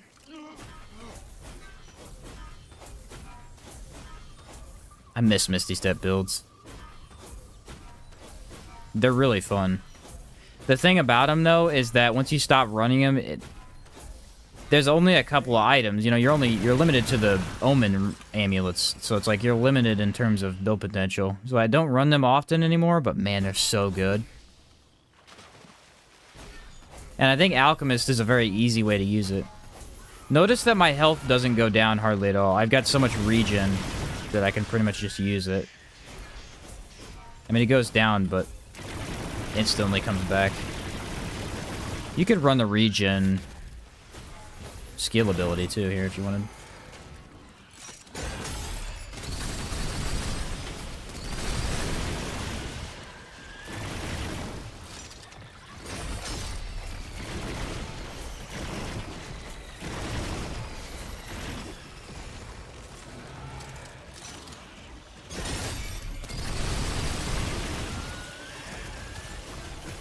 Yeah, this is a fun gun, man.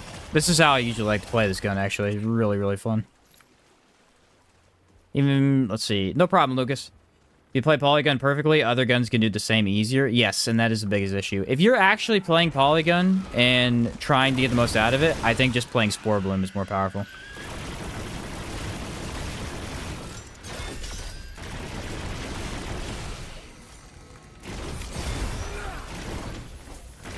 Did you guys see that? That cut that animation in half. That was interesting.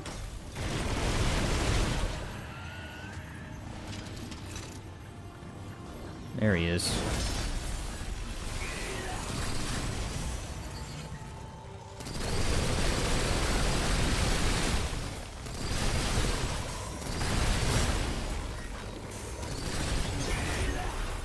They can, like, dodge out of the animation. That's cool.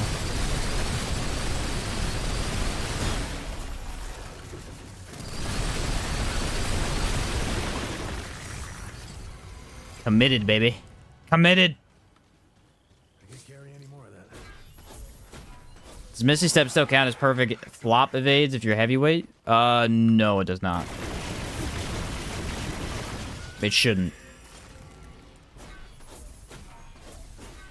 Because it's completely different. You're not even actually dodging at that point. You're Misty. It's like a completely different thing. I believe.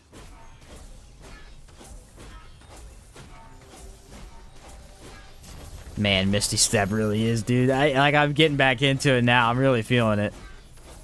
Really feeling it. That's nice. Misty Step is kind of like Engineer, where it just makes it easier to dodge. And then Fitness really does that a lot. Would you say this game has more content than the first? Yes.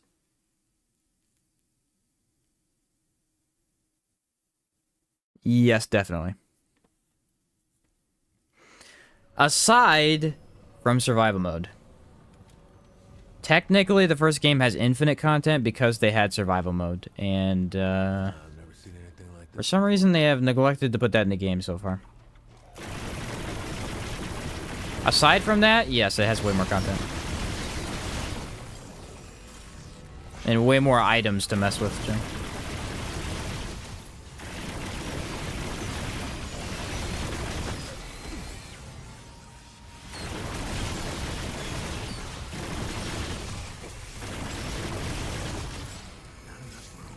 New Root Doctor?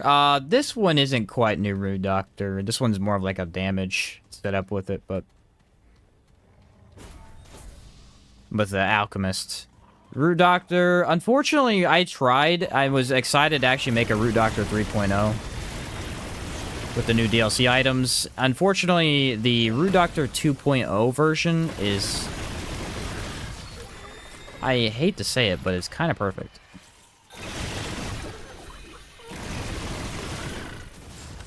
Kind of perfect.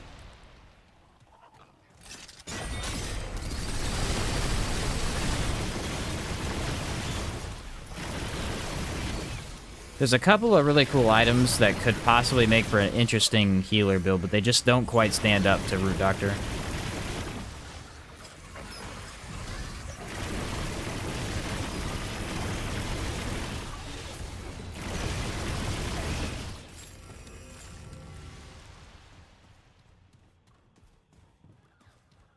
Less planet variety? Yes and no. They have about the same at this point. Well, I guess with the Ice DLC, that's true. I run out of ammo because there's no...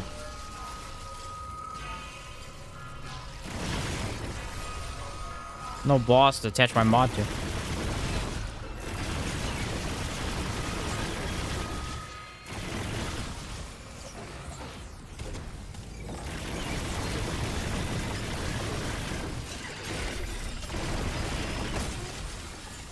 Get out of here, dude.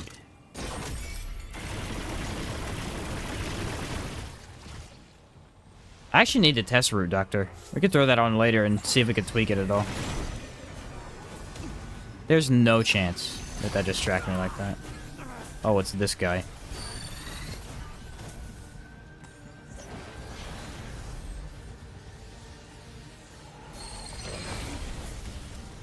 Need me some ammo.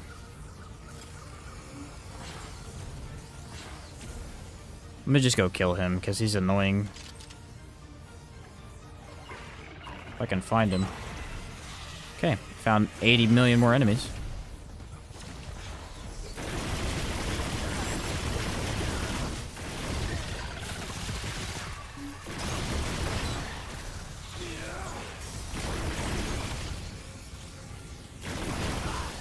Gunslinger could definitely work on this build. With Bullet Storm. 100%. This mirrors the ammo drops inconsistent. They're very inconsistent, and also there's a bug where you can't pick them up sometimes. Not sure if it's a me-only bug. I've never heard anyone else complain about it, but it's happened to me quite a bit. It's mainly in the Annihilation fight for some reason.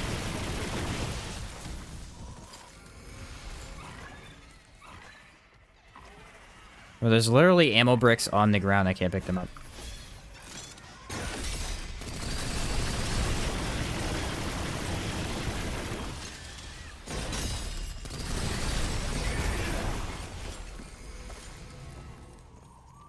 Happened to me on Venom. Yeah, I don't know what the deal is with that.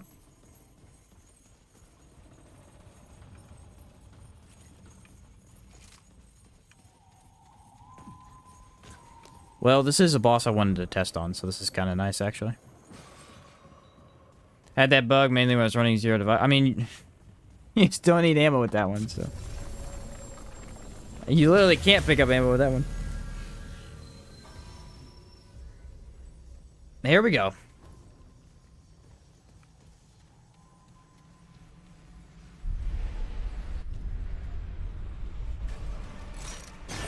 Empathy. Okay, no thick skin.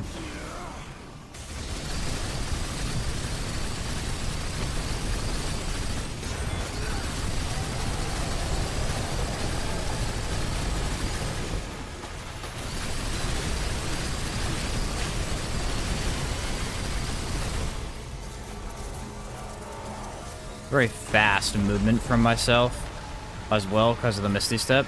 It's going to help quite a bit.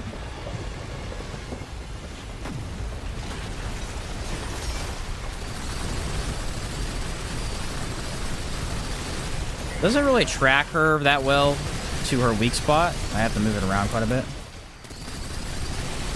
Not that big a deal though.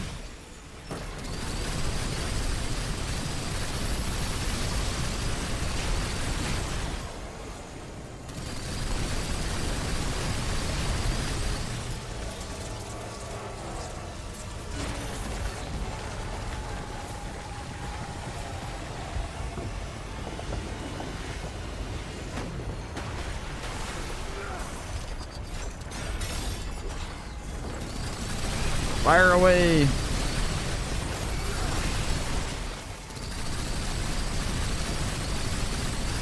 Oh yeah. I think that's the issue with Gunslinger as primary, is that Alchemist is just a better primary Gunslinger. For the most part.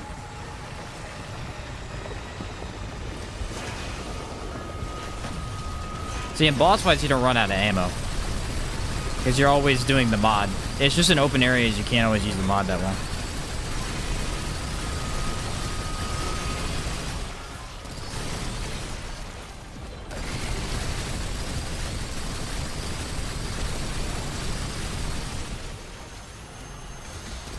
Thousand cuts is insane on this gun.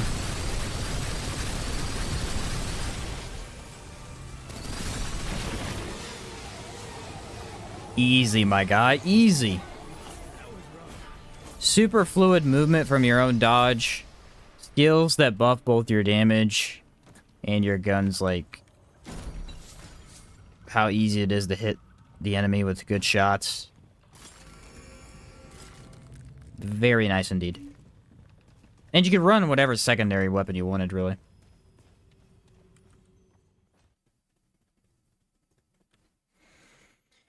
Very nice indeed. We're gonna see this build. You want a screenshot? With my face on it? Here, screenshot this. And then I will, and then let me know when you're done and I'll switch it to the traits. You can screenshot the traits. The room for Anastasia's inspiration since you're healing constantly? Unfortunately, no. I mean, you could replace the fire rate with it easily. Actually, that might be a better idea than Ring of Infinite Damage. It could be. We could try it.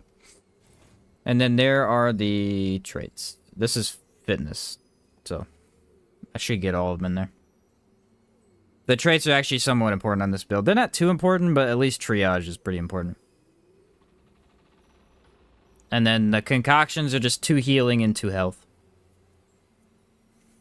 Alright, let's switch that out for the Anastasia's and see if that's better. That could be a good idea. I mean, haste does the same thing as... It's only missing 1%, so that's... Number-wise, makes a lot of sense. Let's see, where is Anastasia? This should be up front. Here it is. Okay, receiving healing grants haste. So now I'm faster, and I should shoot the same amount, pretty much. Because haste affects fire rate, reload speed, melee, everything but movement speed.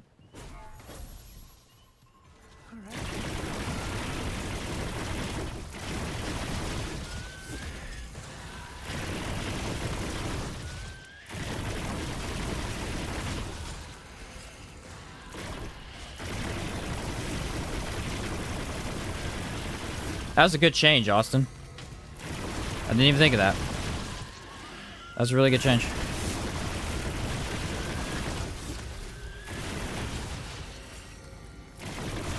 Now my reload's way faster, too. It's already pretty good.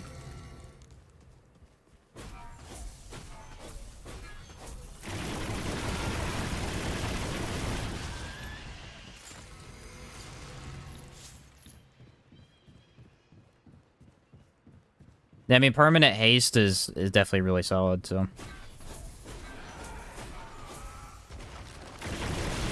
Plus, I mean, there's literally an upgrade from that ring. What the ring was doing before was getting me 8% extra fire rate. What this is doing is giving me 7% extra fire rate with extra reload speed, movement, all that stuff. Well, not movement, but... everything but that.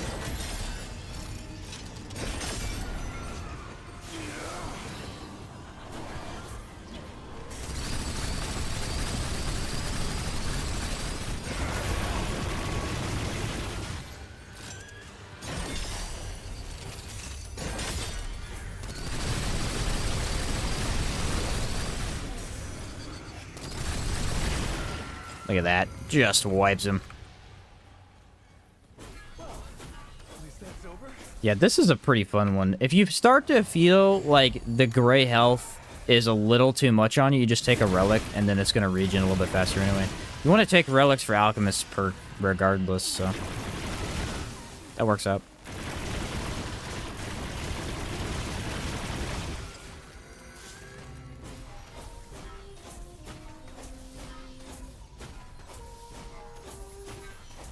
There is a trait that buffs gray health healing, yes. You could go into that, but it's...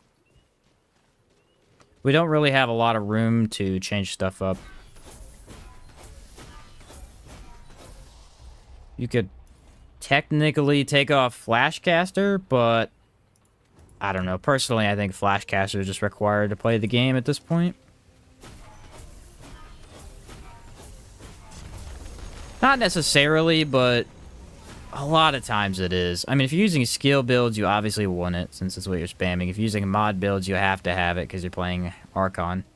A lot of gun builds, where if you're, like, swapping weapons and getting all your buffs active to then shoot, you're gonna definitely need it.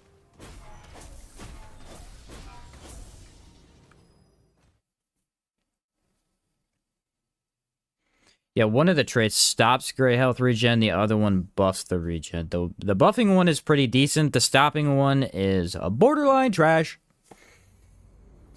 Mostly useless, like all the new traits they're adding. Except for Leech, but technically Leech is a replacement, so...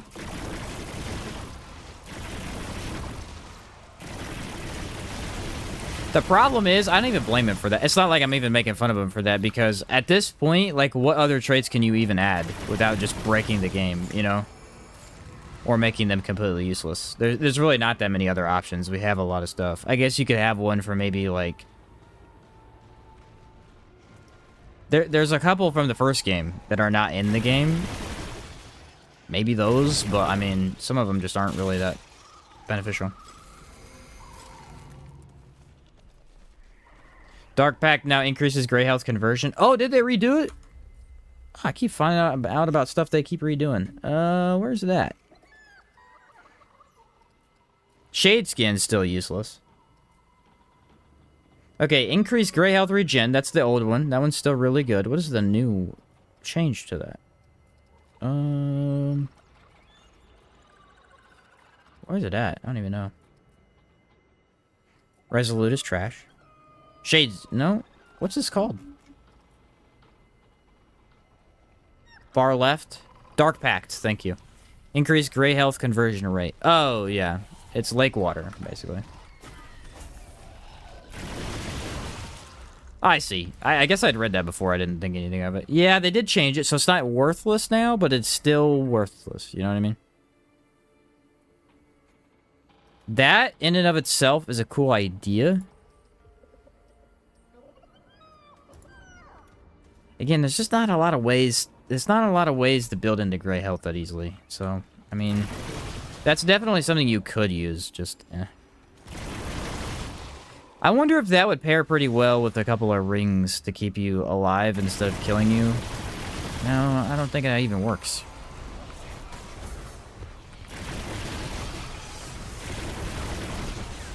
Again, I think the main issue at this point is that there are an incredibly low amount of trait points that you have available. A lot of stuff uses the same traits, so you really only get about 2 traits total for any build that are free. And really, am I going to put that into Dark Pact? Not often. Not often. Still pretty bad, but not that bad. That's the same with the Paper Heart. Somebody commented on my Relic video the other day, and they were like, after the gray health changes on the Paper Heart, what do you think of it? And I wrote up a whole thing. I was like, it's actually better. I mean, it's usable now. You just have to deal damage in order to... See, that's the thing with stats like that. Dealing damage is good. If you can deal damage and get rid of stuff, that's perfectly fine. The problem in a game like this is when you add it to kills, and that's why Paper Heart was bad before. Is that it required kills to get your health back, or to stop the conversion from going back. Well, now it's just damage, which is fine, because if you're in a boss fight, as long as you're dealing damage, hey, that's all good. The problem is, on top of that, Paper Heart sounds good on paper. It's 100% instant heal. Whereas a lot of relics in the game don't do 100% instant heal. They just don't. They do, like, a little bit over time. They provide defense. They work on gray health. They have more casting speed. They would do it off explosions. Like, there's all this other stuff. The more you play the game, the less important an instant heal is. So 100% health instantly. It's actually, in a lot of cases, more beneficial. I think this is the pyramid. It is. In a lot of cases, it's more beneficial to have healing over time. So you can heal through attacks or get hit and then heal through, or like lifesteal, you know, it's just... I think the change to it was good because now it's actually usable, where it was complete and utter garbage before that you literally just couldn't even use. So that's a good change, but it doesn't really incentivize me to use it at all. Same with the... Oh, wrong button. That was the wrong button too. I need to go left. Yep. Lost my mind there for a second. Pushed all the wrong buttons. The half health relic. You just don't need that in the game. It's a good idea to have the variety just so you can get half health from something else if you need to. But the best way to get half health and play half health builds is restriction cord. And there's no other better way. So that one doesn't really get used either. Should I add a trait that raises iframes? Call it ADP? Yeah. I mean, they kind of already do. It's Invader's innate trait. Just makes it easier to dodge. It's not quite that, but...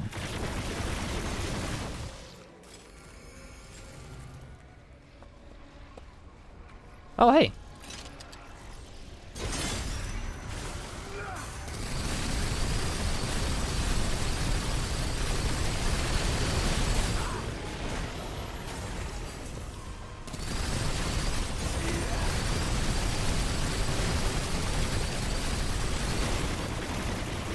The meatball. The most deadly thing in the jungle. Because they stagger you in half a second.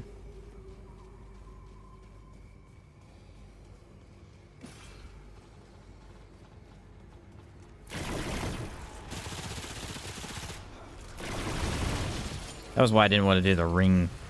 That was really why I didn't want to do the ring ranking. I had a couple of people ask me to do it, and I'm like, I already didn't really want to do it because there's like 90 some rings. There's so many, dude. There's more than that. I think there's 100 something. There's like good rings and then there's bad rings, and that's it. There's not really any rings that are... This is okay. I mean, there's a couple. You'd have to do like S, B, and F tier. There's not really anything else. There's not really anything else. Oh, we got this stupid pot. I'm gonna have to try. 194 rings. What the heck? Now, how many of those do you use? That's the real question. Actually, probably a good amount. I'd say about 80 rings are regularly used. That's a pretty good number for the variety we have. About 60? 60 to 80? That's a good range. Good average. The good, the bad, and the ugly kind of list. Hey, that's kind of a funny idea. The good, the bad, the ugly. Honestly, rings aren't too bad. There's actually quite a few that, even if they don't look that useful right away, they can be used on some interesting builds. But then there's some like the flop ring we looked at earlier that's like, why are you even using this? Even the tarnished ring. Like, unarmed damage in this game is so trash. There's no reason to do it unless you're literally like, hey guys, look, I'm doing unarmed damage. It's to be fun, you know?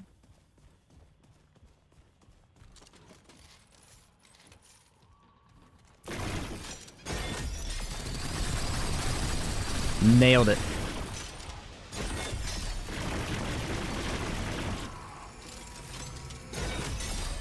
Bro, they dodge every time I shoot this thing.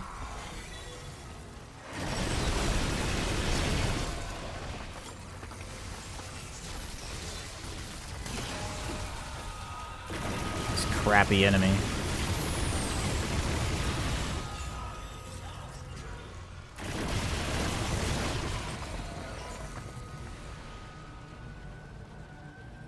The knuckle dusters count as unarmed, so those rings are actually usable. Yeah, you could use them with the knuckle dusters. It's just the knuckle dusters are also terrible damage, so.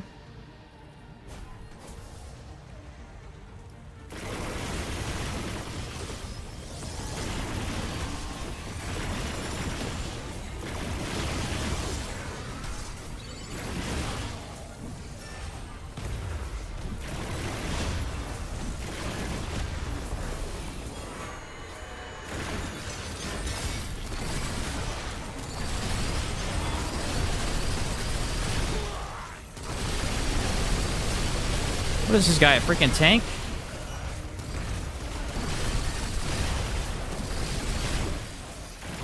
That bro would not die.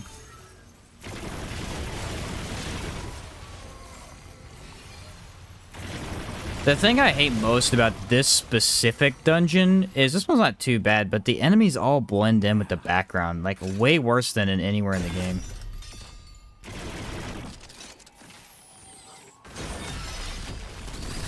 Harder to see him than in Lawsome, which is crazy. He died. Through the wall. Because I shot him around it. Because Monarch's the best.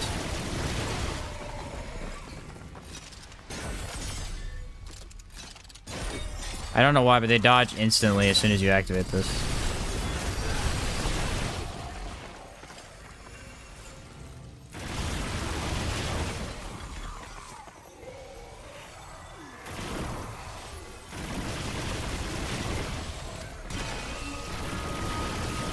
These guys count as flying enemies, or are they ground enemies? I wonder if they have, like... Because usually if you hit a flyer with Song of a Fear, they die instantly. Or at least take full health. For like a sliver.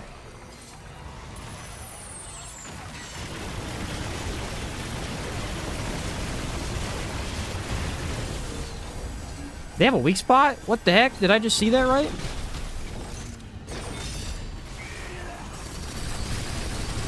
I must have hit a pot or something.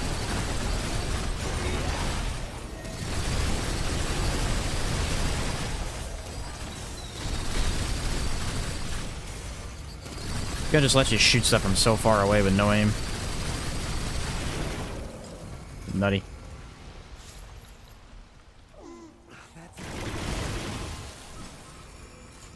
The top of the pot is the weak spot? Really? I had no idea because I've literally never been able to even shoot the top. Which is the most fun weapon? It depends on what you're looking for. I would say right now, the most fun weapon in the game is Monolith, just because it's broken.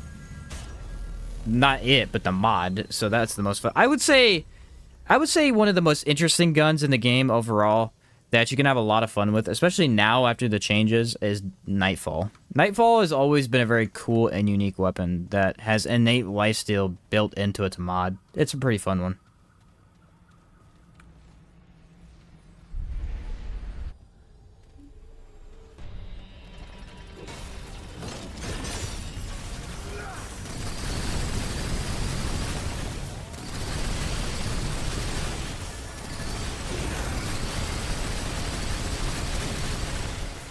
So far, I'm getting no weak spot hits off of this.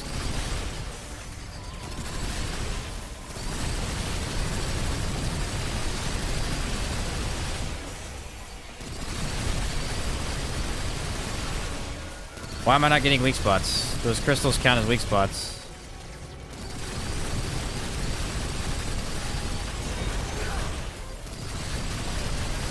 Must not hit it very well with Monarch.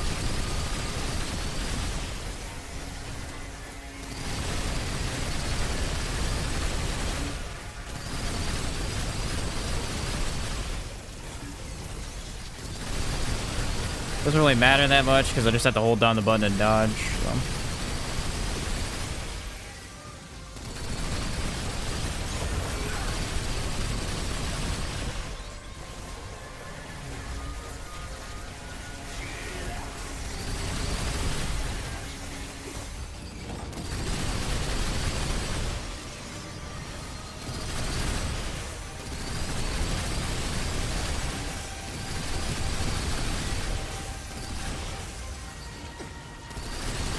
These things are so dumb.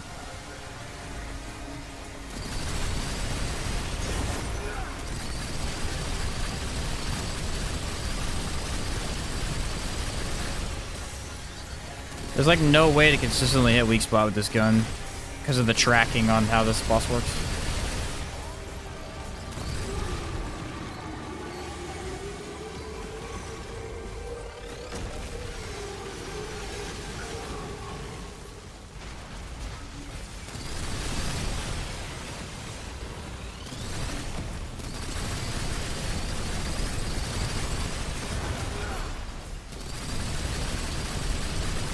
Should be good for this last phase, though.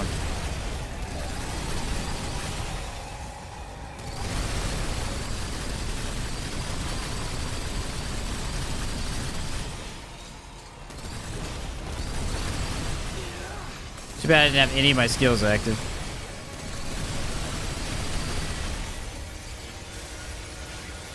I'm out of ammo. How'd that happen? Yeah, because I've been shooting this thing like a million bullets. Thank you for that gun.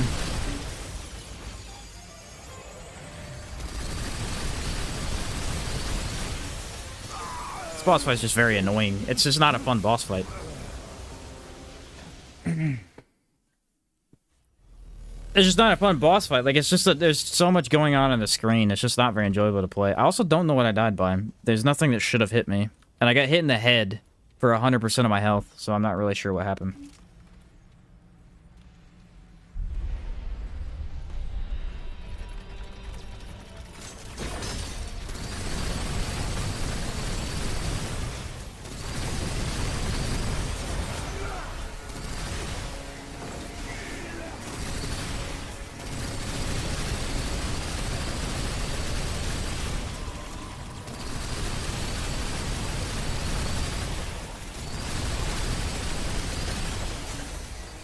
Didn't hit me.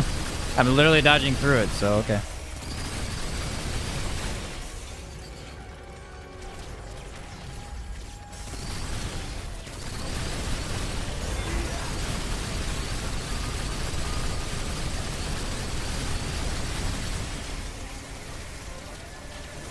Again, it's like Shahala. For boss fights like these, you need to spend way too much time with your hand off the trigger. And that's what makes them bad.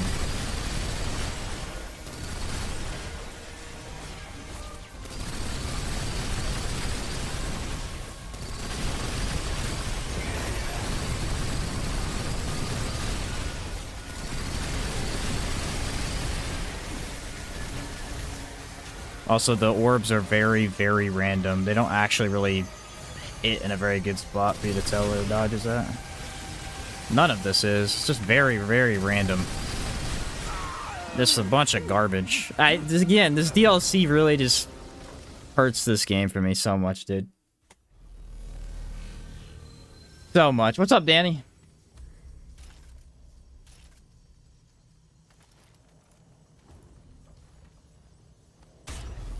Just not fun to play. This boss is terrible.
You can kind of hit a decent weak spot sometimes, and other times I can't really get it.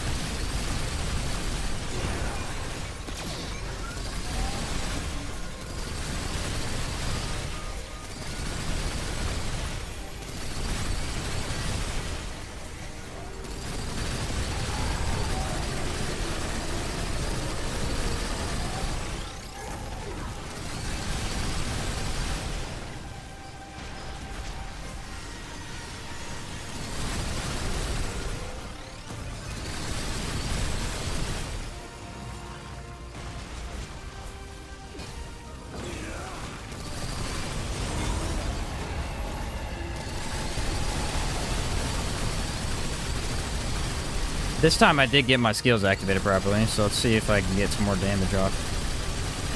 It's definitely way better.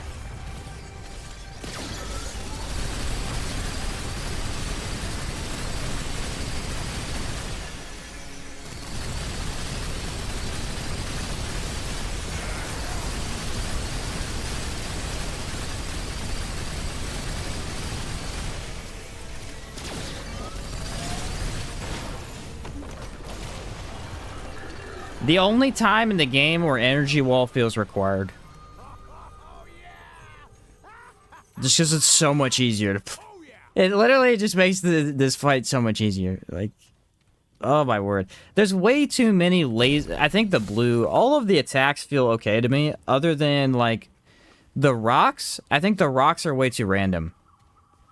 They don't feel like a straight line attack. So sometimes it feels like even if you dodge correctly, you still get hit. And then the, like all the blue line lasers, I'm not a big fan of those either.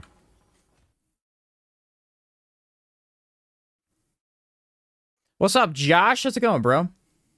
I see you're thoroughly enjoying the DLC. That's me, dude. That's me. I do like the energy wall is good in that fight. It's pretty nice to see. There are not a lot of situations where that mod really excels, and that and Shahala make it look really freaking good. I gotta switch off of it now, though, because it doesn't do much.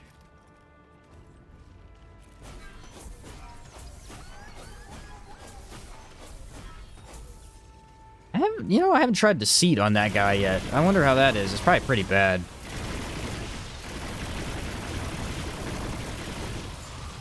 Now that I think about it, but that would be interesting to try that. I've not used that against them yet. My thing is, I think there'd be too much movement. Like you're using your melee, you're shooting, and then you're trying to dodge all that stuff at the same time. Probably too much effort. Savior may just be better. Again, any gun build sucks on that guy, though. They really torch gun builds in the DLC. Except for the last boss. Gun builds actually work pretty well on the last boss. Can I see the meat, or hear the meatball, but I couldn't see him.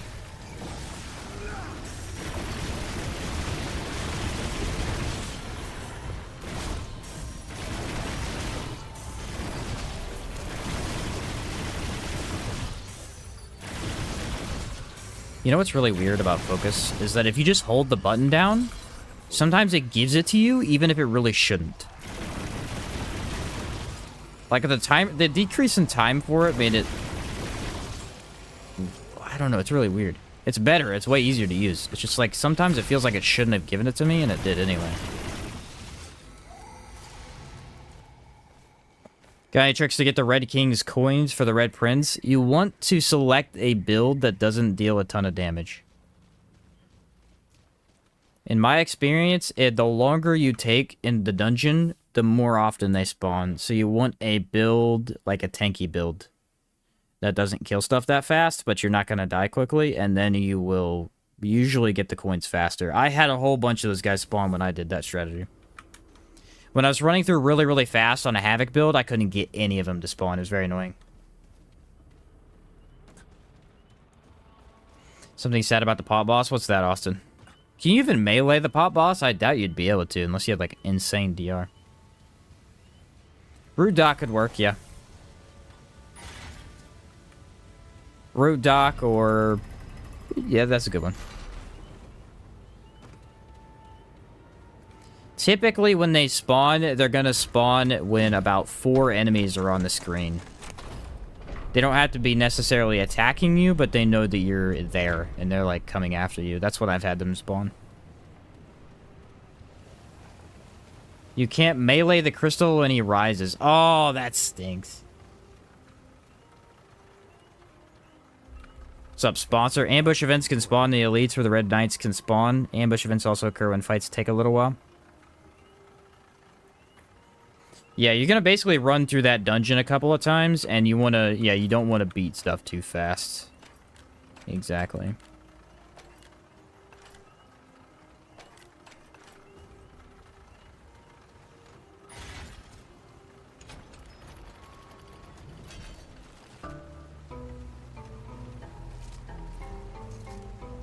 This build ended up being really fun. I guess you could use, like, the spear on the crystal, probably. Here I was blitzing it with Invoker Rituals. Yeah, that's what we did, man. We tried that. We're like, let's just run through it as fast as possible, like 30 times. And I got maybe 1 in 30 tries. I was like, this is not efficient. And then I put on a build that didn't do hardly any damage, and it took a while to kill stuff. And I got 2 in the next 2 runs. And I was like, okay, well, maybe something's up with this. I don't know, but seems like it.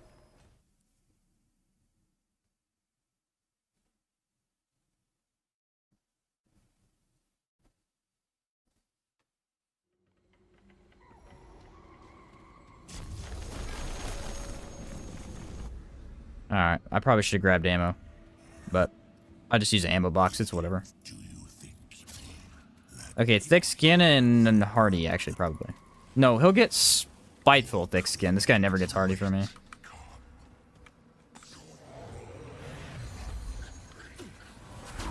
I guess I already have infinite stamina, don't I?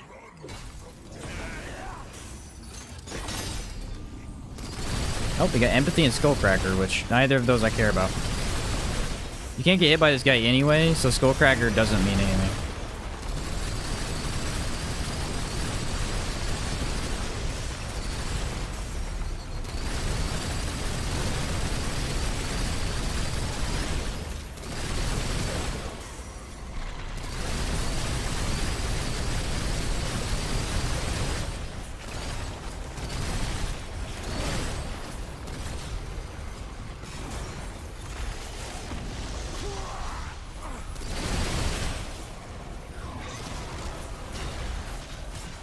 Meatballs are so annoying.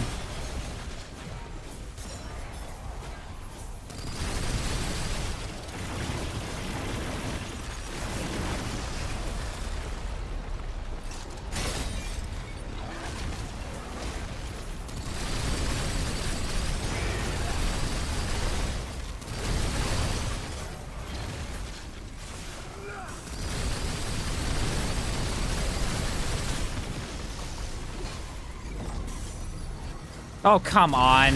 Now we're gonna reload, you punk.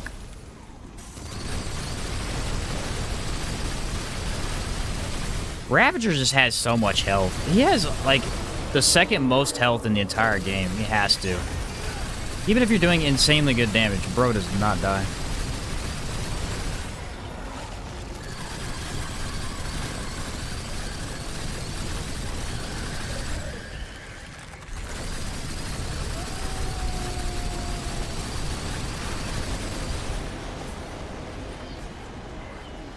Out of ammo.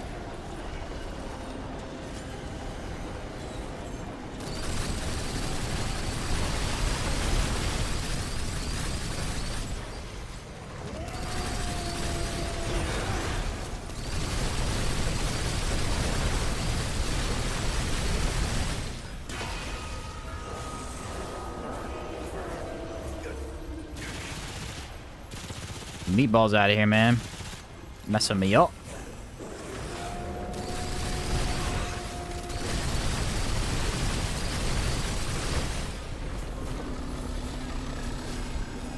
Alright, reload first this time. Then activate skills.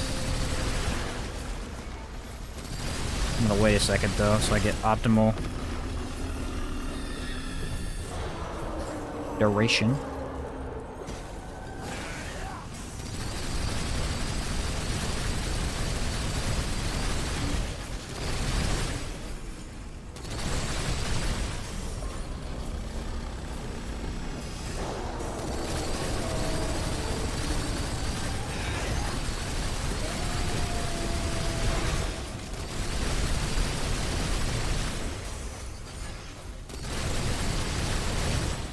think I took one hit during the meatball phase. Other than that, yeah, that Misty Step's so good for making it easy to dodge. I mean, it's ridiculous, man. Just so easy to dodge. Yeah, Alchemist Hunter. A very solid combo. A very solid combo. What it does is it mixes defense with damage for range builds. And, I mean, there's not really any other way to play it since Hunter is all ranged, but it works like a charm. Tagged you with the pulse waves. Ah, yeah, that's what I got hit with. Alright, yeah, that's pretty good. I like that one.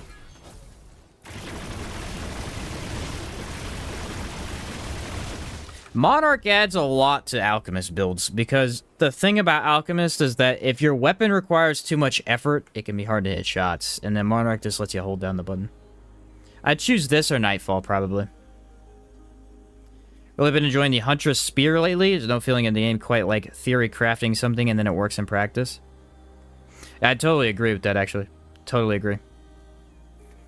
The only problem with Alchemist that I have, not necessarily a problem, really, but, like, in terms of build crafting, is that I don't want to ever run him as a secondary. So, it's tough for me to be like, well, pair it with this as primary. No, I gotta run it as primary to get the extra concoctions, because it's so good. Other than that, if I want 25%, I usually go with Medic instead.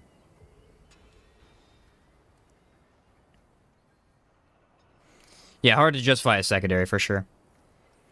Alright, what's up next? We did have Root Doctor we could try. We know it works, though, so it's not really that big a deal. We could try something else if you guys want. We could try another Invoker build. I think we've done all the really good ones, though. Oh, you know what we'll do? We'll do Engineer, we'll do Engineer Havoc. I haven't tried that since the patch, actually. I want to see how that does. Invader Invoker yet? Did we do Invader Invoker?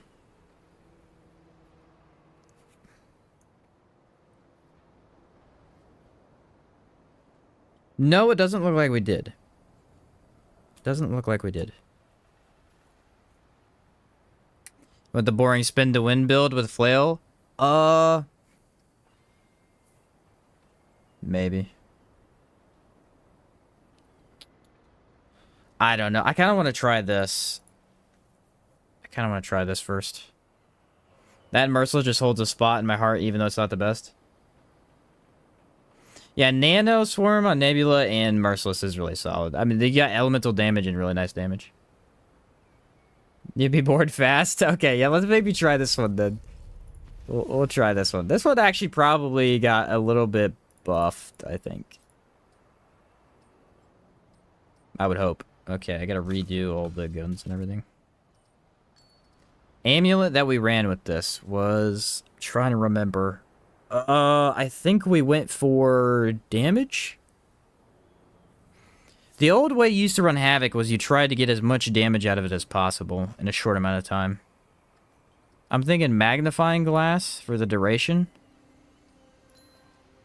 And then... Gambler, of course. Gambler with Stone of Continuance. They nerfed that too for no real reason. It didn't affect anything. What about Burn of Fanatic? How much lightning do we do? 925 shock. If I equip Band of Fanatic, does it go up? 900 and what? 925. I don't think it affects that, because it's not a status, per se. There's also a way to do it with Ritualist. We can maybe try that, but we'll see. Recently tried Corrupted Sorrow. I kind of want to try a build around that. So fun to play around with tagging and letting the orbs destroy. Yeah, you got to build it new, because they changed it. So the old build that I had for it doesn't really work the same anymore, but it's a really, really good one, for sure. We'll do Braided Thorns, probably.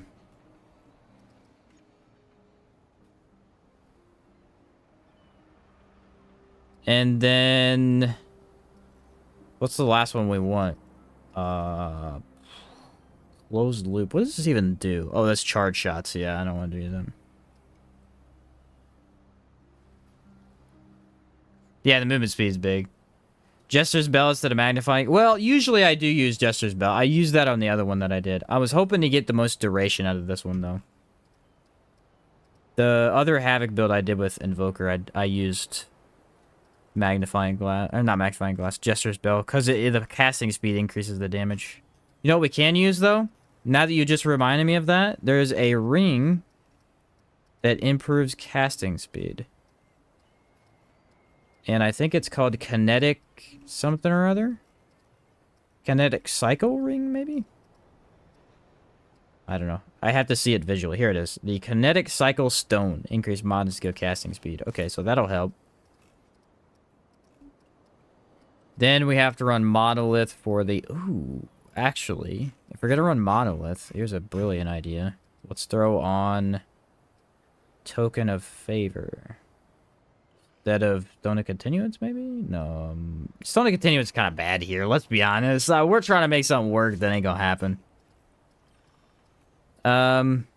Monolith. Okay. Feedback. Nebula with Spellweaver will be somewhat useful. Parallax. Now, if we're gonna go straight up like Labyrinth set, probably. I gotta be really careful with my traits here. I need a passively working relic, typically. So... I actually went resonating last time I did this. It was pretty fun. It's not the best, but it was pretty fun. I'll try it. Skill damage, and lastly, I think skill casting speed. So let's quickly redo these.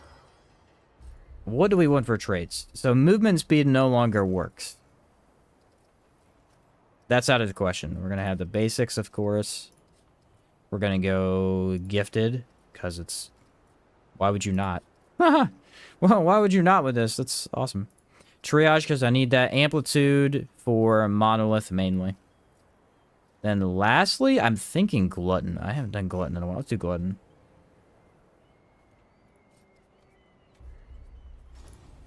There we go. Okay, so this is like the original engineer way of playing it, which I think I will probably take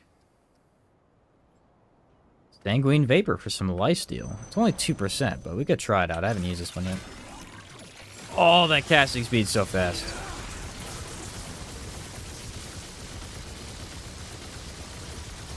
So it's about, what, 50 seconds?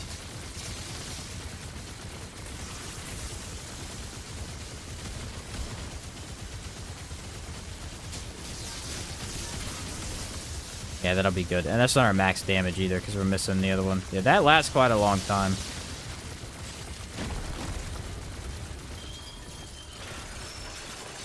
So the idea is high skill damage instead of building it the other way around. There we go.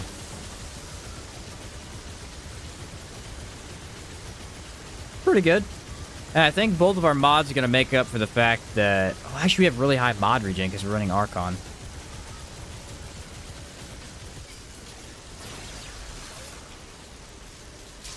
We could try and run Devoured Loop, but I don't really think that would be a good idea. Actually, you know what? Let's do it. Let's do a Devoured Loop build. That's the way we used to run it. So let's give it a shot, see if it compares. I want to see if I can proc it on the dummies.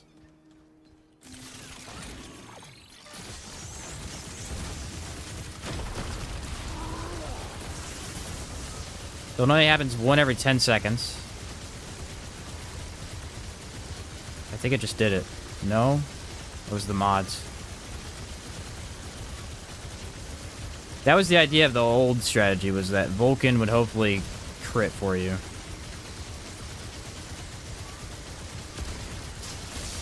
Didn't work there.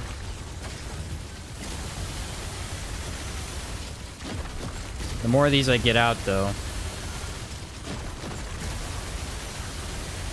Okay, it hasn't done it a single time. Why the heck has it not done it a single time? It should have done it by now. There it goes. Did it that time.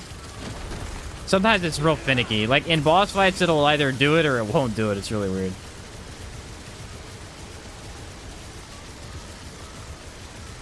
What mutator on monolith? Always feedback. Feedback is always the one you want on monolith. It's way too good to not use.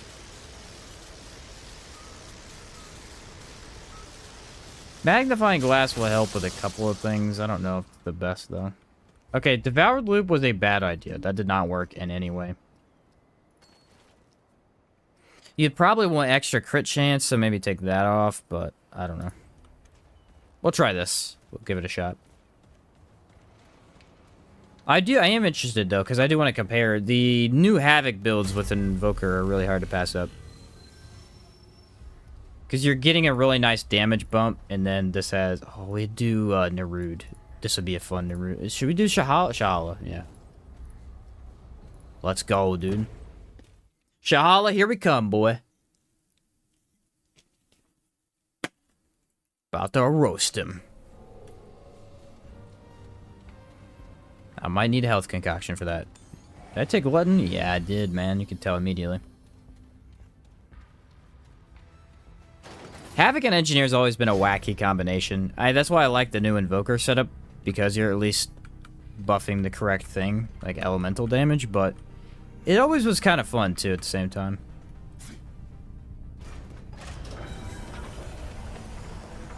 Basically, the way we have this set up right now is you got about 30 seconds, damage-wise, of really, really high crit damage. And then after that, we're going to have to rely on mods and the engineer turret for damage. So it's not like the perfect loop like the other one is. Still work, though.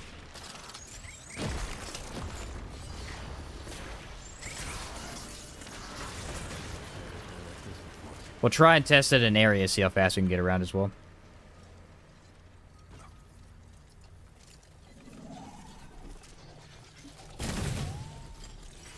I think it's a neat idea to create a gun that is a little bit weaker range-wise, but applies a debuff and has no recoil whatsoever. I like this direction in terms of creativity for the game. In terms of the rest of the DLC, I was not a fan, but I think this gun alone... Also Thorn. Thorn and this gun were really, really cool additions that they did a really good job, like, designing for the game itself. And then you go to the new crossbow, which is the same gun we already have, but worse. And polygun, which no one likes either, so... About 50-50. Some really good, but some really terrible. Spellweaver alone made me fall in love with this game again. Is that the mutator?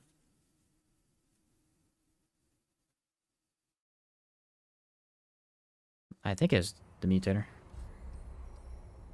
Yeah, mutator. Gotcha. Yeah, that one's really good on pretty much any build. You can run that on hunt, like range builds to help. Oh man. Did not feel good.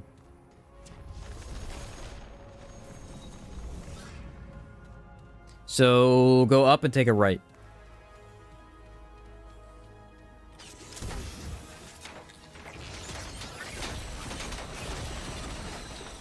They will never kill Nebula. Like, this gun is just so good.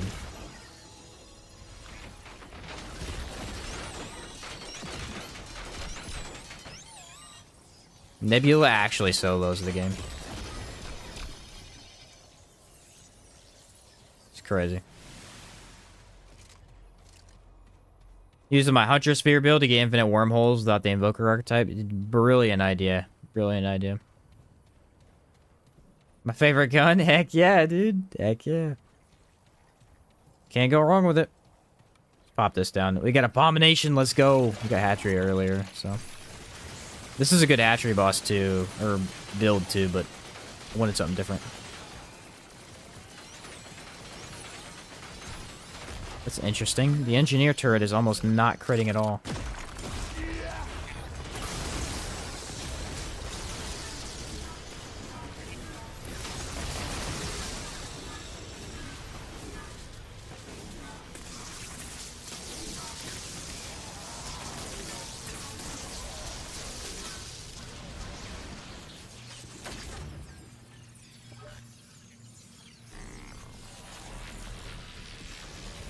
Maybe with a hand to controller to Big Bro and let him play for you, mod.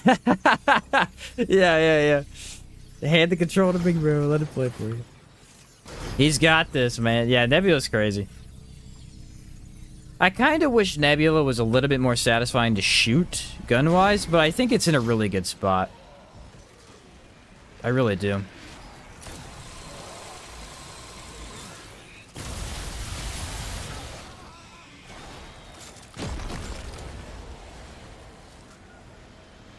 Here we go.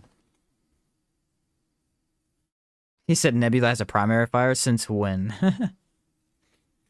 No one even knows, dude. No one knows.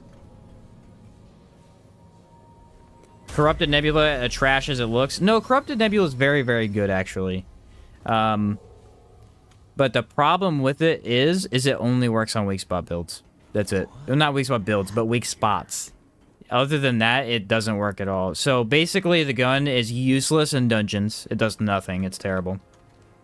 And then for bosses, if they have an easy weak spot, it will delete them faster than almost anything in the game. If they don't, it is worthless. So it's that kind of a gun.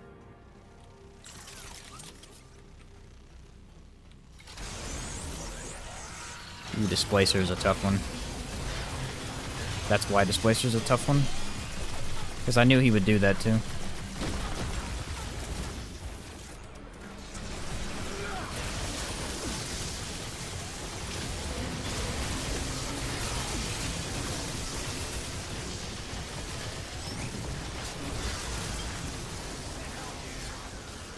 He almost got me, dude, because he teleported me twice, and both times I did not recover very well.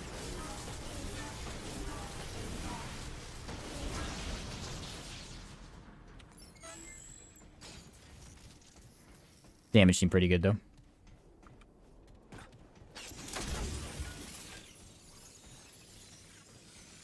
Corrupted Nebula should have just had the nanoswarms instead for the mod.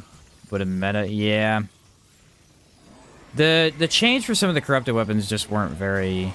Like, I like Corrupted Sorrow, but to be honest, it's the same as the other gun. Like, they really didn't change it at all. It just works the opposite way as the regular one. It's hardly any different. Corrupted Savior was a great change until they nerfed that, unfortunately.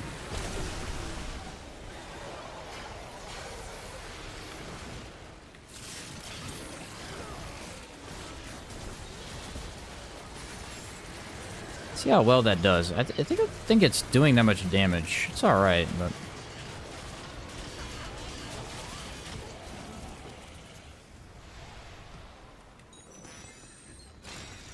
Archon Prime with Nebula and feedback, infinite uptime, and no nanoswarm. Yeah, exactly. That's why it's so strong. I mean, it literally has 100% uptime, which is crazy.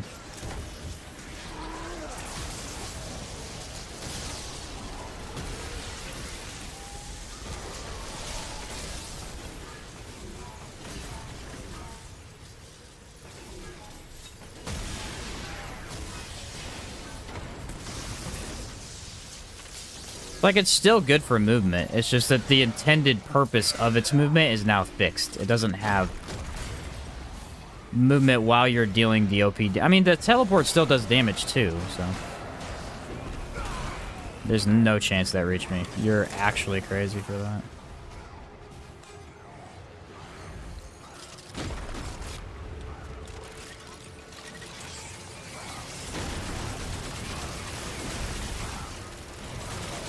Get out of here, dude. Well, you didn't think I would use the engineer turret too? I got multiple ways of damage, my man.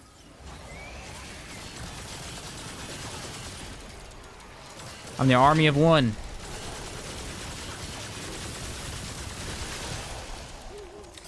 I really need that weak spot on it, though.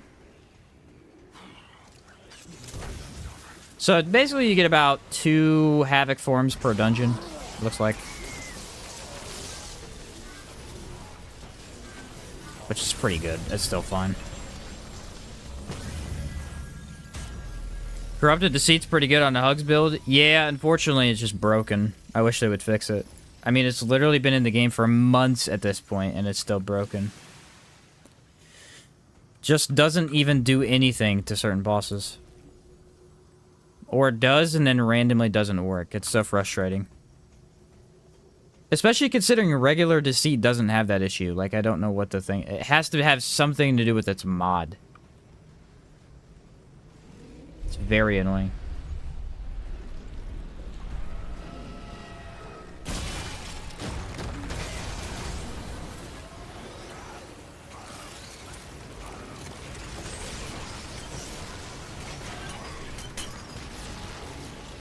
Okay, for some reason they... Oh, the stupid tornado blew up all the... That's funny. Alright, I need another one of these.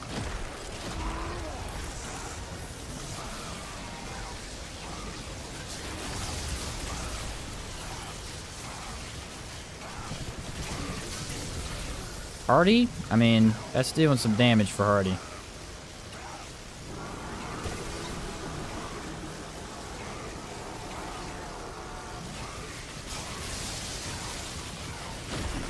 For boss fights, it's one really big spurt of damage. So I still think Invoker beats it, but it's pretty good. I mean, it's not bad at all.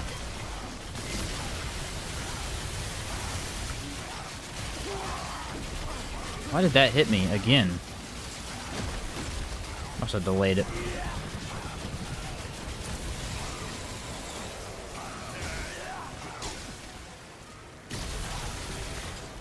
Yeah, magnifying glass is nice for sure.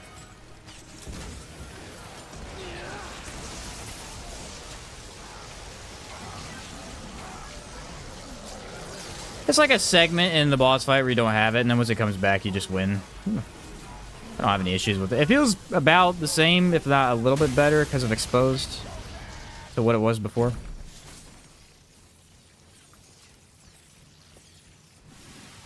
I think Corrupted Deceit is actually better than regular Deceit now, especially because of the way they changed mods, and since it has a lower mod requirement, it's definitely better.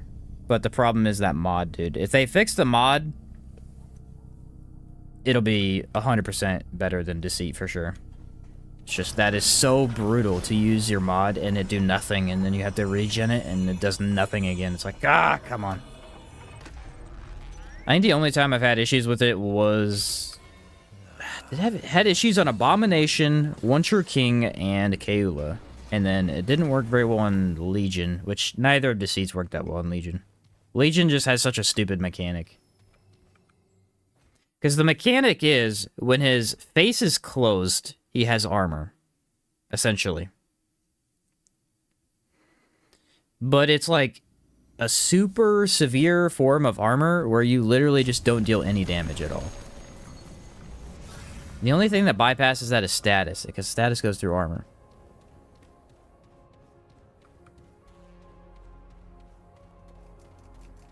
So when he's hunkered down like that, Deceit, even if you hit him with Deceit, it's like, I'm getting weak spot, but you get 200 damage, and it's nothing.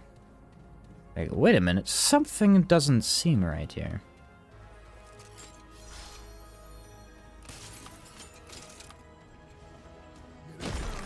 They did fix Monolith not being able to be reloaded.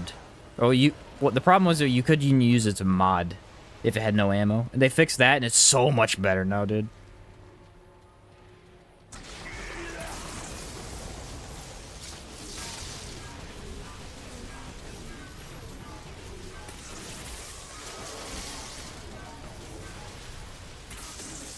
There gonna be another DLC after the Forgotten Kingdom, or is this it? There is at least one more guaranteed. It is likely there will be another after that as well.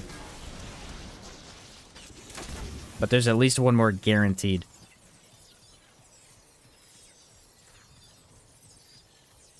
Super scared they might buff regular Deceit's mod cost, which might kill my build. I doubt they'll change it. I think they like where it's at. In my opinion, I think they're pretty set on all of the ranged guns right now. Other than Trinity Crossbow. Corrupted Savior, I'm hoping we could change their minds on, but I'm not seeing any luck on that.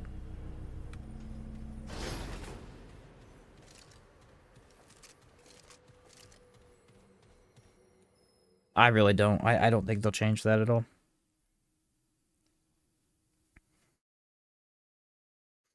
I don't know why they nerfed that one. I mean, I guess it was putting out some crazy damage, but it didn't feel like it beat Monarch. It felt like it was on par.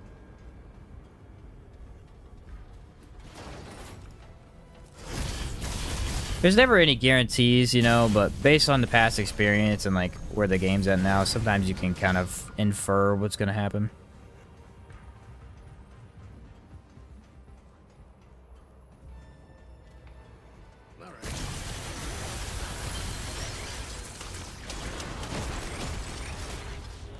Come on, it takes a second to activate.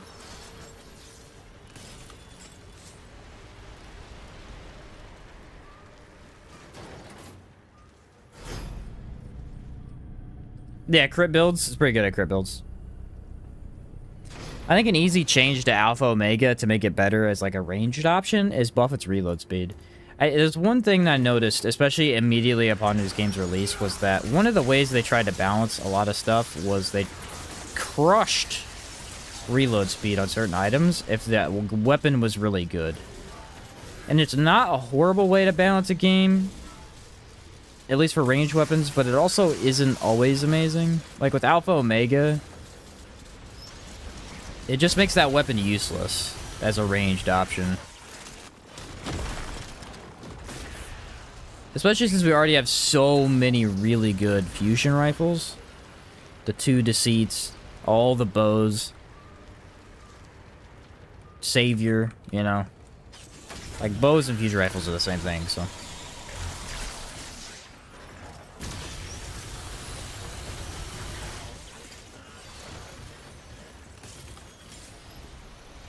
That should definitely get a reload increase, and then Corrupted Merciless is another one that's kind of a mess. That needs a buff.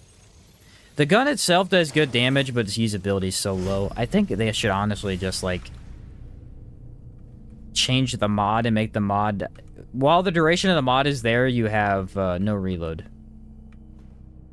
Infinite ammo, no reload. Because the whole weak spot thing is just not... It's not that interesting. Like, 3 shots to get a weak spot... Okay, that works on 3 bosses, and if you miss, it sucks. Also, we found out it was bugged, or I don't even know if it's bugged per se, but the way they changed it, it's actually faster to regular reload the gun when Bulletstorm's active than it is to have it auto-reload, because it reloads slower than Bulletstorm, which feels like an error to me.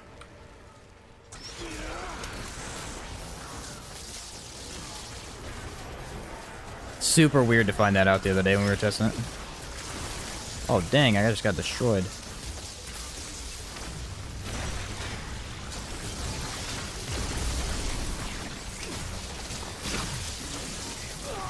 Just melted. I got hit with lightning one time, and then they shocked me. That was brutal, dude. I don't even know. I was dodging it, too. I don't know how they hit me like that. That was such a good opportunity to show that off, too. The lifesteal's terrible, by the way. It's pretty bad. I just need more health. The lifesteal's not really doing anything. I'm trying to make it work, and it's just not.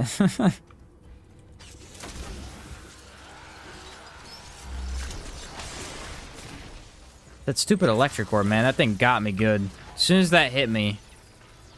Well, I didn't even go off, either. That's the crazy thing.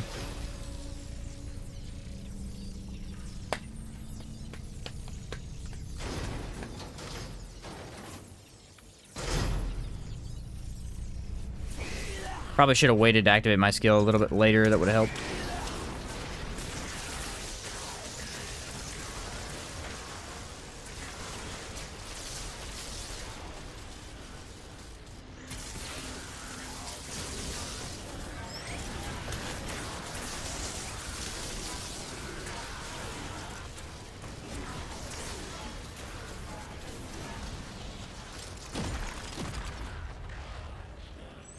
See, that movement's still there. It's just in a different form. There really wasn't... That was actually a fix. I still don't consider that a nerf. Because, again, they said in the patch notes, they're like, we really didn't intend for movement speed to act like that in the first place. Which, I mean, it was a little ridiculous. Because, I mean, you could walk through a dungeon and instantly kill everything and get to the end in almost the 1 Havoc form. Not always. Sometimes it took 2. But typically you could do it in 1. Unless it was like Nightweaver, and then it takes 2 for sure.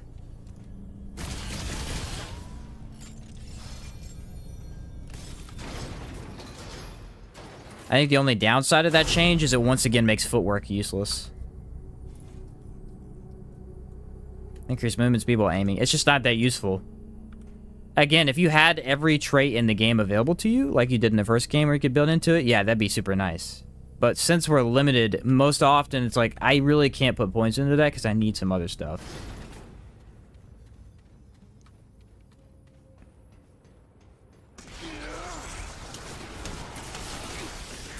Can't not get hit. Their bullets are too fast. I can't really move fast enough for that either.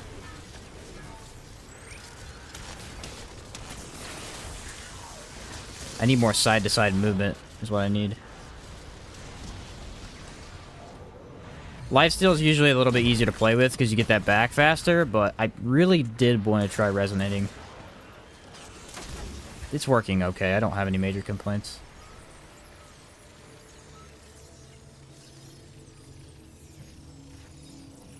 This should obliterate Astropath, by the way. If I save Havoc for him for when he goes to bubble, I think we have an instant win. It's either that or instant activate it and see what happens. I don't know. I think we get more DPS if we wait till bubble for him, though. What's up, Matty? Got any advice on what gun to use for Invader Hunter builds? Love your content, brother. Appreciate it, dude. Yes, Spore Bloom, Sniper, and Coach Gun. Those three are going to be your best options for Invader Hunter builds.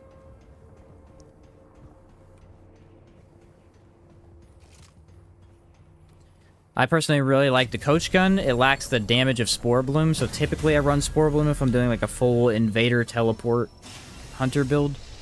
But Coach Gun's also easier to use because you can throw on Extender and get more another shot.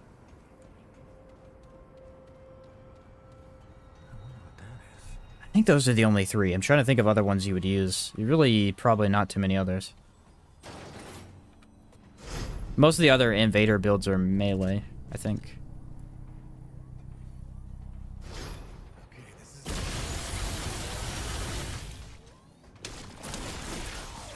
Like how, dude? Behind the wall! I tried everything I could to not get hit. I couldn't. Shoot so fast.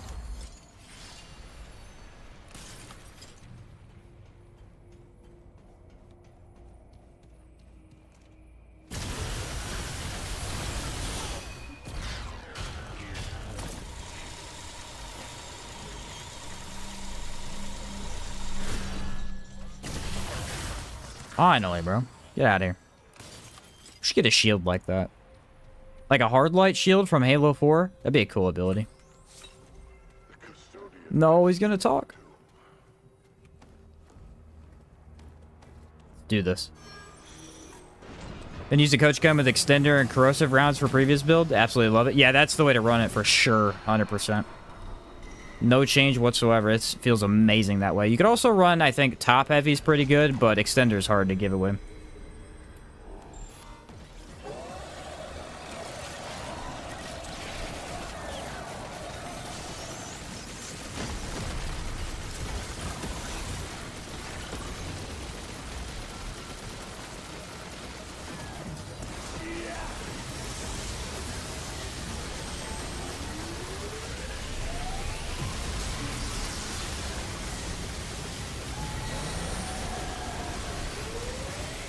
That fight's bugged.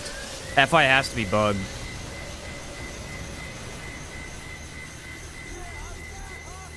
Either the mechanic of his fight is that he takes less damage in orb form to everything except for elemental, or that fight is bugged. I cannot figure it out, but it's...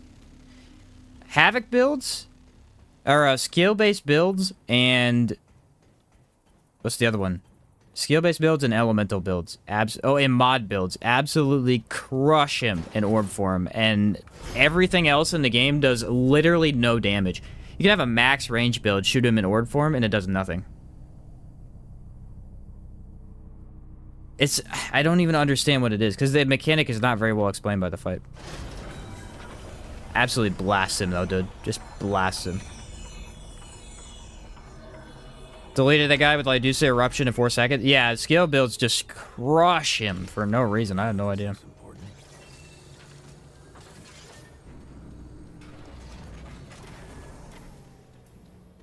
Absolutely demolish him. The other thing is I believe the Sandstorm destroys his orbs, so that's pretty nice, because those are very annoying. I've actually never used Sandstorm against Shahala. This will be an interesting fight. I believe it destroys the orbs there, too. Again, this mod is very outlandish. It's kind of confusing. Because the way that it works, it does everything that a mod... that you want from a mod, essentially. Except for block project... Well, no, it destroys projectiles, so... Like, it's kind of crazy. I think they just went all out on this gun. But it's weird, because it honestly just does a little too much. Like, destroys orbs, weakens the enemy, deals damage across the whole screen. Like, what? I guess we are building an amplitude most of the time when you use it, so maybe if you don't build into that, it's a little bit weaker, but... it's still good. I actually stopped fighting mid-fight, confused at his health bar. That's awesome. Remember what build you used for your first Apocalypse run? Yes, actually we just talked about it yesterday. It is actually posted on my channel. It's called the Shock build. Or the Shock Trooper build. Essentially what it was is I used shock damage on the Black Maw with Overflow, and then I had the Enigma as my secondary. And I used Invader as primary to teleport, not to teleport, but to abuse decoys with the Lifeless Heart. So I could spawn them over and over and never have the enemy actually fight me. And then I would use... what's the last thing I would use? Oh, the Void Cloak for a free hit. That's how I beat it for the first time.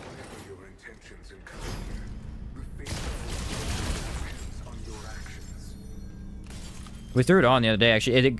Very weird build. I would definitely change several things now with the extra items and knowing what I know now. But it worked like crazy. I mean, I died a couple of times, but for the most part, that was a pretty clean run.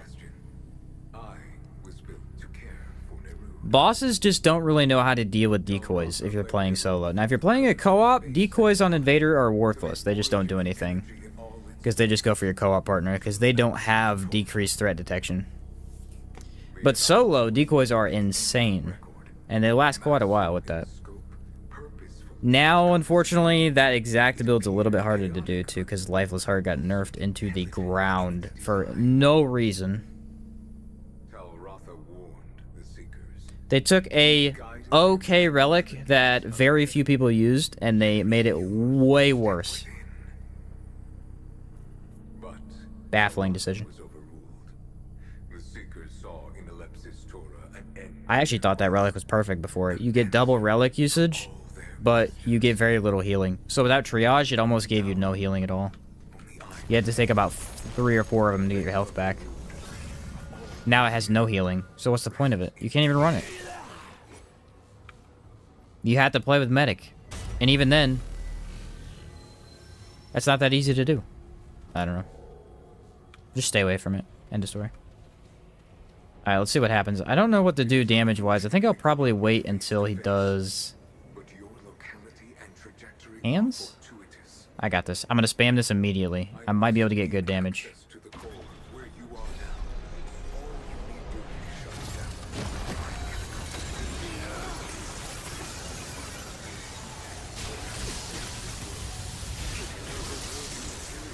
Yeah, I did get good damage, but it was really hard and I almost died.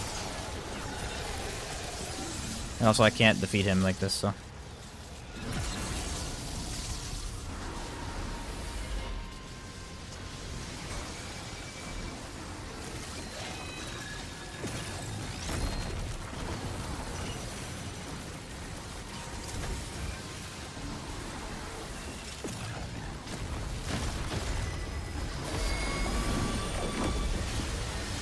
Okay. Let the stuff do the work.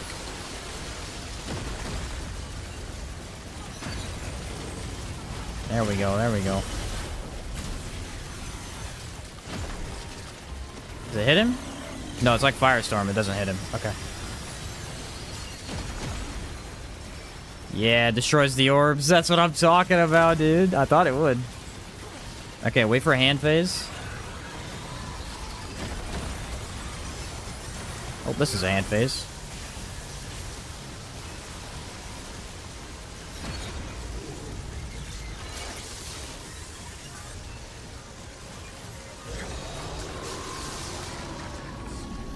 Yeah, you basically take Shahala's mechanic, where he doesn't take damage in certain phases when he transitions, and you turn it against him, and that's when you deal your most damage. It's actually hysterical. Because it's like Shahala is such a pain because you hardly ever get to shoot him with a range build, and then you go to a skill build and you're like, haha, gotcha. I can damage you when you take more damage. So how about that? How about that?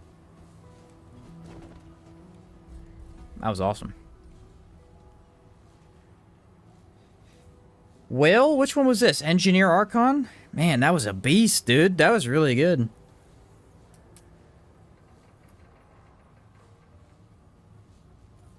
Still good. I don't think it beats Invoker, because it's just easier to upkeep the other way, but it's still solid, man.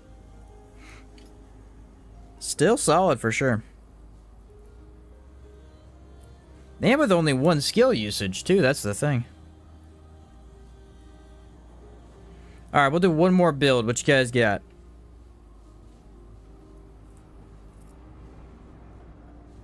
One more build. What you guys want to see here?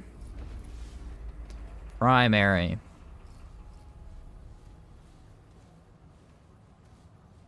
Invader Archon? What builds have you used so far? A lot of stuff. Some the other day, some today. Just a whole bunch of different things. We've tried a lot of the good stuff. I already tried Hugs, so I can do Hugs. We could do Challenger Gunslinger. This combination you use surprised me. This is what we used to use for skill builds. For the Havoc form. And it holds up pretty well. I was surprised too, honestly. I'm feeling a Ritualist build, maybe. Something with a shotgun. Okay. Can we do something with a shotgun? We can do Challenger. Hunter Challenger? I don't know if I've done that yet. Let me look. Ritualist Invoker. I do need to try that, though. Let's see. Hunter. Actually, I only have done one Hunter primary build. So I can do a Hunter Gunslinger shotgun build. Probably Coach Gun, I would assume. The Shroud, or Rampage. Maybe not. There are a couple other shotguns. Let's see. We have a boss shotgun. We have Ford Scattergun. This thing's mean, dude. Repulsor. Repulsor's pretty nasty now, too. We tried that the other day. Sparkfire shotgun build? We could do a Ritualist build with that. What about Ritualist Hunter? Ritualist Challenger. Yeah, I know Chaos loves this build. Chaos loves this build, dude. He's a huge fan of this one.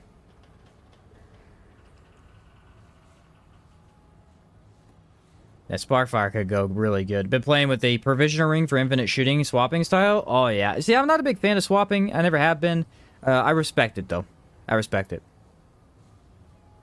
Bandit glitch? No, I won't do that. What the heck is on my arm? Okay. No, I don't even know what that is, honestly. I'm trying to debate whether I should use Death Wish or Miasma. I think a Death Wish, bro. I got a really cool idea here. I've never tried Death Wish with Sparkfire. It's been a while since I did a Sparkfire legit, like, build for it. Okay, so Sparkfire now has Bleed, Corrosion, and Fire. That's instant, max status effects on those two. We can run Nano Swarm, or we could switch over to... Switch out. Nano Swarm's too good. It'll take over.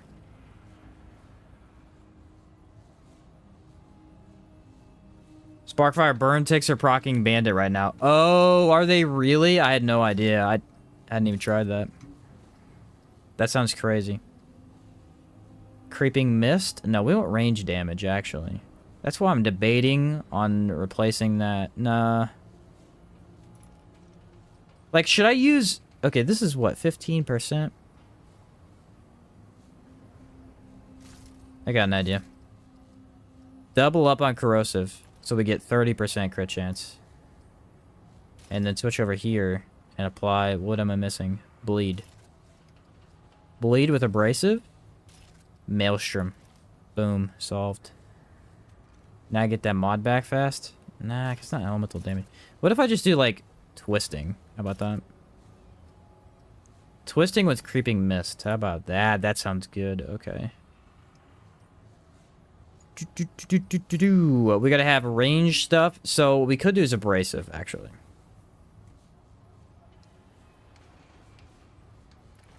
Pretty good for crit. That's why I'm debating on switching over. I'm gonna switch back. I think I'm gonna lose damage, but I think this is gonna be easier to use. That's the main thing I'm concerned about.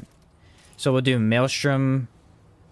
No, because it doesn't do weak spot. We could do Searing Wounds. That's an option. Or we could do Slow Time Wave. Time Wave's cool. Let's do Searing Wounds for some extra burn damage if I need it. Alright, so crit. Instead of that, we're going to go Probability Chord. We're going to go... I don't think Akari would work well here. We can rock Zanias, but I don't think that's going to be the best idea. I'm thinking either Burden. Burden decreases range, though. That's not ideal. It is all damage. We're mixing status and damage here, so it'd be nice to have Burden. I do want to be up close, so probably isn't that bad. I could do Timekeepers. It's not a horrible idea either. What about reload speed? Sparkfire has kind of like a bummer reload speed. Do you think we could buff that easily here? Wouldn't be a bad idea. I really should probably just stick to crit stuff, though. Don't want to get too crazy. We'll go Akari for the bosses. Let's do One True King, too. Yeah, I'm feeling a One True King last one run through. Leaking Gemstone is probably not the best idea. Let's try it. Let's try to see what it does. I don't really know. I don't think it works that well. Not on this build.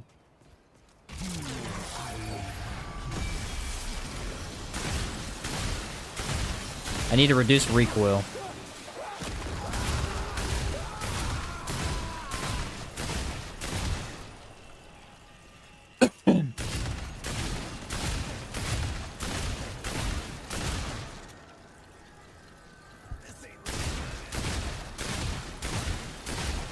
Not bad. Gives it about halfway back. I mean, it's something. It's not really necessary, though.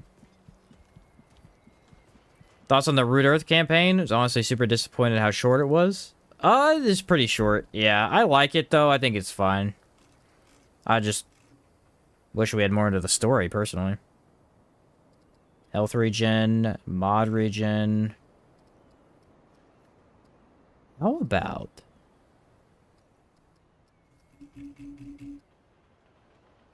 Honestly, really debating Burden. I don't know. It could be a good idea.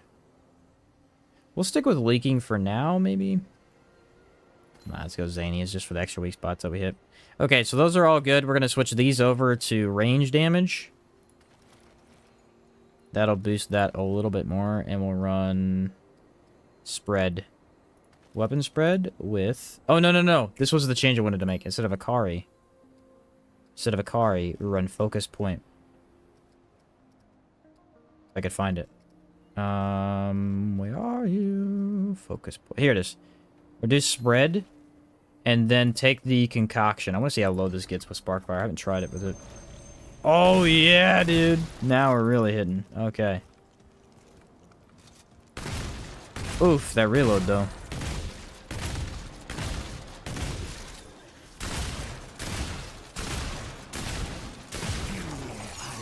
Okay, is the lifesteal worth it?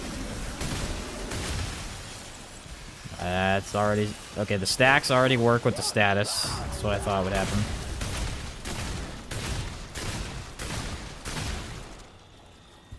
That looks kind of fun.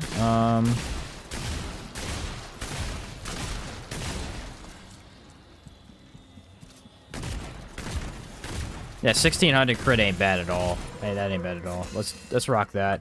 I'm wanting a little bit of reload speed though. Just a little bit. I think maybe just switching out Xanias is not a horrible idea. At least for the areas, we could switch it back if it's that bad. Yeah, they kind of mess with this reload speed a little bit. That's a little better. I don't hate that. Okay. Those are all changed. We'll run Ritualist gear because it's the drip. It's light armor because I think I'm strong back. Yeah, I am. Am I gonna run with a light dodge? I'd never do that. What's up, Lost Days? How's it going, bro? Is there a trait to generate mod power? Yes, it is the spirit. Increase mod power generation. There's no trait to just generate in general, but you can increase generation and you can increase the mod duration as well with the chakra.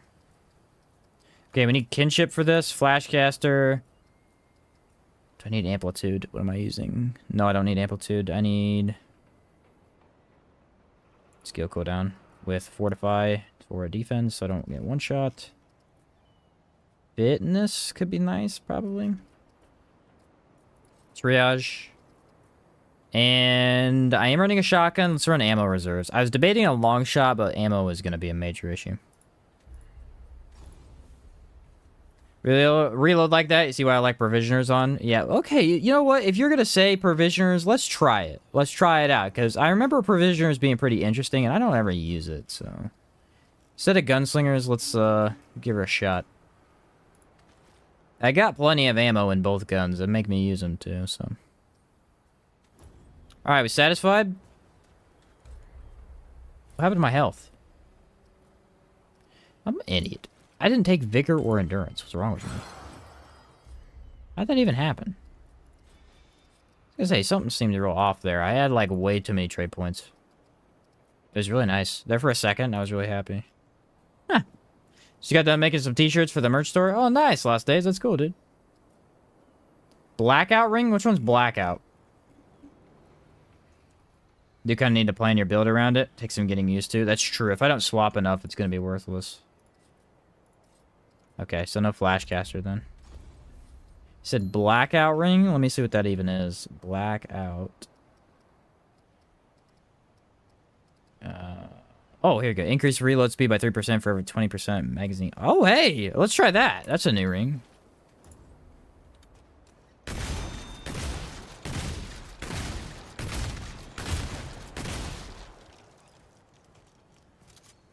That ain't bad at all. I don't know how good it is, but it ain't bad. I usually don't reload unless I'm empty, too, so... Actually, that feels pretty solid. Let's try it with this one. Look at the spread on this gun.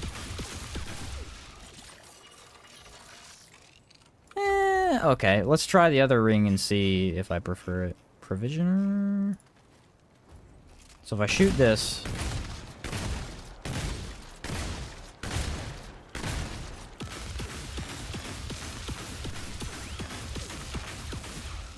Yeah, Provisioner is not going to work because I need more... I would need a gun that doesn't have as much ammo in it. But this'll work. This'll work.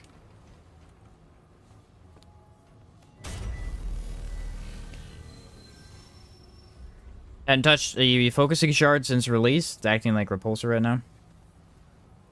Focusing shard is... also got nerfed too, unfortunately. What do we want to do? DLC? Yes. Yes, sir. Can't play the second DLC because bleed doesn't work there. At all.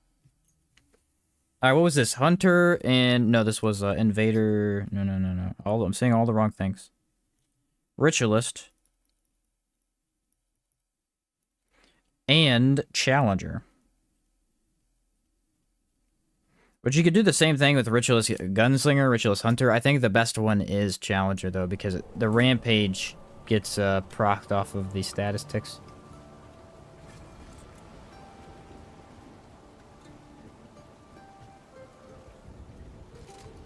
Alright, we're feeling pretty good now, though. Got a lot of crit on that gun. A lot of crit. Definitely like... This is how big I like my reticle for my shotgun. Right about here, I feel pretty good. Bullet stun reloads are fun, though. Yeah, it is. It does a really fast. Death Wish procs Ring of Retribution. That'd be interesting.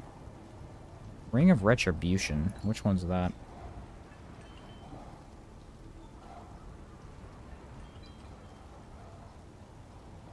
Ring of Retribution. Is Ring of Restocking. Looks like I don't have Retribution. Okay. The one of 3 rings I don't have? Probably. Incoming enemy damage increases reload speed and outgoing damage by 15. Oh, yeah. I don't think I have that.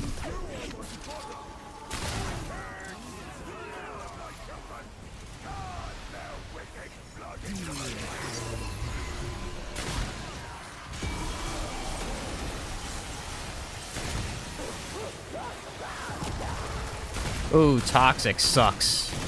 You don't see that one very often.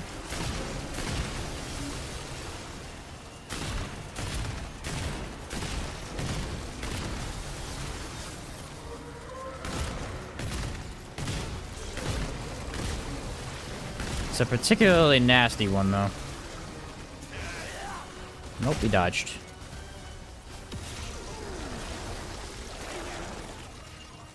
Throws these toxic things at you. I really have not seen it more than like 4 times. Never seen toxic? It's pretty rare. It's pretty rare. You have to have Nightweaver's web and put the anklet you can get from one of the side dungeons. Oh yeah, I don't know if I need to check the Nightweaver's thing too. I really haven't even paid attention to a lot of those. Should probably not be using Lifesteal and Resonating. Doesn't really make any sense, but... I'm doing it anyway. Nobody ever stopped me. Got some nice stagger on it.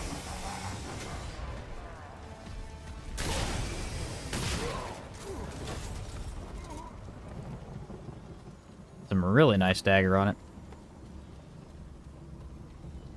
Yeah, 400 hours, never seen it. I mean, it was introduced with the first DLC, so... And I think it only spawns on the frog, actually.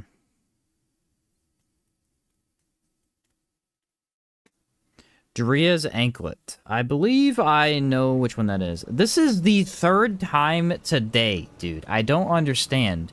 Can I please get a different boss? Like, this is just stupid at this point. Screw this, dude. I'm not doing this boss again. This is dumb. Give me a good boss to fight. This is terrible tests. Going back, re-rolling. Fight the Sunken Witch or something, man. This is a terrible boss to test builds on.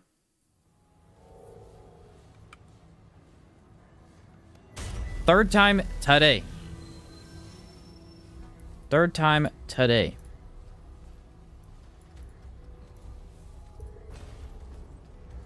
Already fought the Magister twice, too. It's the best corrupted gun to get right now. Corrupted Meridian is one of the best. Corrupted Meridian and... What was the other one I was telling people to grab?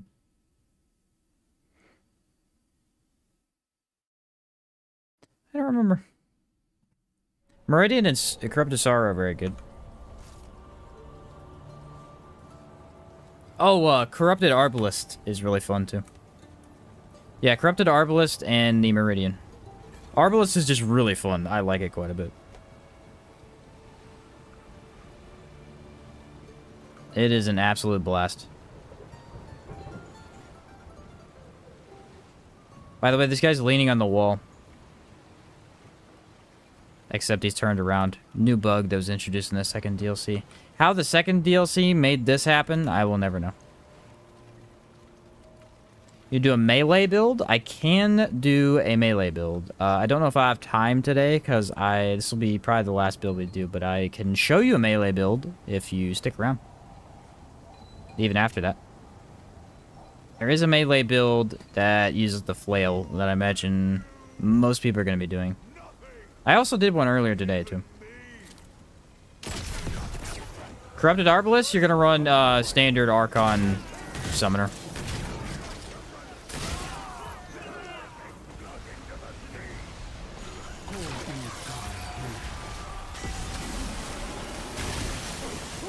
Rat swarm? What the heck is this guy getting?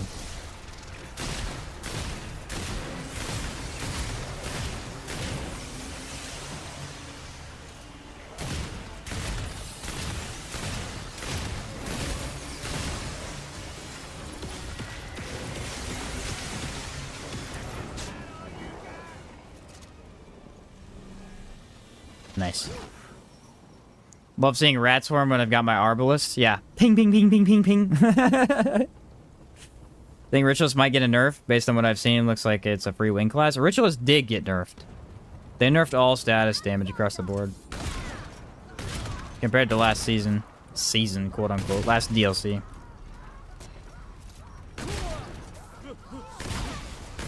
But then they buffed it again, so...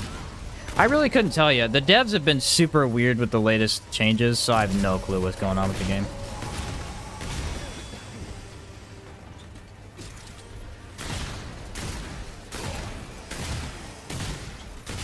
I don't think it'll get nerfed. It feels like if they nerf it, it'll just be too weak, but who knows? Still haven't gotten Sparkfire. I need to do that. Sparkfire is fantastic. I'm thinking Death Wish is really not what I want. Honestly, a Death Wish just doesn't intrigue me. I'm gonna switch this off and run Corrosive. Extra crit chance. I don't know. Death Wish is fine, but it feels better for skill builds and, like, spammy stuff. Mod builds. For gun builds, it just doesn't really do it for me. My damage was nice, obviously, but... Is Tranquil Heart worth running down? Yeah, Tranquil Heart's very good. Very, very good. Cotton's Kiln. I got the other stupid boss. Just can't get Sunken Witch today. Bad luck. I have tried so much to get that boss today.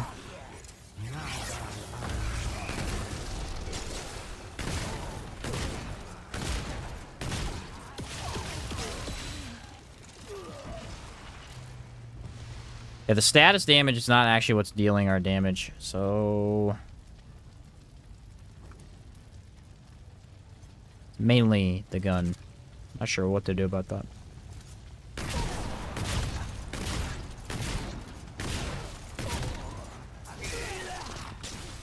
That did 1,000 crit. Okay.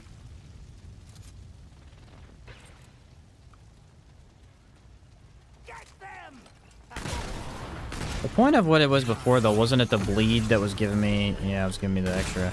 That did not proc on him. Yeah, I gotta switch back. I forgot that I'm running the amulet that I'm running. It's pretty important. I think my last 5 times in Lawsome was against the Sunken Witch, and she farmed me for a few times. Yeah, I just can't get her today. I don't know what it is. I've tried so many times. It's like that sometimes, so you just don't get the one that you're looking for.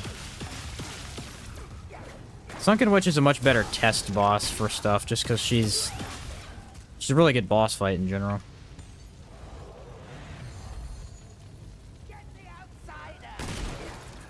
Yeah, I don't know if it's even very clear why these mobs are so tanky.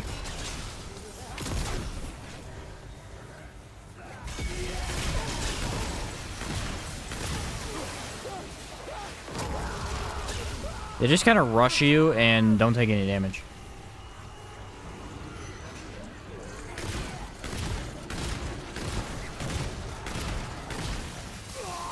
Insta-killed. Again, I can't see anything because the game froze. What the freak is the problem with the game lately? I gotta exit the main menu. It's doing that thing where it's losing memory and it's not having it. Literally, game froze. I mean, I couldn't see anything. One minute I was shooting him and the next minute I just died. I got spit on. Sparkfire is interesting. I've never really liked it as like an actual shotgun. I like the status on it instead. Wondering if I could change things up here. Wonder if I should take off focus point and run... Ahane? Ahane is pretty good for damage. Any tips on hardcore veteran? Just make sure you start with challenger. Grab ritualist soon after. Buy the black cat band and then grab the energizing net coil and the labyrinth and you should be good to go. always start Yasha so you can kill the Ravager without actually fighting him. There we go. Now I can aim a little bit better. I was having issues aiming. I don't know why. The reticle just felt a little... I was like, I like this reticle, and then it felt weird to me. Mainly for these enemies. I always assume they take reduced damage to explosives, aka guns, not bows, since they're on fire. I guess there's some logic to that, yeah.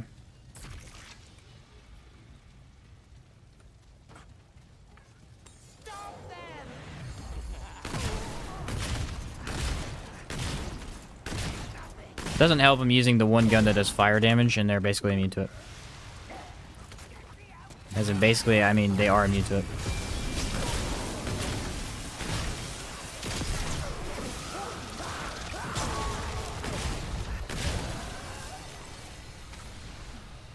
Okay, wrong way. Just waste rampage real quick.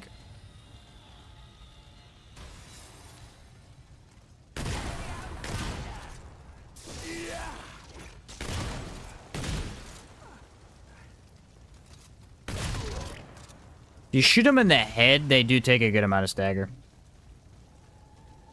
Sure you know bows don't light them on fire similar to melees without the thing? Yeah.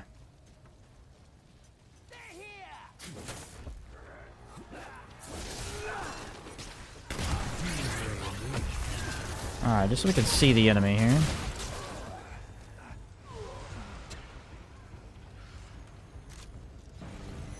Aha!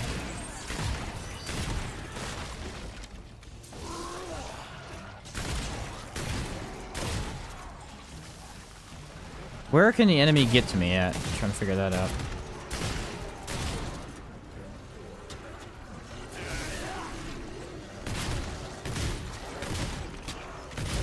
Okay, you can climb the wall. Didn't know that.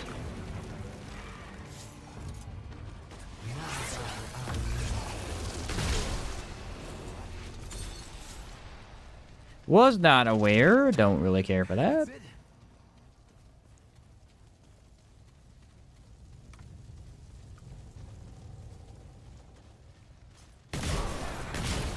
Man, they don't take any damage to my gun. That's crazy.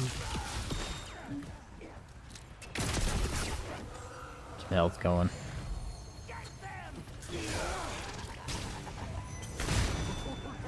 Alright, now there's imaginable elite behind me. Okay.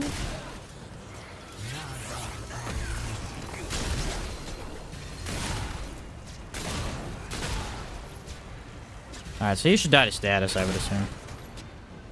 Yep. I cannot hit these guys' heads. They're too sporadic, man. The way that they move, I just can't aim towards the head. They're also... Their head is extremely tiny in general. Not gonna happen. If you were to build Corrupted Sorrow again, would it be a full mod build? I see. I don't remember. I think they changed it, not scaling into range. So I think you would want to make a full mod build, yeah. I would probably do Archon Primary with... Let me think.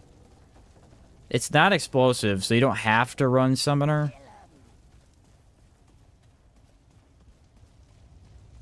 I mean, you could probably just still run Summoner, though. It has that 35% mod damage bonus.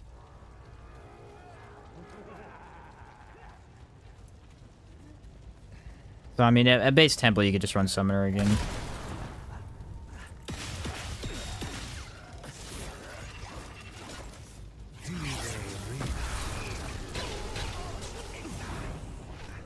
Yeah, I'm getting very annoyed by these enemies. There is not a very good build for these enemies. Because it's more of like a big guy, duration-based build. These guys are instant, just run at you. Corrupted Sorrow is kind of a... I literally knew he couldn't hit through that wall. That's why I didn't dodge, and he hit me through the wall. Yeah, Corrupted Sorrow is kind of a weird weapon sometimes, so... It's gonna be tough to be like, yeah, that's exactly how you run it, though. But honestly, as long as you use Bullet Weaver, you should get the mod back pretty easily. So... letting you run with whatever build you really want to.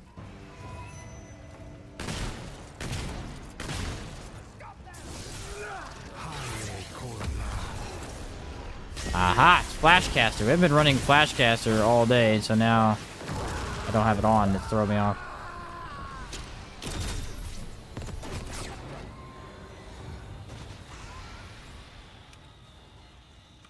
Yeah, crit stuff. You want that thing to crit as much as possible. That's how you build that one. Mod damage, crit damage. It's probably why you'd use Summoner. Dude, like, literally, where, bro? Explain to me where.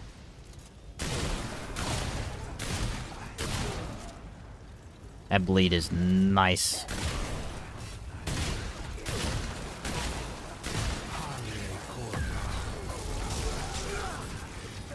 The heck out of here, my guy. Blossom's what made me love with Corrosive Sorrow, because it just run through, tag every enemy, and hit him. Yeah. Yeah, I like the regular version with Detonation Trigger, but it's not quite as strong as Corrupted. Corrupted's a monster, especially since it can hit weak spots.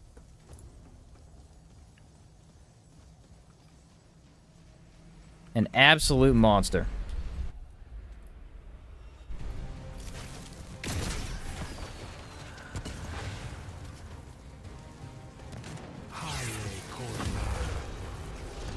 Well, of all things to get, Elemental Resist was not on the top of my list for it to add.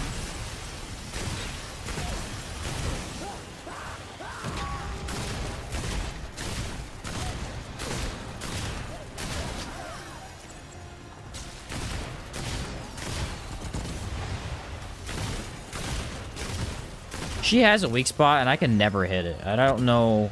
I assume it's the top of her head. I think you have to get her helmet off first.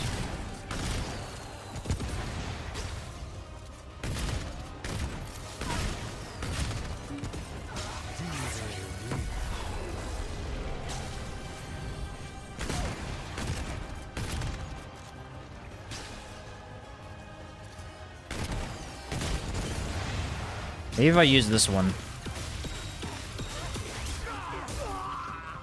That's crazy. He walked up to me and punched me twice and I died. That's wild that just happened. This is a very bad build for this area. I should have chosen like Yesha or something. None of these enemies being like resistant to fire and stuff is not ideal for me.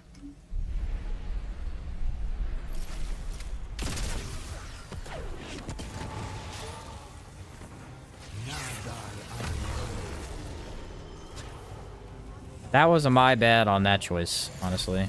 Plus, I have Magister, which could possibly be a thing. Yeah.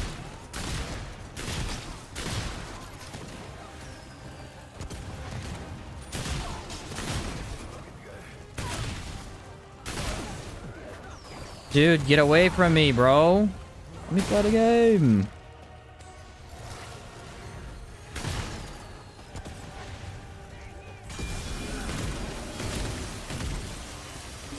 Move every 3 seconds. That's awesome.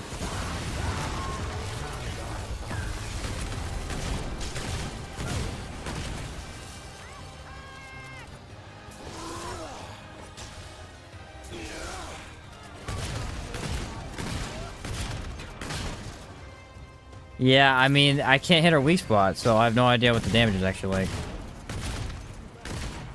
For some reason, her helmet's not breaking.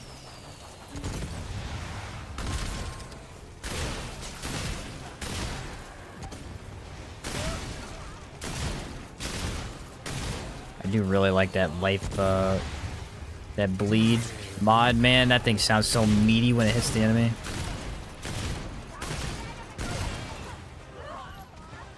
Just sounds so meaty and fleshy. It's great. The corrosive is still better, but the bleed sounds really good.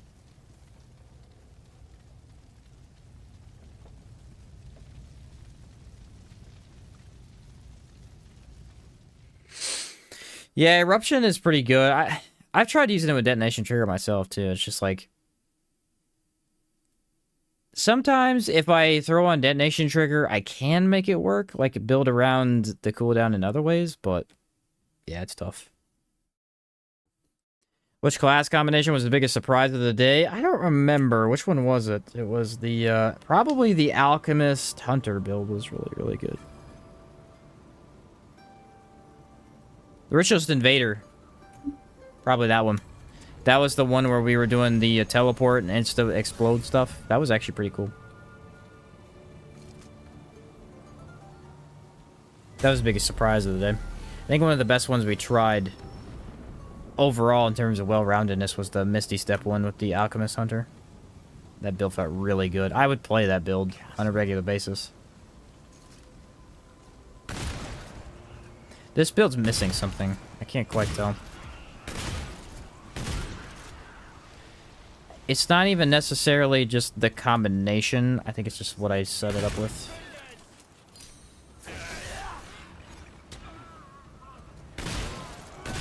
It's not bad by any means. It's just like, it's not really feeling as good as the other one.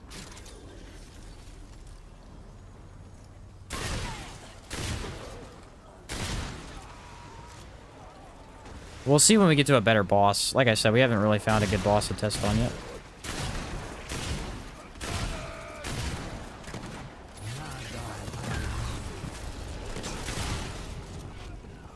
Crazy, he just shot 4 times and he only gets 2 bullets before reload. Crazy. I think they get 3 actually, and I think he shot 3, but my point is made.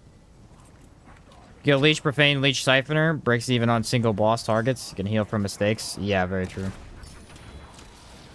Are they behind me? They're freaking behind me. They should not be behind me. What the heck? I'm about to say, something doesn't sound right here.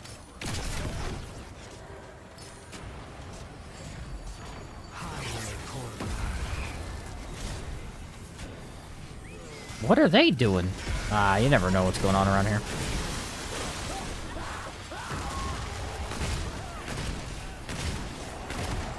Nah, you know what it is? It's the change to Sparkfire that's throwing me off. Sparkfire got its reload and fire rate nerfed. Which doesn't affect me hardly ever because of the way I use the weapon, but now that I'm using it like this, for our actual range build, it feels just a little bit different than it did before.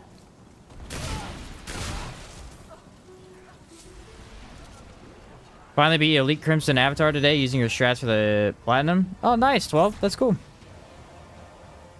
Yeah, he's a tough one for sure.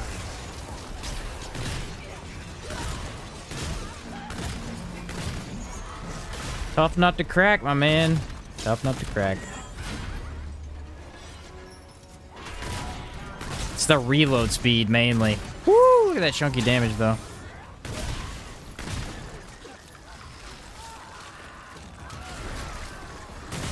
The stagger is phenomenal, though. Look, every time I hit an enemy, they just get knocked back. I'm liking that part. Look at this little frog.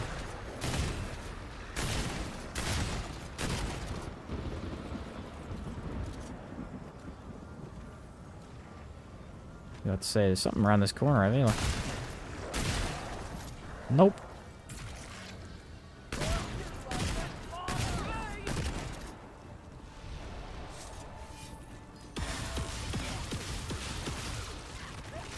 We need a gun that's for our secondary that's like Sparkfire. Has an innate element on it.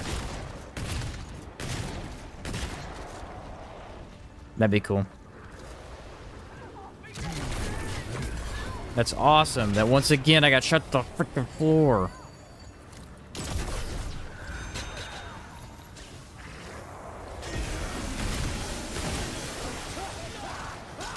Yes, enrage. I can't see because the mist mod.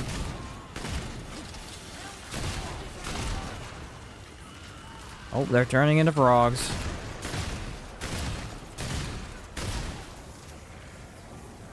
Going for it, you ready? Aha, loser. How did he even get up there?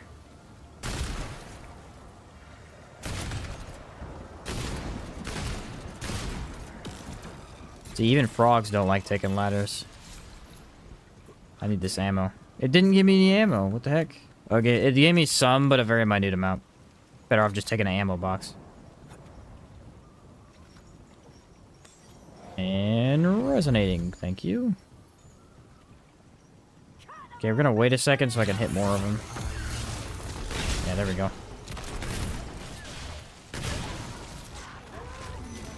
Frog, of course. Yeah, I'm liking that stagger, man. I don't know what's going on, but it is nice.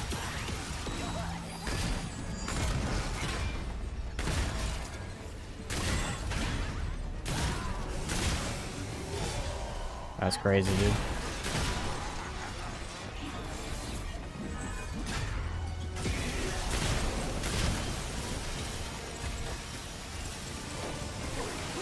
Oh, come on. Bad time for Rampage to activate.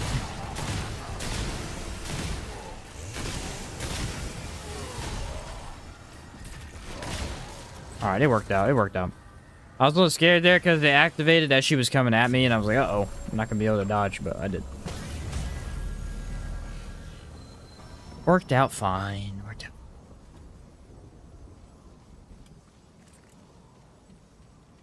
The problem is like, this is really get a weak spot. Like, if I could get Bruin would be such a good test for this.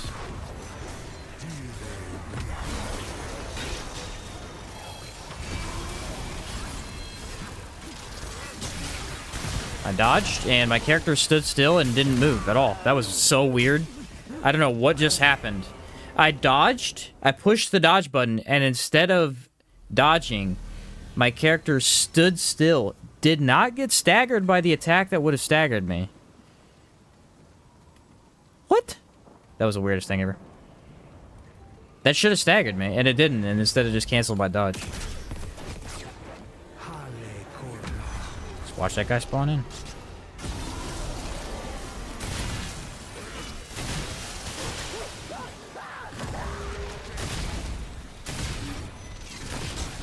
There's some weak spots. Earlier, I could not get them weak spots on him for some reason.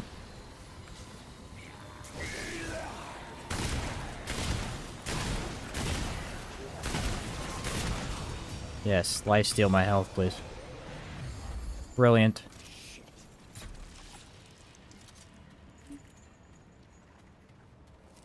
If you don't have a build that insta-kills everything, this area actually takes a bit. It's a good section of the game.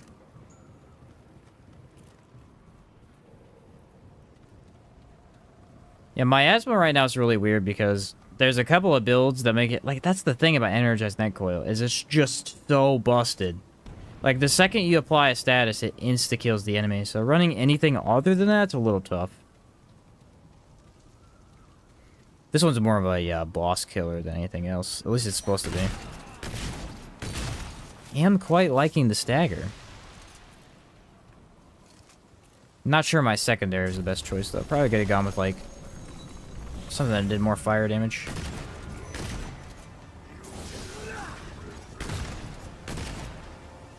Okay, wait for it. Get hit, because their bows are stupid. Insta-die once again, because I got staggered randomly. I don't know what is going on. This is the only build I've ever had this issue with. I'm randomly getting staggered. Out of absolutely nowhere, and it's canceling my dodge.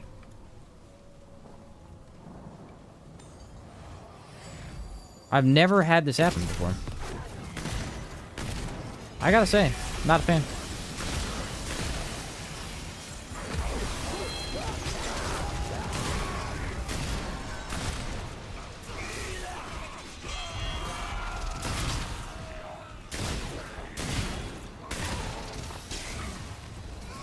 Not a fan. No, if Energized Net Coil explodes per status effect, or just one regardless of how... It's the first one you apply, I believe. However much damage you do with the first status you apply.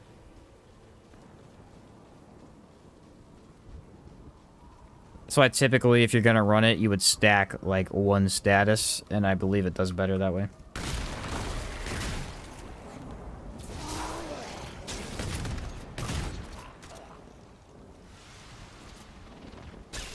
To try a Krelak shock build. I feel like it's still viable. I don't know if it's as good as it was, but I feel like it's got to be still viable. I mean, the thing is a beast.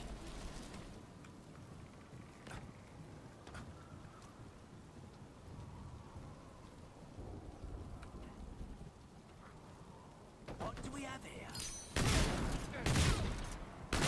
Yeah, I knew what was about to happen. I've been here before.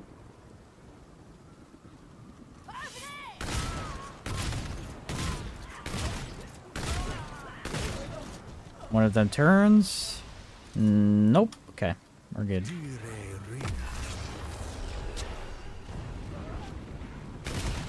Yeah, I really don't usually play this without flash caster. It's definitely different.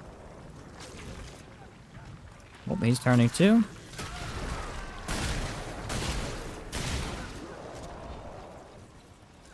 Okay, one more.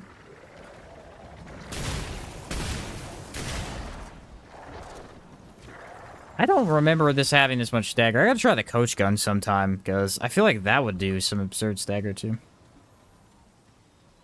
Coach gun is what I use in Yesha, though. I don't run it too much anywhere else, because it's just harder to hit with. But man, it is beautiful there. Absolutely beautiful.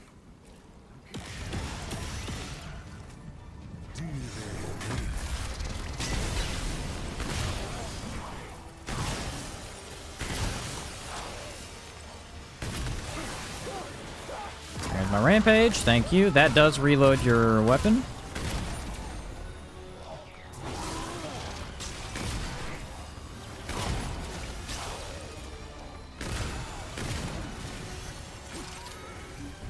Those guys are nutty, dude.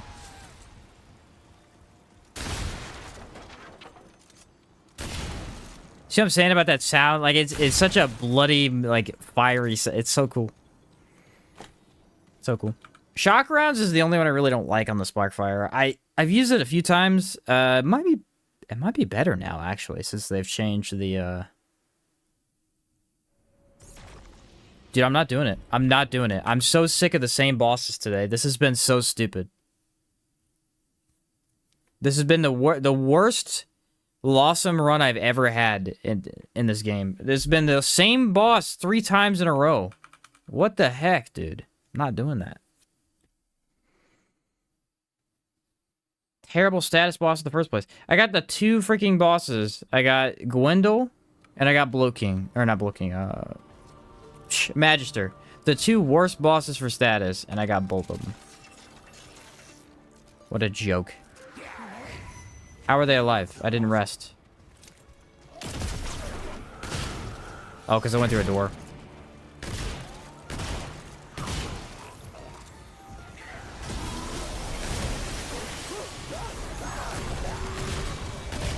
The last thing I'm doing is fighting Magister again, of all bosses.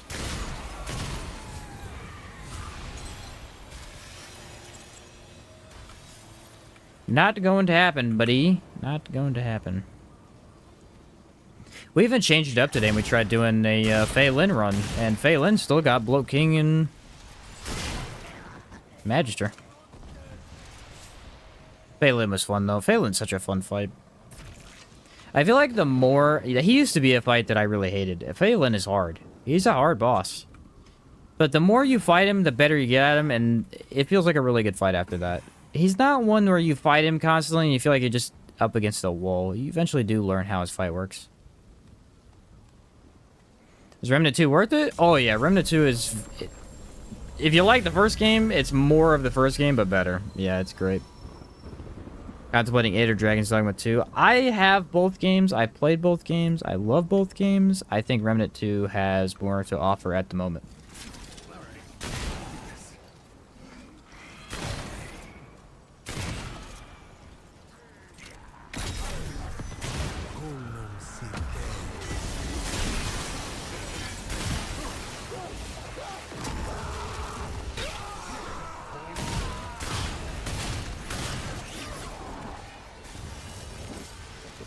How you're rolling different bosses? I thought the game just kept making you re-roll the world. So when you re-roll a world, there is... Every single one of the worlds has 2 different world bosses. And the DLC ones all have 3. So world bosses determine which boss at the end that you're going to get. So the 3rd boss. The third big final boss, right? That's what the world could... You can tell which one you're going to get as well. Like, if you get Red Throne in Yesha, that's going to be Corruptor. If you get the Forbidden Area, that's going to be Ravager. And then if you get the new one, it's the DLC, right? So you can tell when you look at it. The other bosses, the first boss and the second boss, are always interchangeable between a few of them. So for Yesha, there is Mothermind, Shrewd. Holy cow, there's a lot. Let me do Narud instead. Narud, the first two bosses are always going to be Hatchery or Abomination. It's one or the other. You never know which one you're going to get. And then for the second boss, it's always Custodian's Eye or Astropath. So for Magister, my options for him were either Red Prince, Magister, or the other one, which is, I believe, Bruin. Those are my three options for that. Because each has its own role. So, like, the first boss is one of a certain number, and then the second boss is one of a certain number of bosses, and then the third's the world boss. So once you fight him enough times, you know exactly which boss could spawn in that location.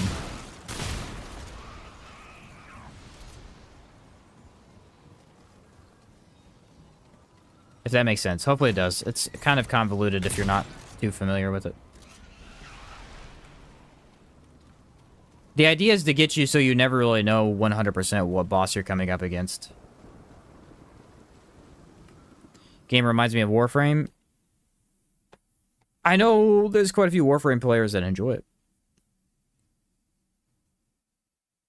What's up, Jordan? Got a new sub? Appreciate it, dude. Loving your content in the game so far. Oh, glad to have you, man. Glad to have you. Yeah, great game. Lots of fun stuff. Lots of fun stuff.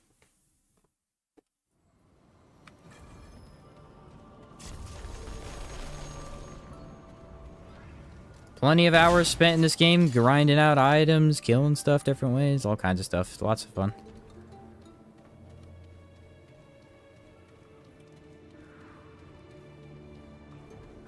Trying the different builds is a large part of what this game is, and that's why once you have the items, I mean, you can pretty much just try anyone's build, or any of your own builds that have certain things you want to try out.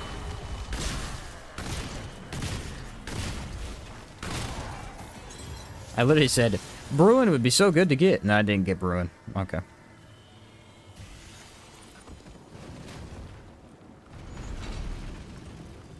Yeah, playing it yourself does teach you a lot more about spawns than anything else. It's just hard to learn that stuff from... unless you just experience the game. This is gonna suck.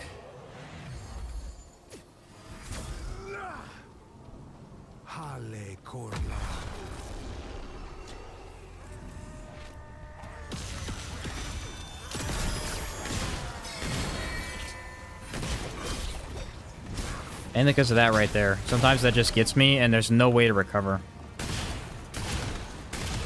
Because if you mistime the first dodge, the second one is guaranteed to hit you. I don't know. Sometimes I just dodge way too early for some reason.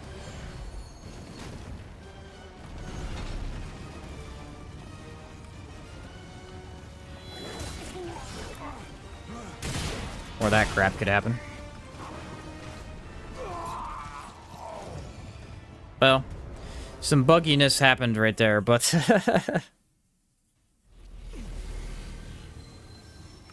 some bugginess happened right there. Not really a fan of that, but we'll take it, we'll take it.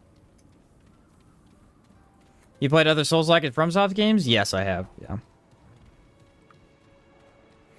I have streamed every single Souls game, and I'm gonna go back to Elden Ring here soon when the DLC comes out. And then... I played a couple other Souls-likes too. Like Neo I played a couple... I played Hellpoint before, that's a Souls-like. Some more I can't think of off the top of my head.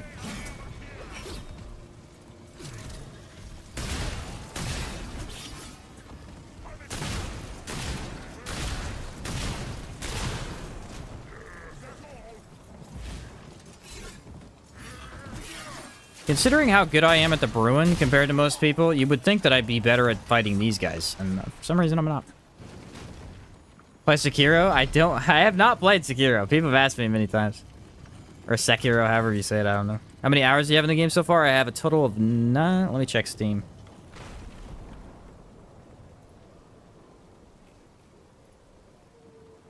$945 hours.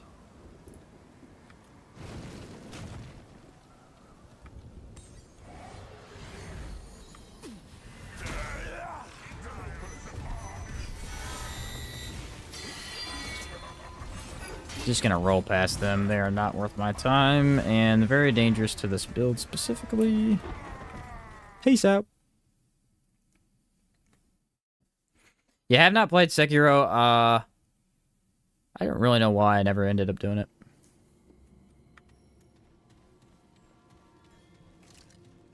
Really don't know why.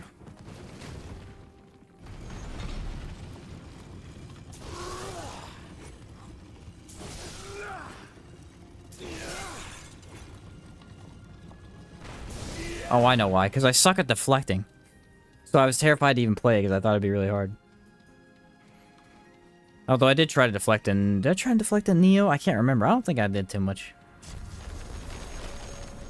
Alright, so the idea is... Mix of status, mix of range, weak spot damage. Unfortunately, we've run into some really terrible bosses to test this on. Hoping One True King is gonna be pretty good here. Hoping. Either way, the combo's pretty good. I don't think it's, like, the best combo in the game. I think just running status in general is still better than this, but it seems pretty solid. Best fast-paced, skill-based gameplay ever? That's what I've heard, yeah. Always felt like Absolver had the best co-op system. You can join a player at any time. I believe I've played that, yeah. I believe I have played that.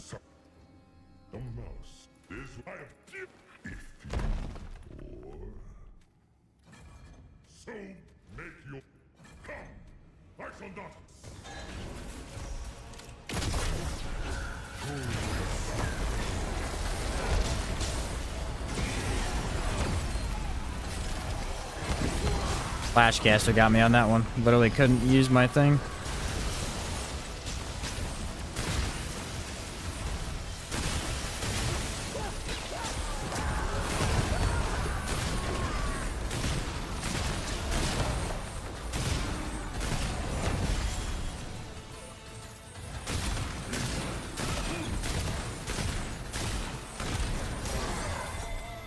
Okay, I got the hammer pretty damaged. That might give me another damage phase here. We'll see.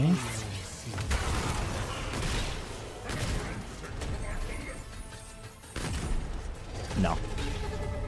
It's too slow. The Sparkfire change made the gun way slower. It's really hard to do stuff like that. Its reload speed is brutal, even with that extra ring. That ring also doesn't really feel that good to me. It's super weak.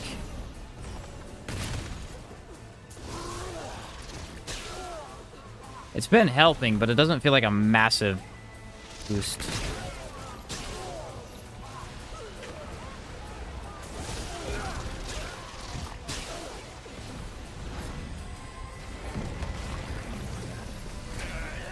Elemental resist also did not help.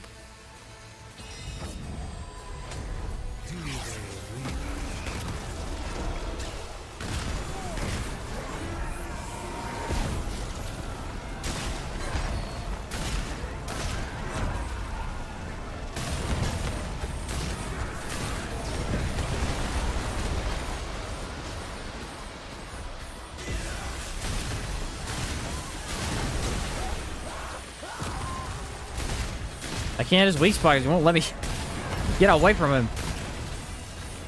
Stand somewhere else, my guy. The crit is pretty consistent, though, I'll say that.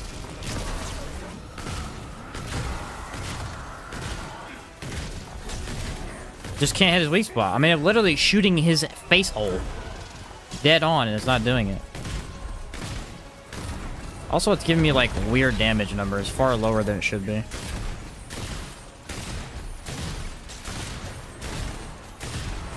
Must be hitting, like, the side or something with the spread.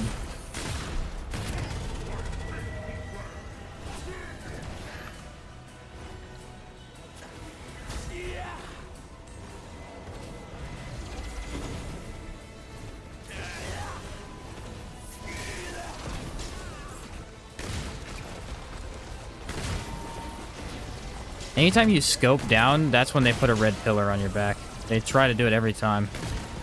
It's so... It's like they're artificially being random to the point where it's not random anymore. It's very out. He just got a huge chunk of health because they would not die. Yeah, this build's kind of, yeah. It's better to just build into status. Like, it's not doing... This one got heavily nerfed.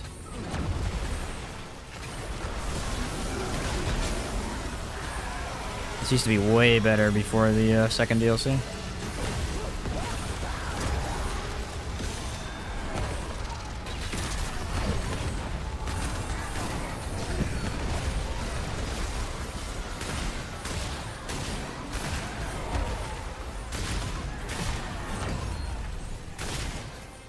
Look, 185 damage. Why is it doing 100 damage?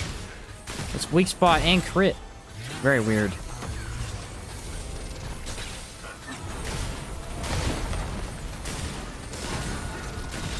It has to be that like half of the spread is hitting it and not the full thing.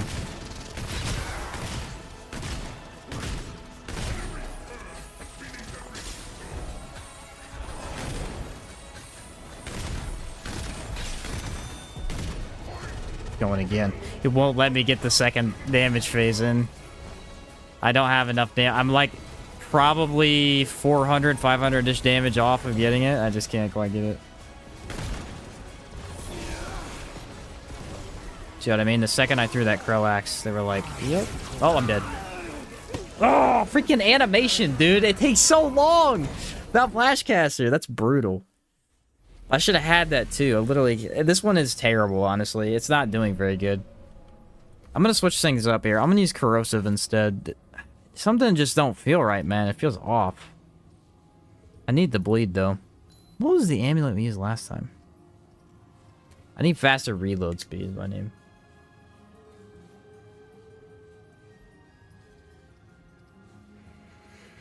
Let's see. He said something's really weird about them now. I don't know. Like, it felt like half of the bullets were missing. Dang it, dude. I saw it. The worst part is I saw it coming. As soon as I went to go activate it, I was like, crap, that was the wrong thing to do. And immediately I was punished. I was punished harshly. I don't know. The Challenger thing is not working the way I wanted it to. The Blackout Ring's really not... It's really not boosting me that much.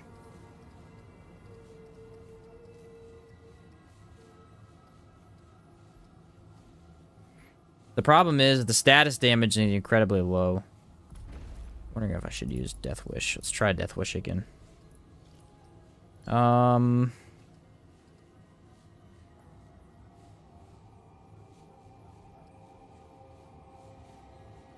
Just to get the range, Rampage feels weird, like the damage numbers don't increase. You only get fire rate from the skill for the shotgun.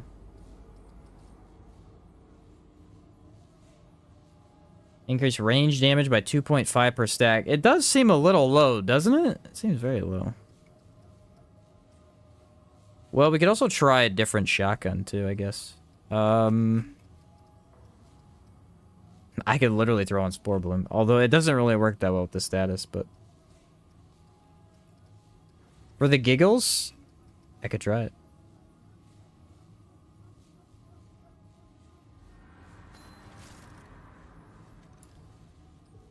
Bullet Storm would work. It doesn't really change too much is the thing. Let's try... I got Fords too, I guess. Fords is basically the same as that, though. We'll try Spore Bloom real quick. The problem is I'm missing... Bleed. So maybe switch back to Miasma, focus on that, and then instead of rated, I run Timekeepers. Okay, this shouldn't work, but we can try and see if it will. I doubt it will. I think I already had on range damage. Did I not? Yes, I did. Okay. That is massive spread, dude. They hit this one hard with spread. Spread just took a dive, bro. Now we can try and see if the pellets are actually working the way that I thought they were, though. Not seeing anywhere near that. Yeah, I don't know what's going on with them.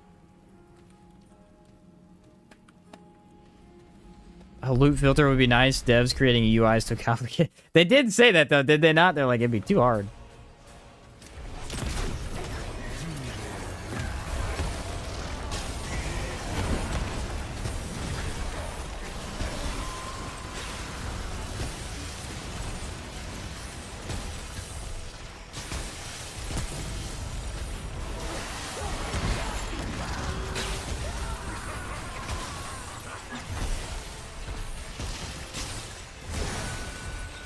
That seemed pretty good. Better than Sparkfire. Sparkfire was doing nothing.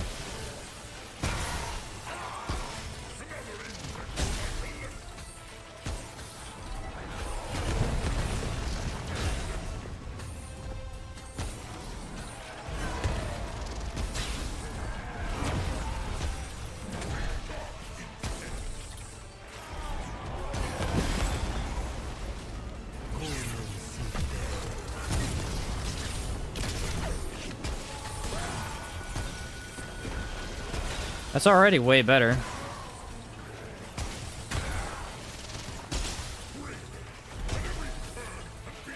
It's also hitting his weak spot better. But Sparkfire was really weird. I don't know if it's me using it wrong or what. Like, something was really off about that.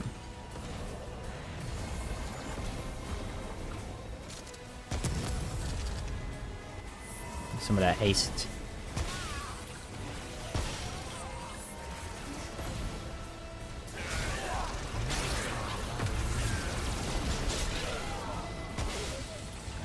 Get the heck out of here.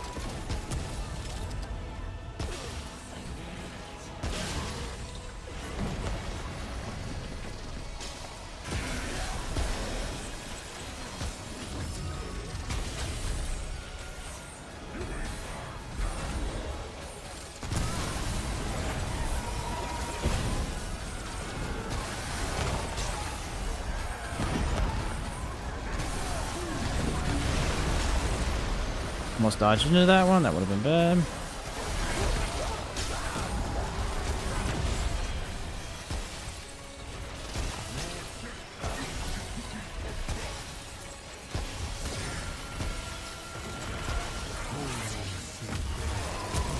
Well, this is doing way better than Sparkfire was.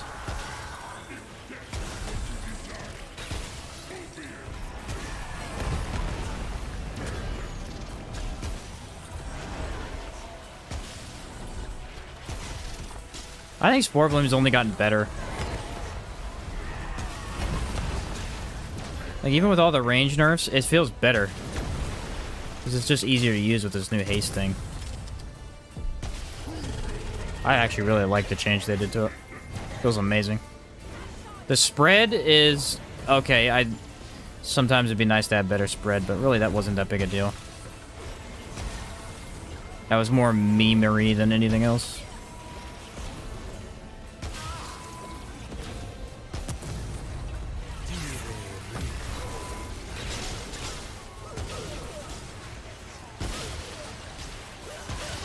Bro, how many of these guys are there? A lot. Okay, take a relic. Rampage doesn't come back that fast. That's kind of a problem with Rampage.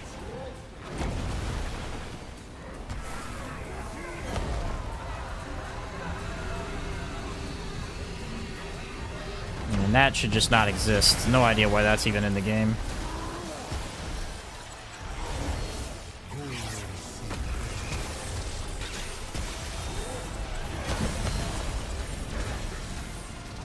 Tried to shoot, but I couldn't. Oh, and then my guy did... I thought he activated Rampage, man. It's good, but it still takes a long time to get going. I thought he activated Rampage. I thought I was immune. That's so hard to pay attention to.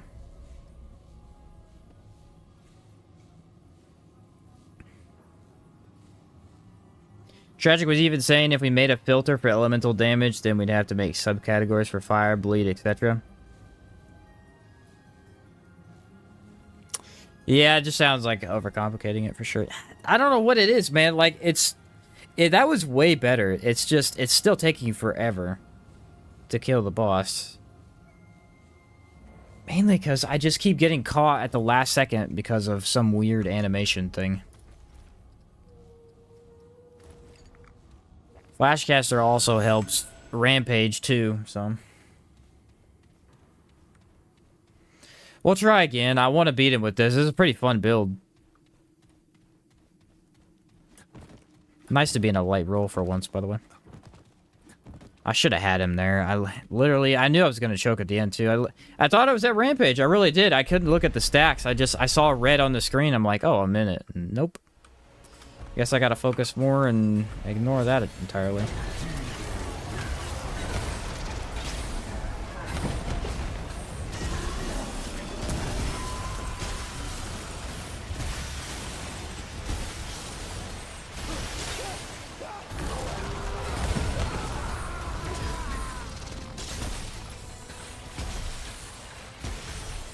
Got a decent crit chance here. It's just...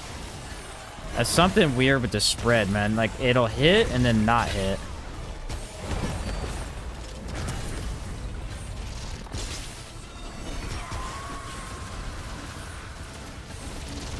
Okay. Please stop doing whatever you're doing, because that's not right. Whatever, dude. I didn't even get one damage phase? Come on, his hammer broke. Just screwed me.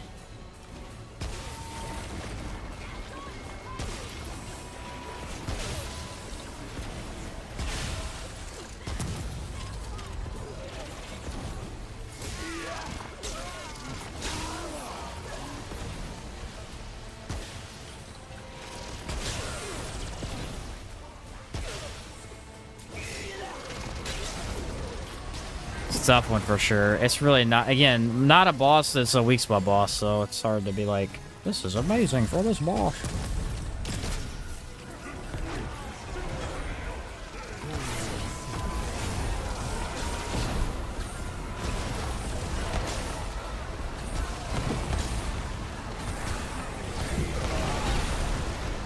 I dodged, but I don't know what, I don't know, I pushed the button. It's real inconsistent. It's so much reloading and so much fire. It's just not a good boss for range builds. Never has been, but... I feel like every once in a while I'm getting a really nice set of crit numbers, and then it's so inconsistent other than that. I'm getting like 400 damage. Kept listing more and more subcategories. Yeah, that's weird, man.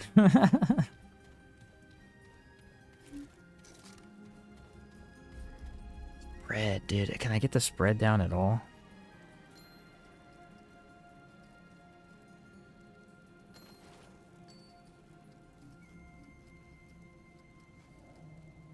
I can try. It just don't go down that much.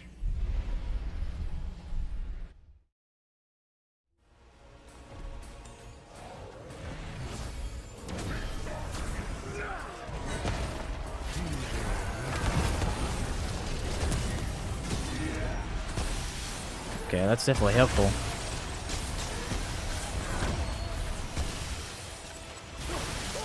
There we go.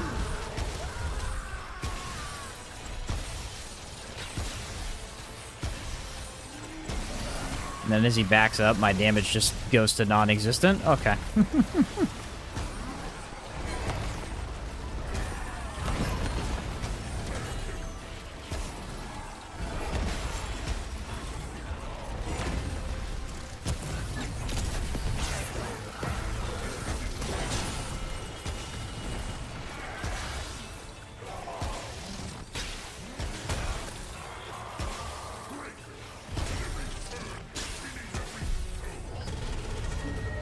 Okay, it was a decent start, but I gotta not do something really stupid.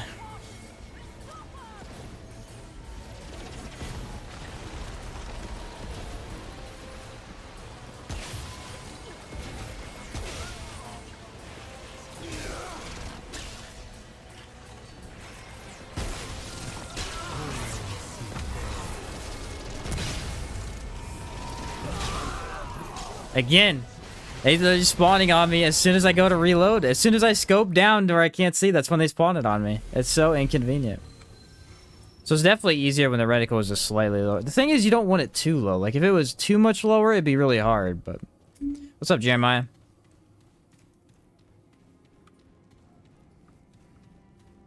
Ah, man. It's so hard to do. Like, I literally have to no-hit this entire fight, basically, because of... I could switch armor, I guess, but...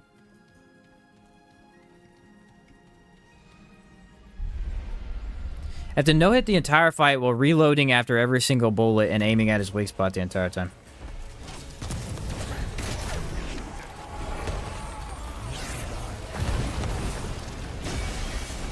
That altogether, not super easy.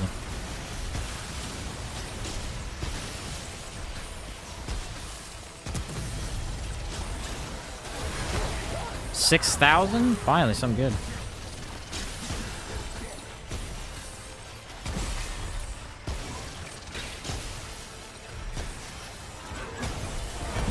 He's moving in the exact way to where I can't hit his face.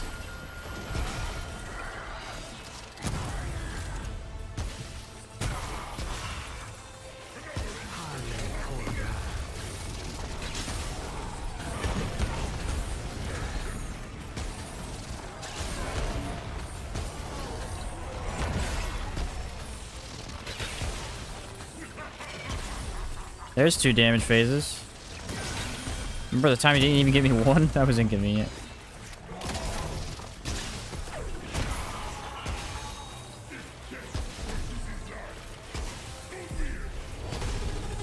Alright, well there's about half his health to start the fight. That's pretty good. That's pretty good.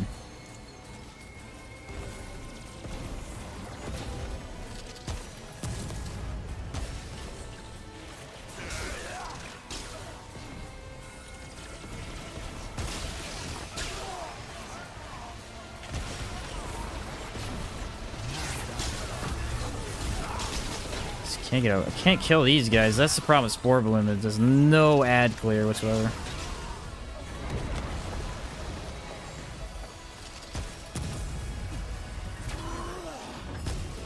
Imagine he'll move towards me, won't he? Yeah.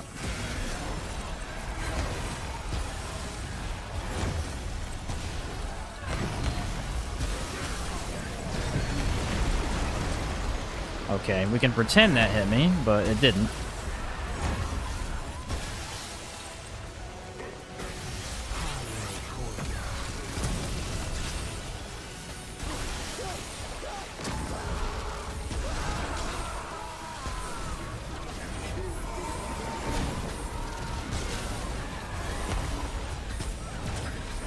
Why is he teleporting so much? I've never seen him teleport this much.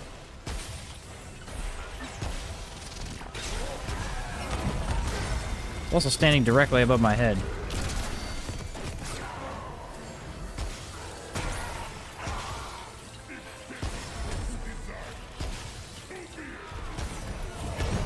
This bro's out of here in like 3 seconds. Yeah, no way. It's just too hard to hit his weak spot. Like, it's way too hard.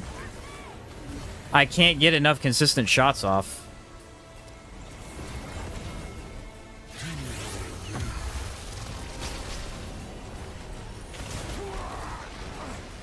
How these enemies are so fast makes no sense to me.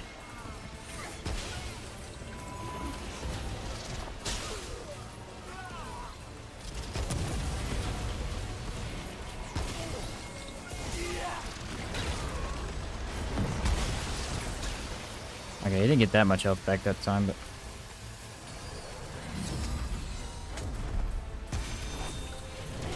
Well, I guess, if I remember correctly, this boss actually is not a good range build boss because of his mechanic in the first place, but I'm really trying to make this work, so...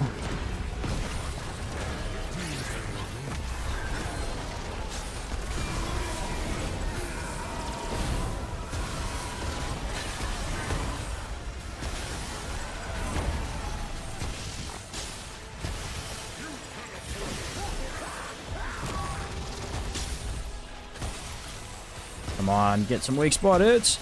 There we go, baby! That's what I'm talking about.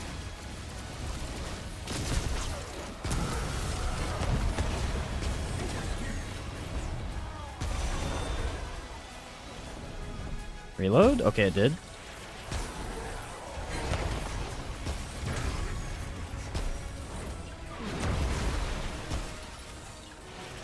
I've hit this thing 9 times and it won't break. What the heck was that?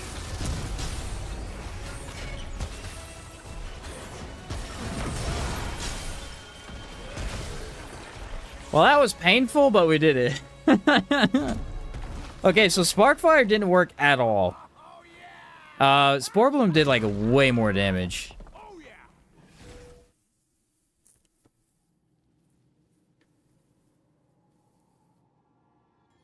Yeah, the weapon break does a ton of his damage. The point of what the Spore Bloom was, I was trying to get a whole bunch of weak spots, so I was trying not to aim at the hammer too much and let the status deal with it, but... It was okay. It's okay. I actually quite liked Spore Bloom like this. It felt pretty good. The crit chance was up there, man. It was. I mean, ranged... You're not really gonna beat Hunter, but... Some consistent shots, for sure. I think they lowered crit chance on that anyway, too. Ritual's Challenger was alright. It was alright. Let me see. Yeah, they lowered it. It was 10%. It's only 5% now. That's crazy. You do get a 25% damage bonus, I guess, but... So if I pop this, let's see. Status effect. Haste. Crit.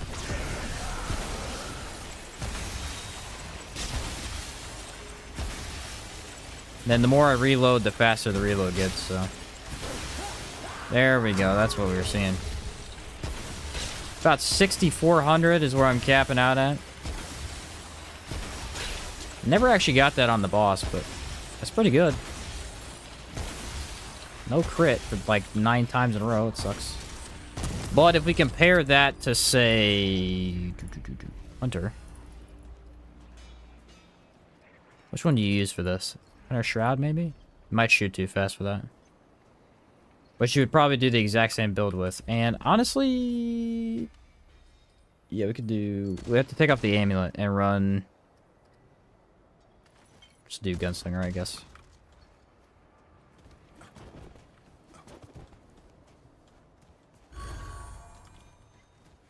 DPS stays at 2,600 the whole time? Yeah, it's kind of odd, I agree.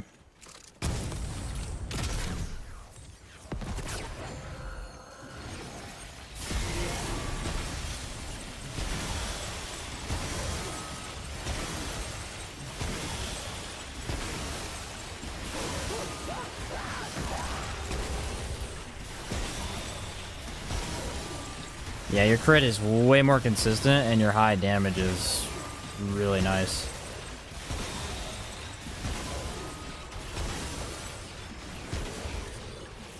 Again, you're not gonna hit weak spots every time, but man, when you do...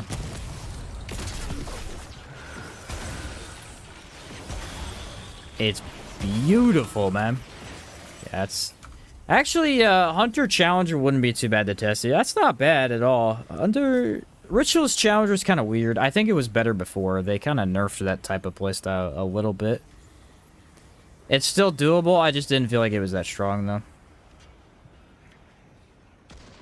Why did the DPS drop when you hit Rampage? Yeah, I don't know.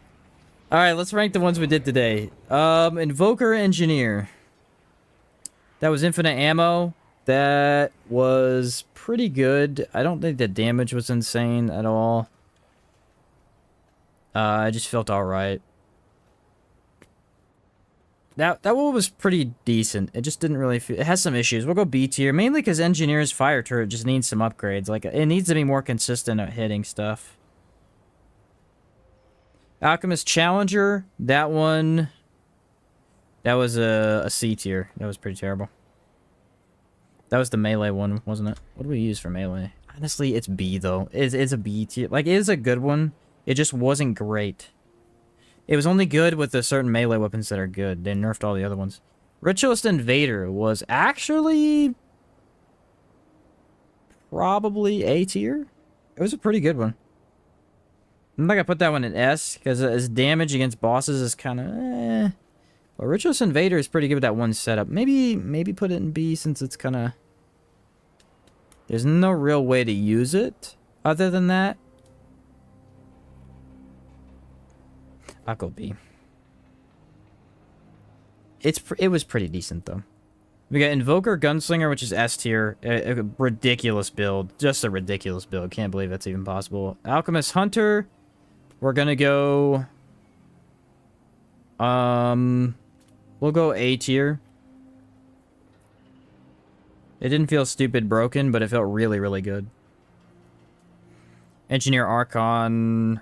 Honestly, that one felt A tier as well. It's not as good as the other one is the problem. And then this build, how did this one feel? The Ritualist? Did we like that enough to call it like an A? I don't even think it was an A. I think it was like a C, dude.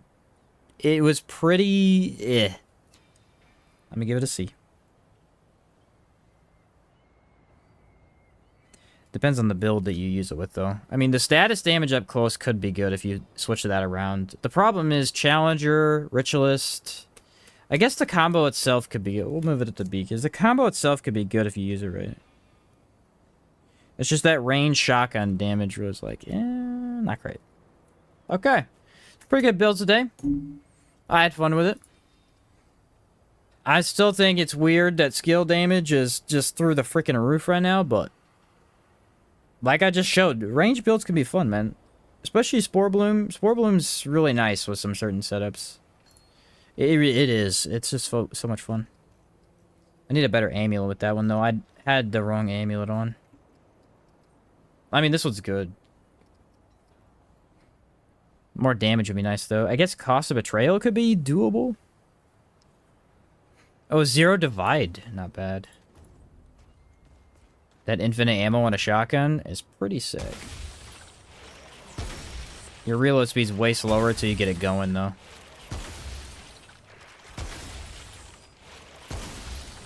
There's max reload right there.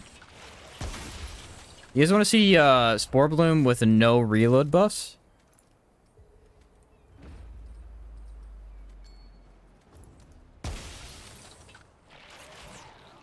It's pretty freaking slow.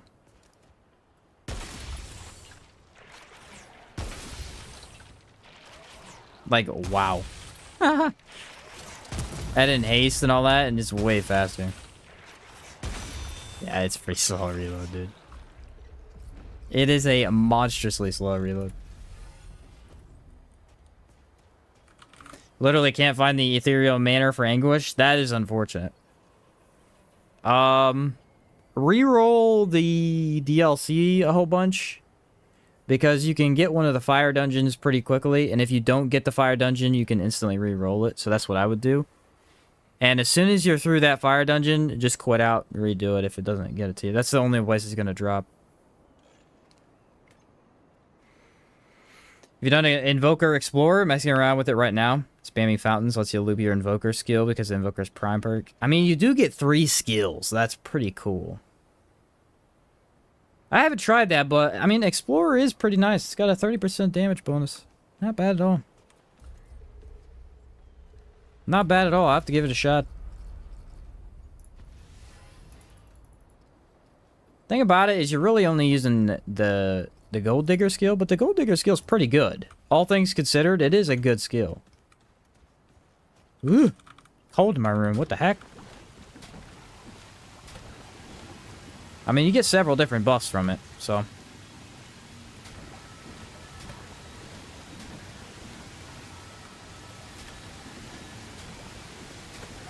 It's my little fountain.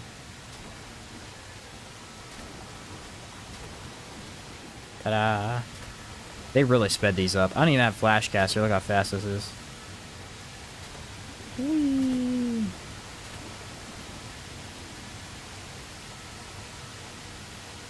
Trying to see my face. Ta-da! The fountain of youth.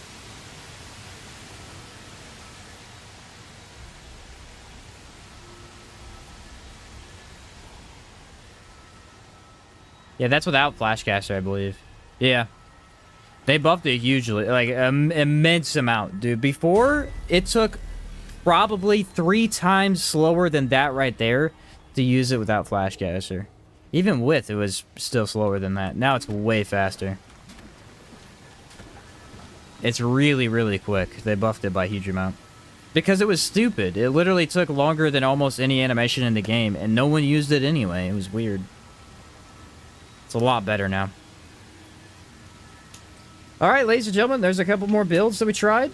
A lot of fun, honestly. We will either try some more Saturday, or I'm not sure. I don't know. I'm leaving Monday, but I may try to finish up some stuff. We'll see what happens Saturday, but we got a couple, honestly not even a couple, we got plenty more builds to try before we even do anything video-wise for it. There's a lot of really good builds that we've been messing with for the combinations. It's been really fun trying some of these. GG Sheen, thanks Anna, thanks Draco. But yeah, hopefully you guys enjoyed it. I will catch you next time. Thank you very much for watching. Have a good day or night, whatever it is for you. I'm gonna go get me some food.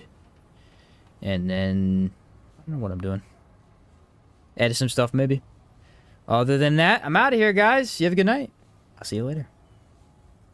See ya, Iron. Oh, wait, Iron, you wanted to say something before I go. Alright. Mubby. Eating some bear chili myself right now? Ooh, sounds good. Can you show Root Doctor? Okay, really quick, I can show Root Doctor.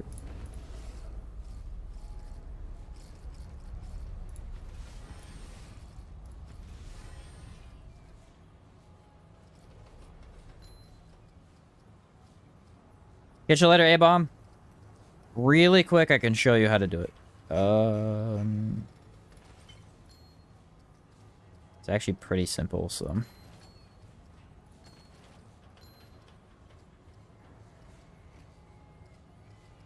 Then there's like an open ring slot where you could do a couple different things. I like King of Memento.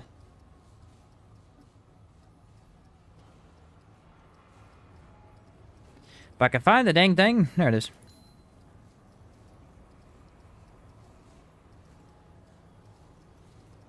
Where is Misty Step? There it is.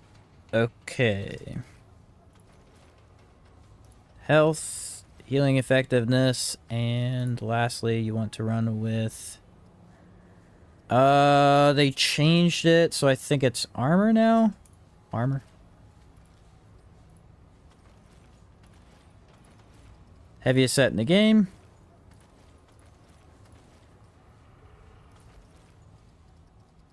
With health concoction. Vigor, endurance. You don't need endurance, my bad. Spirit, expertise. We've got, let's see, Flashcaster, Fortify. Bark skin could be good. 65. You want to run Blood Bond. Then you want to run Gluttons. Usually I pick Glutton just so I don't have to be annoyed half the time. What do we run after that? It's not too important after that.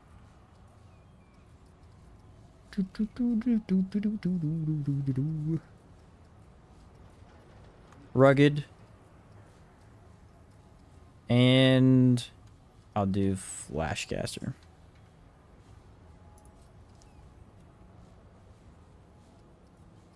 Not expecting a stream today. What's up, Endless?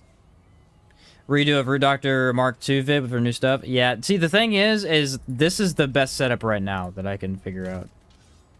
If I can change it, I will, but I've never not been able to find anything. And then you run Merciless with...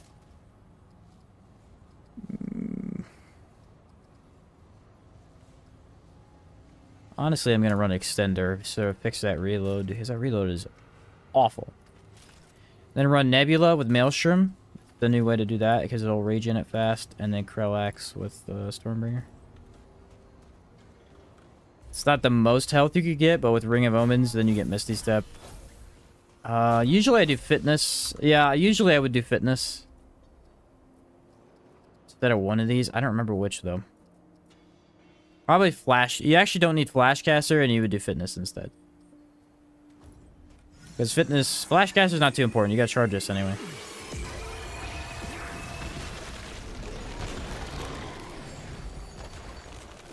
And then, ta-da!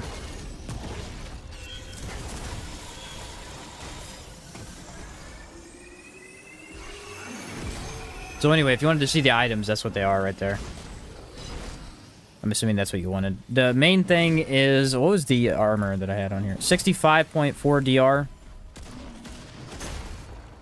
And again, this doesn't mean you can get hit by any attack in the game. That's not how it works. It's to the where you can get hit by about 85 to 95% of attacks in the game and not die, and then instantly heal fully back up. The other percent is like Shahala Black Hole, Venom Spear attack, Annihilation Orbs. If there's too many of them, like, those things are still going to kill you, but you do have Misty Step to avoid those. That's the whole point. So it's kind of the best of two worlds, I guess you could say. And the summon does damage for you while you keep him alive, and then the two statuses. This is going to help with empathy. This is going to deal damage. Maelstrom should regen your stuff pretty quick. Let me try that again. Did I grab Chakra? No, I didn't. But that'll work pretty well. Played Assassin's Creed Odyssey? No, I've not played that, Endless. I don't play Assassin's Creed games. Just never played any of them. Yeah, so this is going to apply corrosion and then instantly give you Nebula back, doing a ton of damage. So really no reason not to run that at all. Extender's got... Ooh, yeah, that feels good. The problem is like, we could try and do new items with it, but there's really nothing that matches the thing. The only other idea I had was Servine Keepsake, but it's just not... It's not that good. I mean, it's fine. It's just nothing crazy. Took a Remnant break for D4. The new season's actually amazing. Or actually decent. Oh, that's good. Yeah, I haven't played Assassin's Creed. I don't know. Yeah, that's the reduct. I'm gonna save that one, actually.